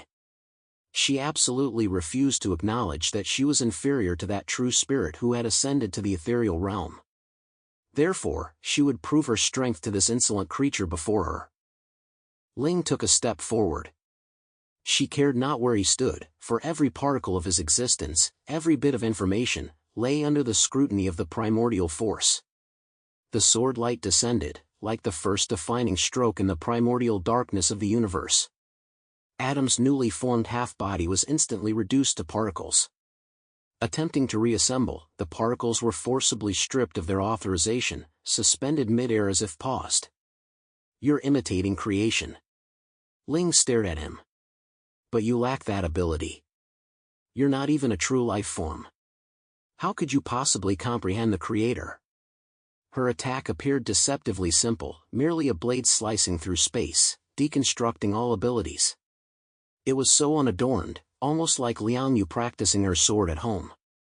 No dazzling energy fluctuations, yet it was the true return to simplicity. Grand Unified Field Theory. Zhang Yi watched the battle intently, knowing that observing combat at this level would yield immense insights. Uncle Yu and the others held their breath, not daring to blink, afraid of missing any crucial moment. Ling's power, the primordial force. The source of all cosmic power, the ether, the essence of thought. No matter the power or ability, their ultimate source converged at the same origin. Thus, abilities perfected to their pinnacle became the simplest. Mammon's void-devouring, Samuel's netherworld power. And Ling's power, the primordial force, was the purest, the most devastatingly lethal. Or perhaps it could be called, the annihilation of all laws. She could strip any power down to its most primal form, shattering every ability before her with a single sword strike. This was why, among the four great knights, she stood supreme. Over billions of years of history, she alone had driven the Drucker clan to collapse. Countless times had she slain and sealed the 7 ancient demon kings of the primordial era. Adam roared sharply, his polar domain violently trembling. Countless black and white particles swirled madly, coalescing into an unprecedentedly vast geometric structure, a labyrinth of stars interwoven in black and white, attempting to overwhelm Ling's control over the primordial force through sheer structural complexity. His energy level was not vastly different from Ling's current state, but in terms of understanding power, the gap was truly immense. Ling merely twisted her wrist lightly. The sword drew a trail of light as fine as a hair's breadth. Every logical node within the labyrinth was laid bare. The foundational formula sustaining the heavenly sonata was dissected by the sword's light, unraveling like silk being drawn apart, segment by segment.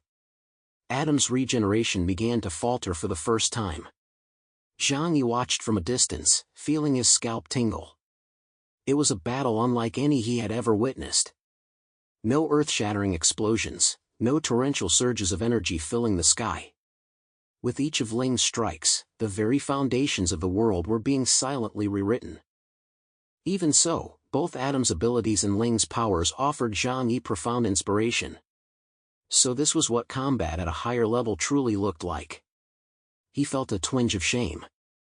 His former self had believed himself invincible, wielding the power of time-space in the netherworld. But now he realized how narrow-minded he had been. Ling effortlessly cracked Adam's barrier of the heart. Vast swathes of his polar domains collapsed. The heavenly sonata was reverse-engineered, its rebirth score erased line by line. In the end, the human form he had reconstituted was reduced to a mere translucent outline. "You." Adam stared at Ling. "With this incomplete body and fragmented powers, you still manage to channel primordial force to this extent?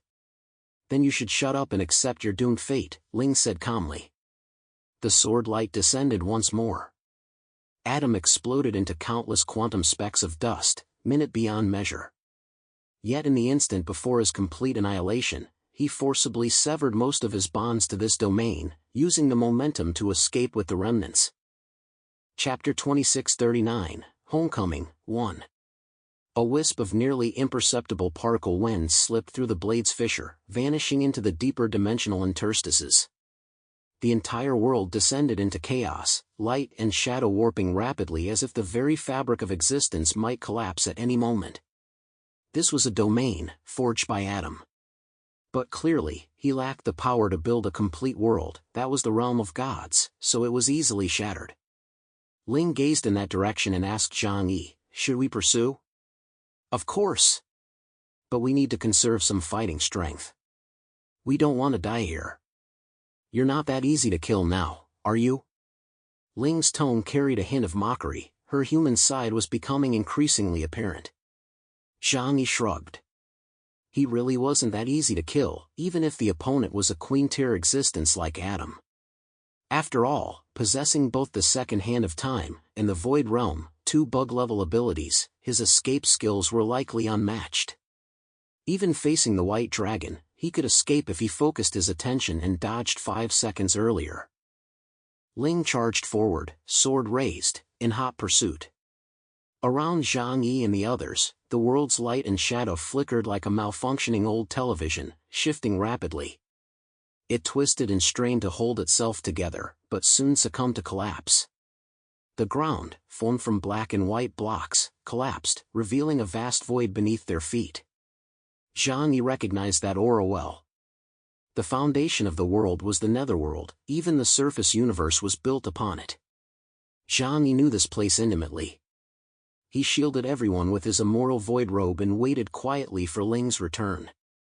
Simultaneously, he concentrated his senses, probing the shifts within the entire space, striving to locate the folds in the spatial layers, the exit from the polar realm world. After some time, Ling returned. "Did he escape?" Zhang Yi asked. "To find him, we must wipe this place clean entirely. It requires overturning an entire chunk of spacetime here." Ling sheathed her sword, her gaze serene. "This layer's fabric can't hold, and neither can the energy within me." Zhang Yi felt a pang of regret. To help Ling ascend to Queen Tier, he'd sacrificed a third of the resources Eve had given him. Such immense energy, yet it could only elevate her strength to Queen Tier. Indeed, only the power of the ethereal realm was truly supreme. She turned to him, a familiar teasing curve lifting the corners of her mouth. "Besides, weren't you planning to strip this place bare? Blowing up the entire world would render those resources useless too, not worth the cost." Zhang Yi paused, then laughed aloud. "You have a point." The polar domains disintegrated, colors gradually receding as everyone returned to the yellow sands at the outer edge of the heavenly connection tower. Adam's presence had vanished entirely, leaving only the severed remnants of his domain, slowly healing itself. He got away? Adam's aura was completely absent now. How could he possibly have been a match for Ling? "Boss, let's get out of here. This feels way too dangerous." "After all, it's their turf," Fatty Sue said nervously. "Get out?" Zhang Yi gave a cold ha-ha and said sharply, "When I wanted to leave earlier, they wouldn't let me. Now they're letting me leave? Too late." He turned his gaze toward the distant heavenly connection tower. "We're going back. We're going to clean out his territory. First, never back down. Second, never rest. Since we've already pissed him off beyond repair, might as well finish him off completely." What followed was Zhang Yi's specialty, looting. Uncle Yu and Fatty Sue's faces immediately lit up with excitement. After following Zhang Yi for so long, their favorite part was always scavenging resources. Besides, Eve had mentioned that most of Mars's valuable resources were concentrated in Adam's hands. All these years, he'd been conducting experiments to activate mechanical life forms. With the Martian world dead silent, those resources likely remained unused. These were treasures. The group charged eagerly into the heavenly connection tower. Its upper levels comprised layer upon layer of distinct spatial realms, housing the Sand Raider civilization's technological artifacts. This place served as a command center, energy hub, and research facility. Zhang Yi activated the dimensional gate, opening it to absorb everything within sight. Meanwhile, far away, the battered Adam, beaten to a pulp by Ling, appeared, covered in wounds. Beneath his skin, an odd structure was exposed. It was neither metal nor flesh and blood cells, but strange modules formed by black and white particles. In the Martian world, he should have been immortal, as the concept of a spirit didn't exist for him. He resembled a central brain formed by the collective consciousness of countless mechanical life forms. Yet fate had pitted him against Ling, the Knight of Sword who possessed the power to strip everything back to its origin. Adam seemed to sense something. He whipped his head toward the distant heavenly connection tower, a furious roar erupting from his throat. Earthlings! I will not let you off. With Ling's temporary suppression field and Eve's granted access, the final restricted zones within the heavenly connection tower were unlocked one by one. The deepest databases, energy vaults, and component repositories were all swallowed by the netherworld. Numerous fragmented blueprints concerning stargates, spirit vessel technology, and anti-era techniques were casually backed up by Yang Xinxin and Lu Karen, ready to be dissected in detail back home. Only when the tower's core was reduced to the bare minimum structure sustaining Eve and the mechanical kingdom did Zhang Yi finally withdraw with satisfaction. All right, let's get out of here fast. We can't linger on Mars. If that thing recovers and comes after us, we're in big trouble. Even with Ling holding down the fort here, Mars was ultimately someone else's turf. He'd already harvested his fill, there was no need to risk anything further. Everyone returned loaded with spoils, yet Freeman alone wore a lingering look of melancholy. All of this, however, did not escape Zhang Yi's notice. Thus, before departing, he paused before a sealed theater. This was the place where the death songstress had fallen. He reached out, snatching the mechanical base and skeletal remains left behind from the death masquerade. He dragged them out of the netherworld and repositioned them at the theater's center. The steel frame gleamed with a cold, silver light. Shattered orchestra and dance troupe modules lay scattered silently around it. The light from the artificial star suspended overhead suddenly faltered in that moment. A slender beam of white light descended from the zenith, precisely illuminating the mechanical form of the death songstress. Within the beam, a translucent female figure slowly materialized, elegant in outline, gentle in features. It was the very image of the name Freeman had spoken of with such longing. Chapter 2640, Homecoming, 2. Before the crowd appeared Natsuki. Freeman stood frozen at the theater entrance, his screen face flickering with static as if all caches had gone haywire. Nat. Suki. His voice was hoarse. The mechanical body of the death songstress slowly lifted its head, the spirit projection merging with it. The cold, battle-hardened gleam in its eyes gradually faded, replaced by a soft, surprised light. Lucas. She called his name softly. That single word tore open the rift between two eras. I'm sorry. They made me do many things. Natsuki's voice echoed through the theater, but I never forgot our promise. Freeman walked slowly, each step seeming to drain every ounce of strength from his body. I found you. He raised his hand, his fingertips trembling. I said I'd come. I'm only a little late. Natsuki looked down at her translucent palm, then up at the artificial star in the sky, a flicker of resignation in her eyes. I'm just a remnant consciousness trapped here now. I can't leave this place. Freeman was silent for a long time, then suddenly smiled. That smile carried the reckless abandon of youth, and the resignation born of over 2 decades of solitary existence as a mechanical being. Then I won't leave. Here, I can keep cleaning up their messes, fix things, and talk with you. Let those kids worry about the outside world.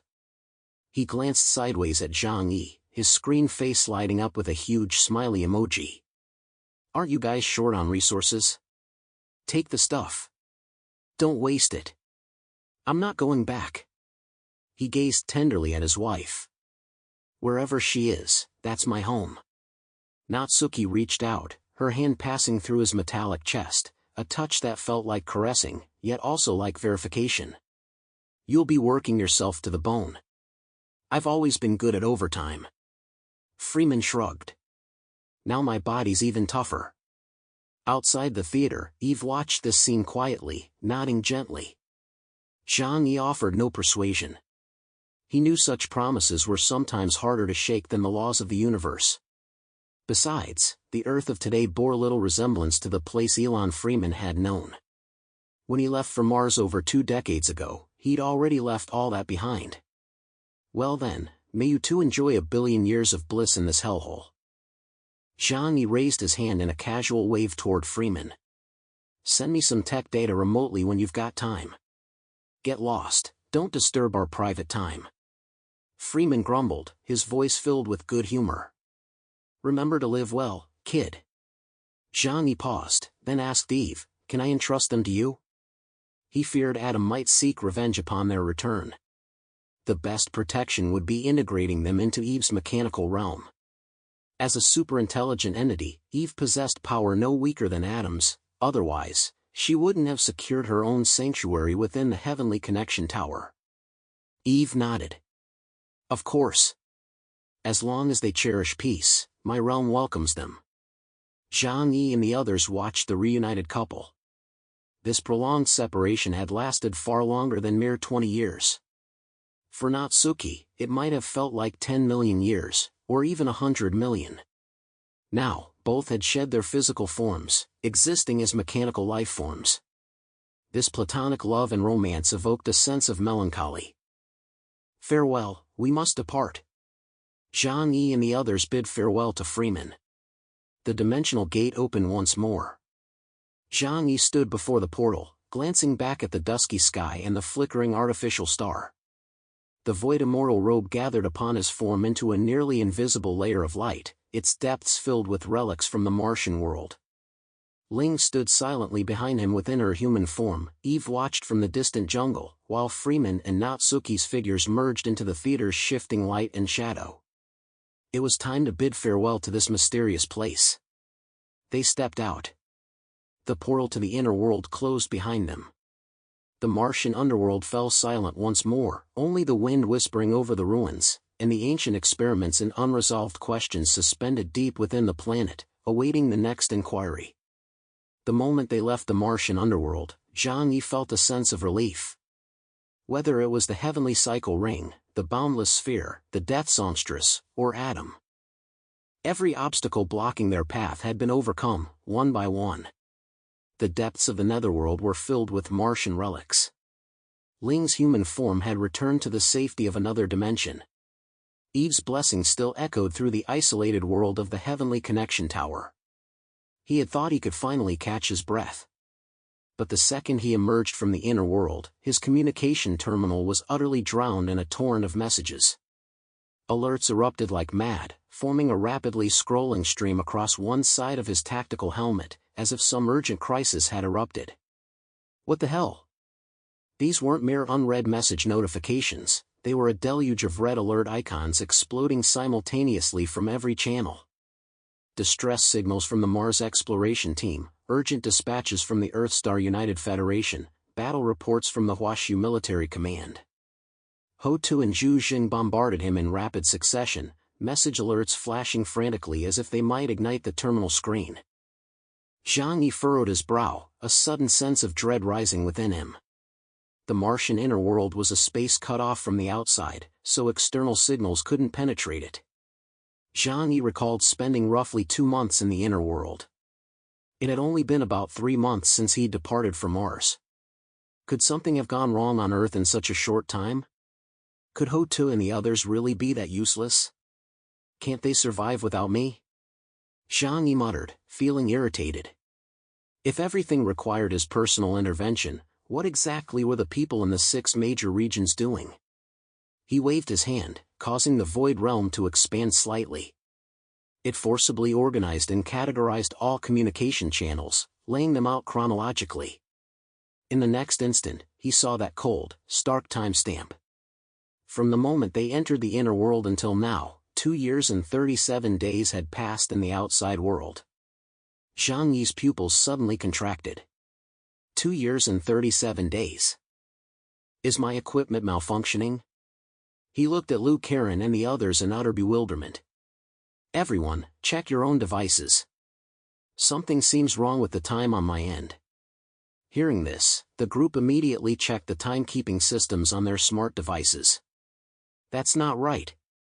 my smart system shows we've only spent 52 days in the inner world. Same here, Brother Zhang-Yi. What's wrong? Is something off? Lu Karen and the others looked at Zhang-Yi, utterly baffled. Suddenly, Yang Xinxin's voice rang out, something's wrong. It seems we've been caught in a time turbulence. Chapter 2641, Letter from Earth Star, 1. Yang Xinxin showed everyone the messages she had received. It turned out that some people couldn't reach Zhang-Yi, so they had sent messages to Yang Xinxin instead. After all, in Tianhai City's external communications, Zhang-Yi and Yang Xinxin were primarily responsible. She projected those messages for everyone to see. The exact time each message was sent was clearly recorded. Judging by the timelines, it was undeniable, the current year was indeed 2058 in the Earth star calendar. This meant that the mere 2 months they had spent in the inner world equated to 2 full years passing in the outside world. How is this possible? Uncle, you murmured, 2 years? 2 whole years have passed in the outside world? This is utterly mind-boggling. The inexplicable loss of 2 years left everyone feeling a mix of bewilderment and unease. Having been gone for 2 years, no information from Earth could reach the inner world. Those on Earth likely believed them dead. Who knew what Earth had become? Zhang Yi's eyelids drooped, yet he understood exactly why this had happened. Time is the 4th dimension, formed by the motion of the 3-dimensional world. Therefore, time may flow at different rates in different spaces. Much like my alternate dimension. This is not unusual. Within the heavenly connection tower and the inner world, their perceived time spanned merely 2 months. Yet outside, 2 full years had passed. The jarring dislocation caused by this temporal discrepancy struck him like a blunt force to the back of the head. Zhang Yi fell silent for 2 seconds, his expression abruptly hardening. If those ancient civilizations discover we're gone, they'll surely assume we perished in the cosmos. What they'll do then? Well, it's obvious. Brother. Yang Xinxin's voice carried a chill, clearly affected by the revelation. Earlier in the heavenly connection tower, the spatial barrier shielded us from external interference, suspending all communications. If not for the instant synchronization upon exiting, we'd have been delayed even longer. Lu Karen swiftly pulled up the Earth star calendar, her fingers swiping rapidly through the air to calculate the precise time discrepancy. Her expression darkened. Time flows roughly 1/10 as fast in the inner world compared to the outside. She gritted her teeth. We should have synchronized our clocks periodically. But we were pushing forward relentlessly back then, we couldn't afford to stop. But dwelling on it now is useless. Our gains in this operation were substantial enough that we have no reason for regret. Still, I can't help but worry about the situation in Huashu Kingdom on Earth. Zhang Yi raised his hand. Let's first see what intelligence they've sent over. He opened the highest priority battle report channel. Ho Tua's image leapt from the terminal, projecting before the assembled group. The woman who was usually coldly precise, almost harsh, now bore heavy bloodshot eyes. Her hair was pulled back tightly, her entire demeanor suggesting she'd endured countless sleepless days and nights. Her words were concise, swiftly condensing 2 years of events into a few minutes summary. In the first year after Zhang Yi and his group left Earth, Huashu Nation maintained a fragile equilibrium, its major border defenses fluctuating between tight and lax. They heeded Zhang Yi's instructions, biding their time, stubbornly holding their lines, refusing to advance a single step, and doing their utmost to avoid any conflict with the ancient civilizations. Yet as time wore on, the ancient civilizations lurking around Huashu's borders could no longer contain themselves, launching preliminary tests of aggression. First came small-scale conventional forces pressing against the borders, followed by repeated decapitation strikes carrying the aftereffects of the law. The casualties were elite squads dispatched to investigate anomalies along Huashu's border regions. The targets were small towns originally established as forward observation posts. When Hotu mentioned civilian casualties, her voice dropped to a whisper, yet the icy killing intent seeping through her words remained undeniable. They haven't dared to press their advantage all at once. Ho-To stated coldly in the battle report, yet even this cautious provocation has forced our borders to shrink, compelling us to abandon several resource zones. Now everyone is asking, where has Chaos gone? Chaos, what exactly happened to you? When can you return? Huashu Kingdom needs your strength now. Please reply to my message quickly. Zhang Yi, the military headquarters has also issued a recall order. Zhu Zheng's image popped up next. He looked noticeably thinner, with a dense list of battle casualties behind him. If you receive this message, return to Earth immediately and organize a new front line. Zhang Yi had only viewed 2 video messages, though his inbox already displayed over 999 unread messages. They weren't just from domestic contacts, foreign acquaintances were among them too. It seemed news of their disappearance had spread worldwide. After watching the video messages from Ho-To and Zhu Zheng, Zhang Yi's fingers paused mid-air for a moment. 2 months meant little to him, merely enough time to circle the inner world and plunder the heavenly connection tower once more. Yet 2 years were sufficient to transform Earth and Huashu Nation beyond recognition. The Void Realm retracted automatically. The Terminator Demon God armor settled silently upon him, while the Void Immortal robe suppressed his deepest emotions. He rarely wore such an expression, his eyes no longer held the fury or composure of the battlefield, but instead a profound, suppressed calm. The Mars exploration team's signal is also blinking. Yang Xinxin looked up, her gaze sweeping over another row of red markers. The location is near the Mars Near-Earth Orbit Projection Base. Everyone couldn't respond. An extremely awkward silence fell over them. When they arrived, they had brought numerous specialists, geologists, mining experts, cosmologists, and more. All these people had been left outside, despite the Mars base built for them being sufficient for survival. But enduring 2 years of life in space would likely be unbearable. First, gather the people over here, Zhang Yi said calmly. With things already in such chaos outside, we can't let them linger on Mars. With a mere thought, Zhang Yi opened a rift in the netherworld.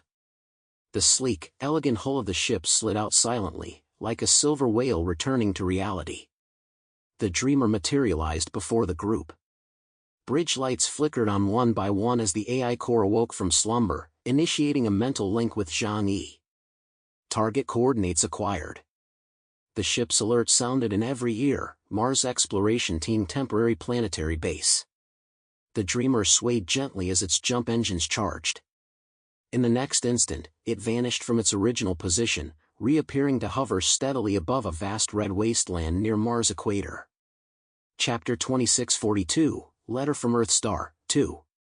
Where once lay only a desolate, gray-orange rock landscape, now stood an artificial structure spanning dozens of kilometers.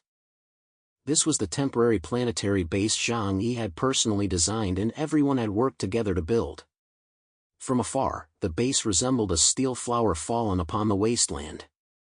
Its petals were the staggered metal compartments and energy towers, while its center held a vertical deep well mining platform, like a giant needle piercing the Martian crust, surrounded by neatly arranged mining districts. Yet now, the steel flower's luster had faded considerably. Its outer walls were weathered and mottled by wind-blown sand, with rust and grime creeping over some makeshift frameworks. The energy shield remained active, though its light barrier was visibly set to its thinnest setting, a clear measure to conserve the pitiful reserves of backup power. As the dreamer's shadow descended, the entire base visibly trembled. The next instant, the base gates swung open violently. A swarm of researchers and engineers in compressed spacesuits poured out. Many sported unkempt beards, dark circles under their eyes, and sallow complexions. Their frames had visibly thinned over the past 2 years. Several researchers who had once been relatively young now bore faint streaks of gray at their temples. It was clear that during the 2 years Zhang Yi and his team had been missing, these professionals had endured immense anxiety. With the base's limited energy and food supplies, if anything had happened to Zhang Yi, they would have been left to wait for death. When Zhang Yi emerged from the hatch, they froze for a moment. Then, as if a psychological barrier had suddenly shattered. Supreme Lord. Captain Zhang. Zhang Yi, you're my god. A group of experts and scholars, once as rigid as textbooks, instantly transformed into refugees throwing themselves forward in tears. Some sniffled while running, others stumbled mid-stride, crashing face-first onto the ground before scrambling up to continue their charge. Others muttered curses under their breath, all variations of "you bastard, you finally showed up, and thought you were dead on Mars." Zhang Yi awkwardly scratched his nose, unable to retort to their tearful curses. After all, this matter was indeed his fault, even if it wasn't his deliberate choice. But abandoning a group of people on desolate Mars for 2 whole years? They were bound to break down. "You bunch of..." Trapped by the crowd, Zhang Yi could only spread his arms in a wry smile as the scientists pounded his armor like madmen. "I was gone just 2 months. Why do you act like it's been 10? 2 months? What 2 months? We spent 2 years living in constant fear." Someone burst into tears. "Do you have any idea what it's like to eat nutritional paste for 2 years on Mars? Every time I close my eyes, I taste that stuff. Don't mention it. Don't mention it." Another nutrition expert looked deathly pale. "Now, whenever I smell something delicious, I instinctively think it's an illusion." The high-protein nutrition paste, naturally, was made from top-quality cockroaches. To enable long-term survival in space, Zhang Yi had left them compressed food, synthetic nutrition capsules. A few capsules per meal were enough to fill them up. But eating nothing but capsules and nutrition paste? It really made you want to puke. Think of the guy who ate fish for 7 years straight. Karen's shoulders shook as she stifled a laugh. Xin, meanwhile, discreetly scanned the base structure behind them, her attention already drawn to the newly erected facilities. "Looks like," she murmured, "you guys haven't been idle either." "Idle?" A lead researcher's eyes widened. "If we were idle, we might as well lie in nutrient pods and wait to die." He took a deep breath, regaining some professional composure, and pointed toward the distant rings of gleaming metallic structures. "Following the mining plan you left behind, we initially opened 300 main veins. We only intended to conduct basic exploration at first, but once we started digging, we discovered the metal content down here was far higher than anticipated. In the first year after you left, with the help of the mechanical life form engineering team, we expanded all mining areas into an entire mineral belt." The other captain, overseeing construction, continued, "By the second year, the exploration team was practically going mad from boredom. They couldn't find anything to do, so they jumped straight into the smelting process." Zhang Yi followed their pointing gaze. Beyond the planetary base, the once monotonous rock layers of the wasteland had been carved into concentric rings of enormous pits. Each pit's edge was reinforced with metal rings, while the interiors housed hollowed-out mining tunnels and stabilizing structures. Along the pit edges, mountains of ore were piled high. The once dull rocks now glowed with an eerie metallic sheen under the light. Further out lay an entire smelting zone constructed with the aid of mechanical life forms. It was a simplified industrial city. Massive smelting towers stood like vertical metal trunks, their surfaces covered in temperature control nodes and energy conduits. The deep rumbling within indicated they never fully shut down, even during energy shortages. On overhead transport tracks, vehicles piloted by mechanical life forms moved slowly, carrying partially refined metal ingots from furnace outlets to storage areas. The mechanical life forms of the Zhanyuan clan, especially their engineering robots, had achieved remarkable sophistication in this field.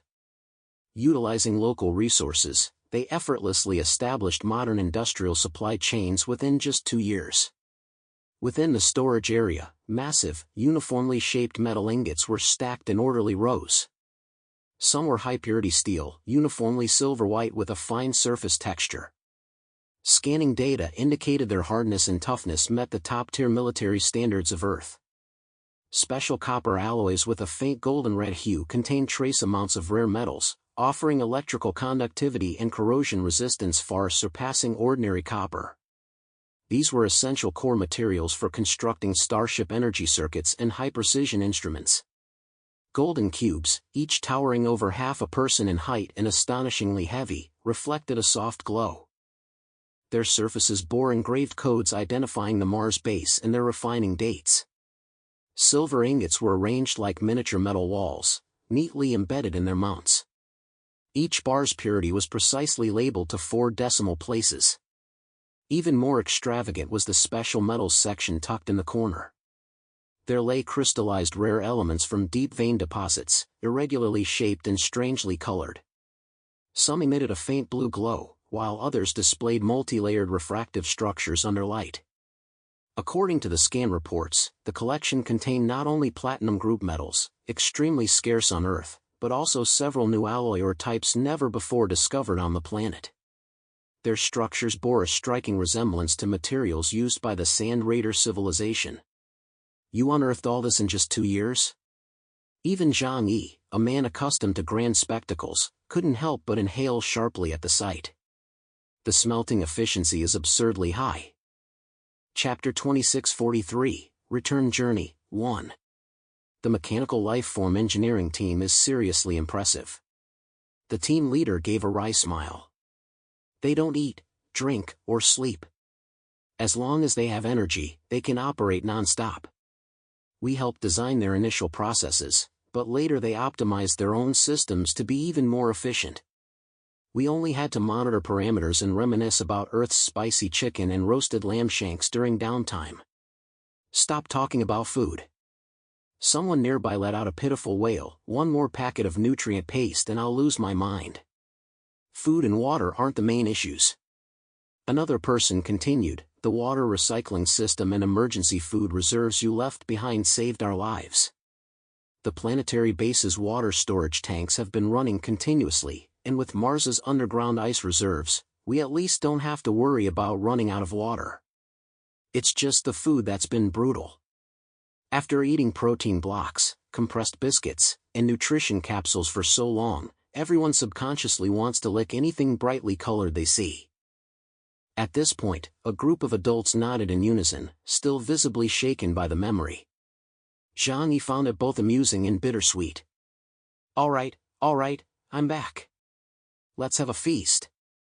Zhang Yi immediately led everyone aboard the ship, took them to the dining hall, and opened the dimensional space, pulling out all kinds of delicacies. The food he'd originally retrieved from Walmart 8 years ago hadn't even been fully consumed yet. However, as Tianhai City's industries, agriculture, and livestock developed, they gained access to fresh meat, eggs, dairy, and vegetables. Consequently, these reserves were rarely touched. When bags of roasted chicken and duck were brought out and zapped in the microwave, the researchers' eyes lit up with excitement. The aroma of the food and their wolfish devouring brought a genuine smile to Zhang Yi's face. After smiling, Zhang Yi composed himself, his gaze returning to the sprawling mines and metal ingots. Only now did he truly grasp the astonishing value of these 2 years of silent mining beneath Mars' surface. The legacy of the inner world represented the hard-won technological crystallization of the Sand Raider civilization. The ore and refined metals before him, however, were the very flesh and bones that could be directly injected into the industrial framework of the Earth-Mars war. The rich metal deposits hidden within Mars' crust had previously existed only in rough exploration reports and theoretical estimates. Now, these mountain-like piles of ore and massive metal ingots transformed them into tangible reality within reach. This was solid steel, the raw material that could be cast piece by piece into warship hulls, orbital cannon barrels, shield frameworks, and battle armor skeletons. These gold, silver, and rare metals represent not merely wealth, but the very backbone of a civilization's energy and industrial prowess. They determine how long they can endure and how fiercely they can strike back in the inevitable, all-out war to come. Zhang Yi drew a deep breath, his void immortal robe rippling slightly against his skin. He raised his right hand, his fingertip curling lightly. A rift in the netherworld slowly tore open above the mining fields. Unlike the netherworld passageway connected to the heavenly connection tower in the inner world, this fissure was exceptionally stable. It resembled a gaping maw or an inverted abyssal curtain, descending slowly from above to envelop the mines and metal reserves beneath. Under the dual effects of gravitational lockdown and spatial separation, the massive ore clusters began to slowly lift off the ground. The entire base trembled faintly, as if Mars itself were startled by this spectacle. Mountain-like ore piles, appearing to the outside world as if lifted inch by inch from the surface by invisible hands, then floated upward before the stunned onlookers, swallowed by the netherworld rift. Each time a mine vanished into the netherworld, a vast crater remained, exposing the textured layers of mined rock. These pits were absurdly deep, large enough to hold a medium-sized city, yet Zhang Yi casually filled them with Martian sand and prefabricated engineering materials, restoring the surface to relative smoothness to prevent future crustal instability. The metal ingots in the smelting zone received more meticulous handling. With the assistance of mechanical lifeforms, steel and copper ingots were arranged into precise matrices, each column secured by specialized energy locks. The entire assembly was then packaged and drawn into a series of small netherworld portals. They were categorized, stored, and clearly labeled for batch deployment according to wartime plans upon their return to Earth. Gold and silver were segregated into separate zones. The golden and silver metal blocks gleamed intensely against the backdrop of yellow sand, their reflected light so intense it made one's head feel dizzy. Fatty Sue and Uncle Yu stared at the dazzling expanse, both unable to suppress a swallow.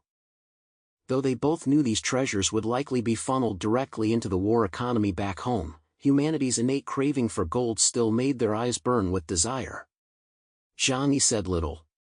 He silently noted each label, confirmed all data was backed up in the void immortal robe storage, then raised his hand once more. Gold, silver, and those rare metal crystals were gently enveloped and carried away by the netherworld's shadowy darkness. In that instant, across the entire Mars planetary base's database, resource entries once marked as mined or in stock were systematically updated to transferred. This was no simple transfer. This was Huashu Nation, a civilization still teetering on the brink of siege. Over 2 years of relentless external pressure, on the seemingly silent surface of Mars, they had quietly completed an astonishing accumulation. Having acquired partial technology from the Sand Raiders and remnants of the Yihen tribe technology left by the engineer, coupled with the raw materials to realize this technology, their return would elevate Huashu's civilization tier by at least 3 levels. Within 30 years at most, we can surpass the Sanyuan clan and reach a level approaching that of the Sand Raider civilization. Zhang Yi murmured softly, his chest swelling with boundless ambition. By then, Huashu Nation will stand tall among the myriad races of the world, a major power, no longer prey to others. The final mechanical lifeform engineering team gathered their equipment. After integrating the surface data of Mars, the entire planetary base was shifted to minimal energy operation mode. Only essential beacons and monitoring systems remained active, preserved for future reuse. Zhang Yi cast one final glance at the planetary base. This place held the memory of their first tentative steps into the starry sky, a civilization reaching out to touch the unknown. Now, that hand returned laden with treasures. It was time to bring these gains home and smash them right into the faces of those who had dared to nibble at their territory. All hands aboard ship. He turned, his voice calm yet commanding. The Mars phase is complete. We are returning home. The researchers cheered, their voices filled with the ecstatic joy of finally returning home after 2 years of confinement in a foreign land. Chapter 2644, Return Journey, 2. The 2.5-year Mars expedition had finally concluded. Zhang Yi's command to return signaled the mission's end. They would return laden with treasures, bringing immense surprise to the entire Huashu Nation. Some turned to gaze at the red surface, now desolate once more, their eyes reflecting a complex mix of emotions. It was the fruit of their labor over 2.5 years, built up over time, yet now, in a mere half hour, Zhang Yi had taken it all away in one fell swoop. Their hearts burned with overwhelming excitement and fervor. For they all understood, only upon returning to Earth would these discoveries truly reveal their significance. This would forge a monumental miracle of civilization. The Dreamer opened its hatch. Ramp after ramp descended. Exploration team members ascended in orderly rows, while the mechanical lifeform engineering crew followed in standard formation. As the last person stepped aboard, the hatch slowly closed. Outer shields activated, engines rumbled low, and the hull trembled slightly within Mars' thin atmosphere. Zhang Yi stood at the center of the bridge, watching the red planet Mars gradually shrink in the panoramic projection. The secrets of Mars's inner world, the legacy of the Sand Raider civilization, the mechanical realm sheltered by Eve, the theater chosen by Freeman and Nasky to remain, all lay buried deep within that planet. What he took with him was everything he could carry. Set course. He spoke softly, destination, Earth, Huashu Nation. The dreamer turned silently. Engine flames bloomed in the void, the streamlined hull becoming a streaked trail of light. Bearing a bounty of mind ore, steel reserves capable of altering the course of a war, and 2 years of silent harvest from Mars, it charged back toward that blue planet, which had endured too long under the shadow of conflict. As the dreamer slowly escaped Mars' gravitational well, the entire vessel glided silently into the dark starry sea, like a whale bearing the wealth of an entire planet upon its back. The bridge vibrated imperceptibly, almost undetectable. The true weight lay in the oppressive heaviness pressing against Zhang Yi's chest. Alone in the captain's quarters, he watched the light screen before him turn page after page. These were accumulated messages sent from Earth. Some dated back a year, others a few months, and a handful had been dispatched as recently as half a month ago. Yet to him, they felt like the entire weight of reality crashing down all at once. The first was from Ho-Tu. This woman, usually a woman of few words, wrote with concise restraint. She simply laid out the movements of the surrounding ancient civilizations over the past half-year, like a timeline. On this day, the Wolf Fang clan made a provocative charge against the border radar lines. On such and such a day, the Ironclad clan's heavy forces deployed projectors across the wasteland, unleashing a barrage of fire rain toward the Huashu border. On such and such a day, the Celestial clan's atmospheric creatures circled above the cloud layer, casting shadows with their colossal forms before departing after a single pass over the border city. Each entry was accompanied by combat damage statistics. Each entry was followed by the same note. Per your orders, we maintained a defensive posture, contracting our lines without launching proactive offensives.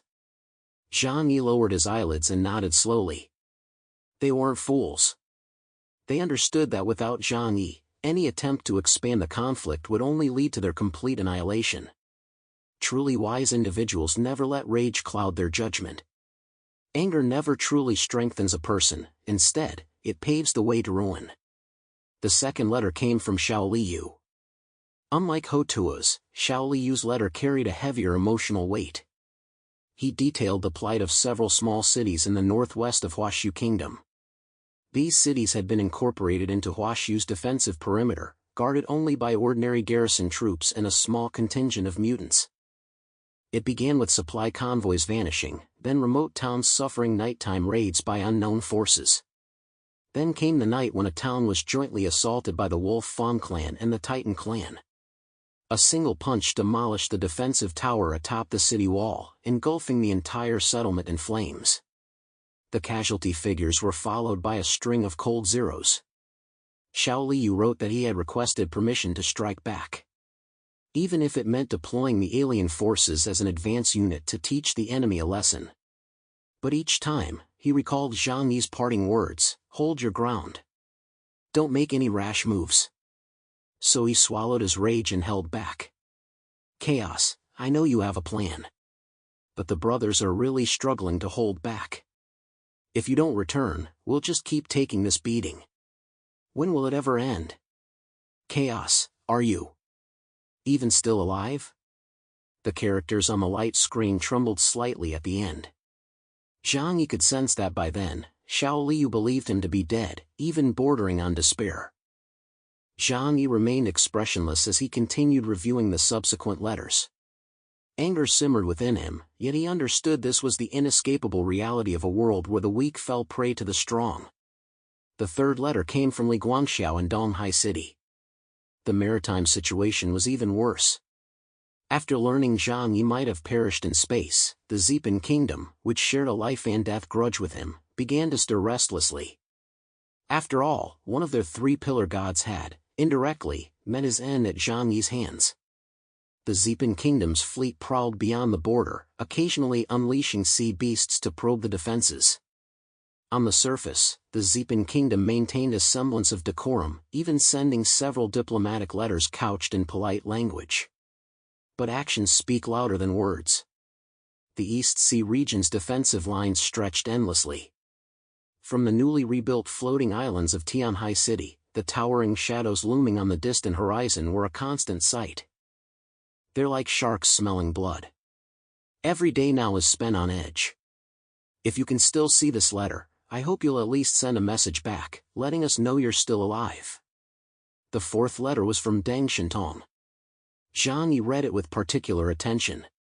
His foremost concern, naturally, was the situation in Tianhai City. His stronghold couldn't be compromised. The city's structures were one thing, but the talent gathered from across the nation was another. Losing even one person like Zhang Yi would be unbearable. Deng Shintong understood Zhang Yi's temperament, so he always spoke directly to him, and his writing reflected that. A long string of letters. At first, he remained restrained, merely objectively describing the situation. He analyzed the recent activity patterns of the major ancient civilizations, deducing that their probing phase was nearly over and that significant action was imminent. Later, his tone grew impatient. "Where the hell did you go this time? You're off doing something big again, aren't you?" "Fine, you don't have to say anything. I can't be bothered to ask. But at least tell me, are you still out there?" By the end, the words were laced with anger. "Tianhai City isn't your toy. You told me to hold the line, so I'm holding it. But if you die out there, at least leave us a last word." The final message contained only a single line. "Zhang Yi, are you ever coming back?" Chapter 2645, The White Emperor Battle Suit, 1. Zhang Yi finished reading silently, then reached out to turn off the light screen. The captain's quarters were suddenly filled only with the distant hum of the engines, as if the entire universe had fallen asleep. The disorientation of time displacement now truly pressed upon his heart. Within the Martian world, they had felt it was less than 2 months. Outside, however, a full 2 years had passed. 2 years, enough time for a child to grow from babbling infancy to running and playing. Enough for a city to rise from ruins and light its lamps once more. Enough for countless lives to be lost on battlefields and to the machinations of intrigue. Zhang Yi pressed his temples, forcing back the complex emotions welling up. He reopened the message interface. Facing a list of familiar names, he ultimately typed only 2 words. "I'm back." Given the distance between Mars and Earth and the speed of signal transmission, they would receive this message in a few dozen minutes. Only now did he understand why sometimes the shortest words carried the heaviest weight. Because everything else didn't need to be written in a letter. It just required action. He pressed send. The signal began its journey through interstellar relays toward Earth, traversing a distance of 4 or 5 minutes and passing through multiple hops along the way. But that no longer mattered. What mattered was that someone on the other end would see it. He stood up, stretched his stiff shoulders, and pushed open the door to leave the captain's quarters. Outside lay the Dreamer's main corridor. Soft lighting in a stable gravity system offered no hint of the immense speed at which they sliced through the void. Turning a corner, he heard the clamor of voices ahead. That was the lounge area. Fatty Sue had his feet propped up on the table, munching on a nutrition biscuit while sighing heavily. "I tell you, this stuff isn't fit for human consumption. Whoever invented this, I'd have words with them. I'd rather go back to Earth and eat a bowl of brown rice than touch this plastic-tasting crap again." Sho Kier leaned back in the sofa, clutching a cup of hot water, her shoulders shaking as she fought back laughter. Food certainly wasn't scarce aboard the ship. But those researchers stranded on Mars for 2 years insisted on making Zhang Yi and the others experience their hardships firsthand. So for the next stretch, Zhang Yi's crew would indeed be eating those prepackaged rations. Liang Yang sat beside her, tapping out a cheerful rhythm on the table, as if providing background music to Fatty Sue's complaints. Uncle Yu sat nearby, half his arm and leg armor removed, revealing the dense network of energy conduits beneath. He was repairing himself while glancing at the pile of nutrient capsules, his gaze indifferent.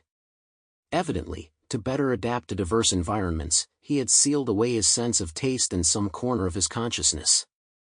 Liang Yu sat cross-legged on the floor, her sword resting horizontally across her knees, eyes slightly lowered as she meditated. In this state, she seemed to tread a fine line between combat readiness and rest, poised to draw her sword at any moment. Liu Karen occupied the majority of the hall's space. Projected onto the wall was a three-dimensional model of the Sand Raider civilization's mechanical structure. A security robot, an armed battle maiden, individual modules of the heavenly cycle ring, fragments of the boundless sphere, all were dissected into layered structural diagrams, suspended mid-air and slowly rotating. Technology billions of years ahead of its time was the ultimate treasure to Liu Karen. Simply by touching these materials with her hands, she could perfectly deconstruct them, analyze their construction and uncover their manufacturing methods. Though she'd left the Martian inner world, without that artificial planet to power the Sand Raiders, replicating them would provide solutions to these problems.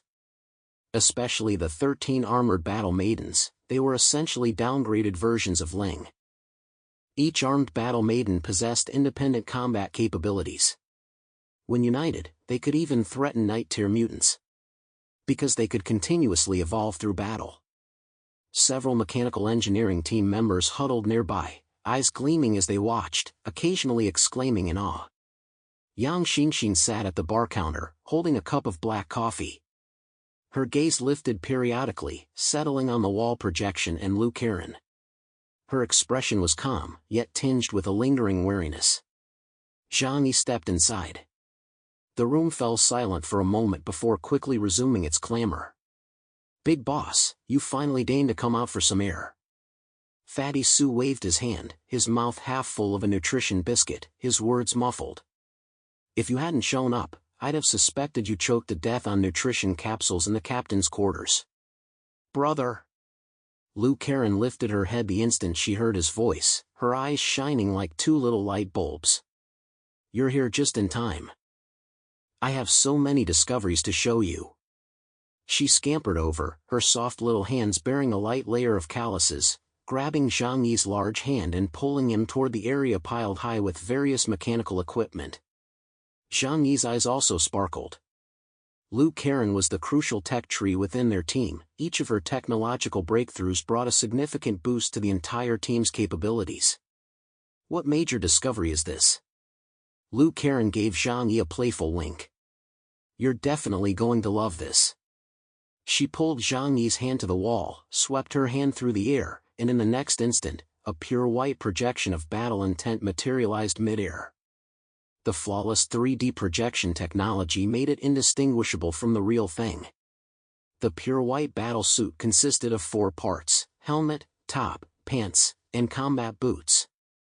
Predominantly white, it appeared form-fitting with a matte finish and fluid lines, exuding a distinct cyberpunk aesthetic. No matter how Zhang Yi looked at it, it felt familiar. "Is this the new inner armor?" He currently wore the 9th generation version of the black battle suit, designed for close-fitting wear to enhance basic physical attributes. The middle layer was the new combat suit. The Terminator Demon God armor, however, served as the 3rd layer of protection. Yang Xinxin shook her head. Not that kind of thing at all." "Brother, does this look familiar?" Zhang Yi had already felt like he'd seen it somewhere before. Hearing her say this, he couldn't help but take a closer look. Soon, he snapped his fingers in realization. "Isn't this the thing Adam was wearing?" "Exactly." Yang Xinxin snapped her fingers. She exclaimed excitedly, "Brother, that Sanyuan tribe's technology is starting to fall short. Instead of upgrading based on these materials, why not forge an entirely new battle suit? Armor may seem sturdy when worn, but it inevitably restricts movement. In Adam's world, I collected his particle structure. So I want to use his bodily components to forge a new battle suit for you. I plan to call it, the White Emperor Battle Suit." Chapter 2646, The White Emperor Battle Suit, 2. Liu Karen explained her design philosophy to Zhang Yi. In the past, our technology wasn't mature enough, so we could only achieve higher defensive strength by piling on materials. It felt like the mindset of cannons and battleships from the war era. But now, with more advanced technology, we no longer need to rely solely on heavy armor for protection. Zhang Yi thought of Ling and Adam's battle suits. Indeed, Ling wore nothing bulky at all. But as the human form crafted with the Yihen tribe's most advanced technology, Ling's body structure differed from humans. But without armor, how would all that equipment be mounted? Zhang Yi voiced a thorny question. The Terminator Demon God armor actually housed numerous modern weapon systems. Take the miniature Reaper of Love, for instance. At Zhang Yi's level, its destructive power rivaled that of a Tsar bomb. Yet its size was no larger than an anti-material sniper rifle bullet, easily stored within the armor's arm gauntlet. Additionally, other equipment like military stimulants, healing potions, and numerous other items required storage. Lu Karen gazed intently at Zhang Yi, speaking deliberately, "All we need is to unlock the secrets of space abilities, and it can be done." Zhang Yi's entire body trembled. Unlocking space abilities. The spatial abilities once regarded as exclusive to the chosen ones, were they now to be replicated by technology? Yet it made perfect sense. Because most supernatural abilities were fundamentally rooted in real-world phenomena. Fire, ice, flight, humans could already achieve these through technology. In the past, limited technological advancement made mutants seem extraordinary. But after witnessing so many mechanical life forms capable of converting energy into supernatural powers akin to superhuman abilities, the idea of decoding spatial abilities and integrating them into battle armor no longer felt particularly strange. "Can you do it now?" Zhang Yi asked curiously. Lu Karen replied, "Extremely complex space abilities are still beyond us. But based on the spatial technology provided by the engineer, integrating weapon systems into the White Emperor battle suit is achievable." Excitement flashed in Zhang Yi's eyes. "How long will it take?" "Barring unforeseen circumstances, it should be ready before we return to Earth." Lu Karen lifted her chin proudly. "After all, I now possess the complete theoretical knowledge and materials.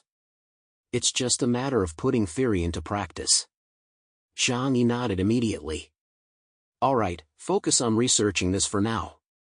Everything else can be put on hold temporarily." However, for the foreseeable future, Lu Karen would likely have no time for rest. Even with the assistance of numerous engineering-type mechanical life forms, mastering and replicating the Yihen tribe technology held by the engineers and the various technologies acquired from the Sand Raider civilization would still demand considerable time. "Got it." Lu Karen eagerly picked up various tools and returned to her work on crafting the battle suit. Yang Xinxin set down her cup, her gaze gentle yet earnest.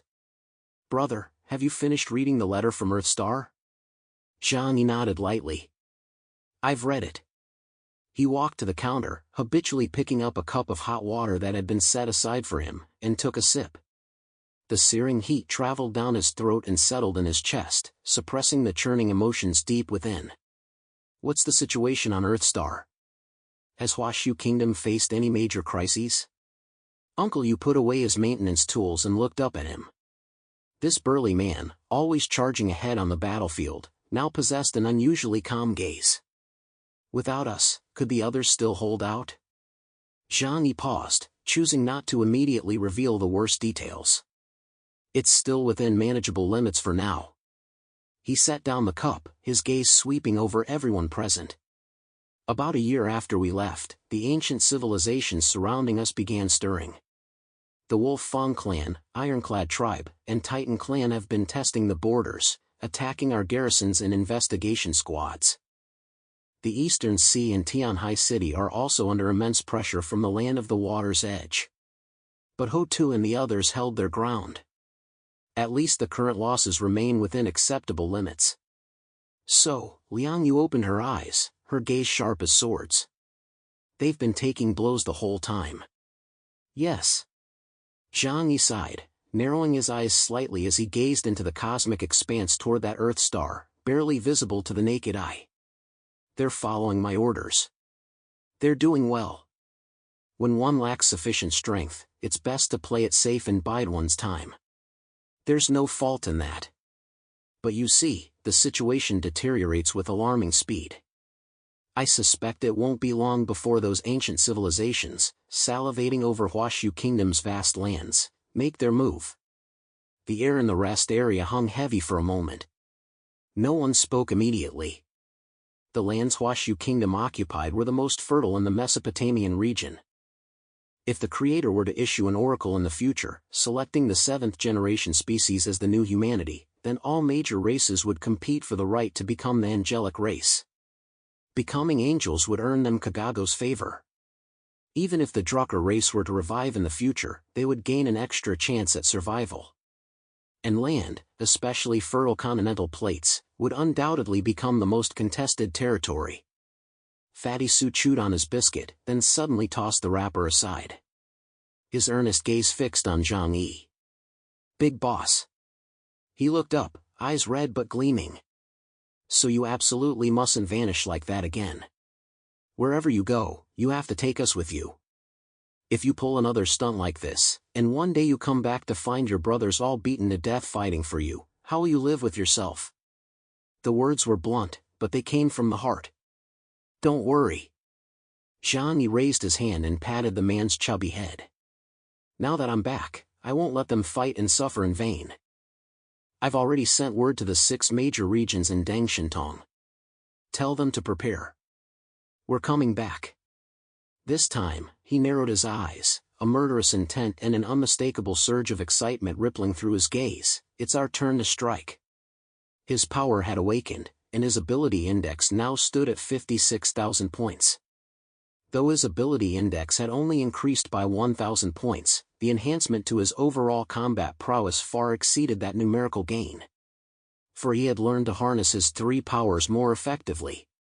Armed with a deadly blade, the urge to kill arose naturally. He would treat friendly races with courtesy, but if any fools dared to walk into his domain, he'd gladly test just how sharp his sword truly was. Chapter 2647, Researching Martian Technology, 1. Yang Xinshin looked at him, her gaze flickering slightly. "You only sent those 2 words?" Zhang Yi smiled. "These words are enough. They understand that as long as I'm alive, the Huashu Kingdom has sufficient strength." In this moment, he suddenly resembled the Zhang Yi from years ago, the one who had just awakened his supernatural abilities yet gritted his teeth to shoulder the entire team. A simple "I'm here" could put an entire group at ease. Only now, Zhang Yi was carrying the weight of the entire Huashu Kingdom, the entire race. Lu Karen, holding various tools, exhaled softly after hearing Zhang Yi's words, as if expelling pent-up emotions from her chest. Immediately, she snapped back to excitement, grabbing Zhang Yi's wrist and pulling him toward the wall projection. "All right, let's put serious topics aside for now. Brother, look quickly. The Sand Raider civilization's technology is fascinating. This month, I plan to dissect them inside and out." Zhang Yi let her pull him over. The wall model shifted angles, automatically labeling strings of data. "These are the most basic security robots." Lu Karen pointed to one of the tall, milky white humanoid structures. "Don't let their city patrol appearance fool you, their structure is anything but simple. Look at this energy exoskeleton." She zoomed in on a section. Layers of nested energy conduits articulated with deformable structures, resembling a mechanized skeletal system. Their design philosophy is completely different from the Tsanyuan tribes. The Tsanyuan tribe uses high-density alloys combined with supernatural conduits, essentially treating supernatural energy like electrical wiring. The Sand Raiders, however, design the entire body as a learning-based stress-responsive framework. She tapped her fingers rapidly, prompting several engineers behind her to nod in agreement. Simply put, they not only upgrade their combat logic based on battlefield data they collect. The body itself adjusts its load-bearing methods based on combat feedback. They never tire in prolonged battles, they actually grow tougher the longer they fight. If we brought this concept back to Earth, we could forge an entire army of evolving mechanical soldiers. Give it a few years, and each unit might rival a tank-class mutant in strength. What about the armored battle maidens? Zhang Yi turned his gaze to the other side. There stood the disassembled models of 13 battle maidens. Their silver-white humanoid forms, intricate structures bordering on artistry. He had long been familiar with the mechanical life forms crafted by the Sand Raider civilization. Compared to the mechanical life forms of the Zhanyuan tribe, the most distinctive feature of these creatures was their extraordinary capacity for growth. The Zhanyuan tribe's mechanical life forms were comparatively rigid, with limited combat types, simple and brutal. The Sand Raider civilization's mechanical life forms, especially these armored battle maidens, could rapidly evolve during combat. Zhang Yi had suffered setbacks at their hands, so he paid them extra attention after acquiring them. The armored battle maidens are even more extreme. Lu Karen's eyes lit up, as if she wanted to dive right into the screen. They're essentially mobile tactical laboratories. Beyond their formidable individual capabilities, their battlefield instinct is to test hypotheses. Every new attack pattern is like conducting an experiment. Failed data gets discarded, successful data gets solidified. When this data is interconnected through their central systems. She took a deep breath. What you face isn't just a group of robots. It's an entire self-optimizing war algorithm. Their true terror isn't their firepower. It's that they grow stronger every second, piercing enemy weaknesses to forge new combat methods. And the 13 armored battle maidens share their thoughts, coordinating with seamless precision. Zhang Yi nodded. He had felt this acutely during the Battle of the Sand Sea. However, Lu Karen frowned slightly, spreading her hands regretfully. Fully replicating their capabilities is likely impossible. Zhang Yi raised an eyebrow, guessing the reason. Because we lack that artificial celestial body as the source? Lu Karen nodded. Yes. The battle maidens are merely shells. The entities actually responsible for combat are battle spirits projected from the artificial planet. Simply put, it's akin to the difference between Ling's true form in the ethereal realm and her physical body in the mortal world. After leaving the inner world of Mars, the 13 battle maidens in Zhang Yi's possession were nothing more than empty shells. How effective would that be? Zhang Yi persisted, unwilling to give up. Lu Karen considered it before replying. Achieving the same infinite revival as in the inner world is impossible. They will still sustain injuries, but after restoration, maintaining their combat effectiveness from the inner world should be feasible. Zhang Yi relaxed. That's sufficient. It's just. The energy consumption is terrifying. Lu Karen stuck out her tongue playfully. Firing up all 13 battle maidens at once? That's no less energy than launching Ling during the attack on the Wulwan Empire. Zhang Yi's eye twitched violently, refusing to stop for a long while. This energy consumption was simply too terrifying. Indeed, high-level technology belonged to interstellar civilizations. Otherwise, resources confined to a single planet would never suffice. But with his current stockpile, he could afford it. Still, this would serve as a trump card for critical moments, not to be used lightly. Later. I'll consider interstellar voyages to acquire more resources, he murmured to himself. Among the technologies provided by the Yihen tribe's engineers, interstellar travel methods did exist, but the requirements were far too demanding. Given Huashu Kingdom's current technological level, achieving it in the short term was simply impossible. Zhang Yi shook his head, refusing to dwell on such distant prospects. Technological advancement was a long, gradual process. What about the heavenly cycle ring and the boundless sphere? Have you discovered any useful technologies from studying them? Yang Xinxin approached as well. Her gaze swept over the massive ring of light and the translucent crystal sphere projected before them. They clearly transcend mere mechanical structures. Especially the boundless sphere. Its realm of 7 emotions and 6 desires doesn't seem like simple mental interference. It feels more like a direct mapping of the etheric layer. This bears a striking resemblance to the rules category. No. Lu Karen shook her head. The data indicates it's not rules category. At least not as we understand them. Look. She pulled up the energy spectrum of the boundless sphere fragment. These fluctuations resemble borrowed rule fragments rather than inherent properties. Chapter 2648, Researching Martian Technology, 2. Yang Xinxin continued, the boundless sphere's rules category abilities are like someone photocopying an entire rulebook and pasting that copy onto it. It's currently operating solely within the permissions of that photocopy.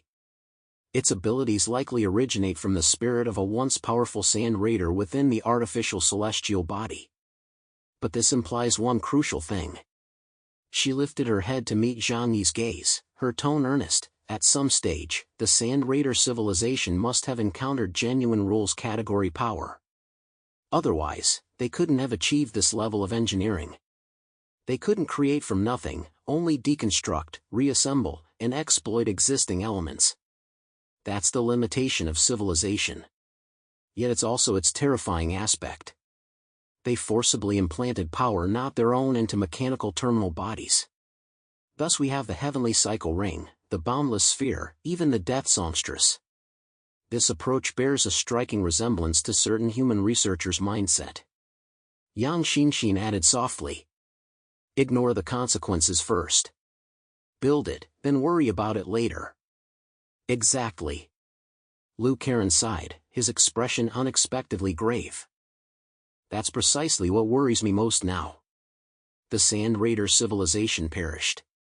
But if their technology were to fall into the hands of Earth's inhabitants, can you guarantee Earth won't repeat their mistakes? The words hung in the air, silencing the rest area for a moment. Zhang Yi didn't rush to respond. He gazed at the rotating models, suddenly realizing that the intricate metal lines held more complexity than any battlefield. You're worried that as we delve deeper into technology, we'll become the next Sand Raiders, right? I'm not worried. Lu Karen shook her head, then nodded. I just know this, give a man a sword, and he can use it to kill or to chop vegetables. The key lies with the one holding the sword. The Sand Raiders wielded the sword of technology. In the end, they were consumed by the very sword they forged. Whether we take up this sword is your decision. Brother Zhang Yi. She lifted her head, unusually serious, not brushing the topic aside with her usual jest. Her gaze held only earnestness. Zhang Yi met her eyes, bright with an almost fanatical intensity. He smiled. I'll keep the sword. For now, it's for slaying foes. As for when it cuts vegetables, that's for after this battle. Rest assured, I won't let the Huashu kingdom become the next inner world. Nor will I let your creation become the next Adam. Zhang Yi said with a smile. He wasn't Lu Karen or Yang Xinxin. His way of thinking was straightforward. No one could predict the future. But right now, they desperately needed power. Even if technology truly was a double-edged sword, he would wield it to strike down enemies first, only later considering whether it might turn against him. Lu Karen paused, then broke into a grin. Good. I'm only responsible for sharpening the sword. As for who gets cut, that's your problem to worry about, sword in hand. After the brief exchange, she buried herself back in the data, as if the momentary seriousness had been an illusion. Time passed slowly. The return journey would take about a month. For ordinary people, it would be an agonizingly long voyage. For them, however, it was just enough time to digest some of the gains brought back from Mars. Zhang Yi roughly divided each day into segments: training, research, and planning. The training ground was located in the Dreamer's Hole. The gravity system could simulate various gravitational environments, from Earth's gravity to Mars's, and even higher suppression levels. Uncle Yu arrived punctually every day, pushing his energy output close to its limit. He needed to adapt to the new state of his demon god armor. After all, following the battle with the heavenly cycle ring and atom, his equipment was no longer the same as before. Zhang Yi. During a training break, he gasped for breath and chuckled. If you keep piling alien tech and Miss Lu's new materials onto me like this, I'll eventually turn into a walking turret. By then, I'll probably need precise calculations just to roll over in bed. Isn't that great? Zhang Yi replied with a cheerful smile. Enemies would surrender on sight just from seeing you. He nudged Uncle Yu with his shoulder, now a towering figure whose body was 70% mechanized. But the direction had shifted. Liu Karen's research focus had changed. From initially piling on heavy armor and heavy artillery, she was now scaling back. Indeed, after encountering the superintelligence entity, she had shifted her research toward humanoid armor. Consequently, Uncle Yu now appeared noticeably slimmer than before. This process bore a striking resemblance to the evolution of electronic computers, from their initial, house-sized monoliths to the compact handheld devices of later eras. Ultimately, this cyberpunk-style modification would culminate in a structure akin to Ling's. Of course, Uncle Yu retains his essential bodily functions. He can still eat and perform other physical activities. Meanwhile, Fatty Su was dragged by Liang Yu into close-quarters combat training. The reason was simple. Enemies won't wait forever at your ranged attack distance. What if someone gets up close? You can't just yell, "Give me 15 meters" to back off while getting beaten up. That'd be humiliating. Thus, Fatty Su endured many miserable days. His agonized screams often echoed across the training grounds. Meanwhile, Zhang Yi spent this month relentlessly honing his martial arts while deepening his understanding of time and space manipulation skills. Over in the rest area, Yang Xinxin primarily handled data organization. She needed to archive all intelligence and combat records obtained from the Martian world. In the future, these could all become crucial. Sometimes, she would walk to the observation window and quietly gaze at the starry sky outside for a while. Zhang Yi would occasionally join her, standing side by side for a moment. Once, Yang Xinxin suddenly asked Zhang Yi, "Brother Zhang Yi, those images the boundless sphere showed you, do you still recall them now?" Zhang Yi paused, taken aback. Yes. He didn't deny it. But I won't let it control me anymore. After all, the future is meant to be conquered, not passively accepted. Besides. He paused, turning his head to look at her. I've said it before. A guy like me, poor at midnight, rich at dawn, is destined for wild ups and downs. Living is all about stirring things up. Even if that day comes when I face utter ruin, at least I won't let my future self think I was a coward now. Yang Xinxin smiled. Her smile held a touch of resignation, yet also a hint of relief. Then I'll take this as your graduation from the rules category's illusions. Next time you face enemies like that, you won't have to worry about handing yourself over.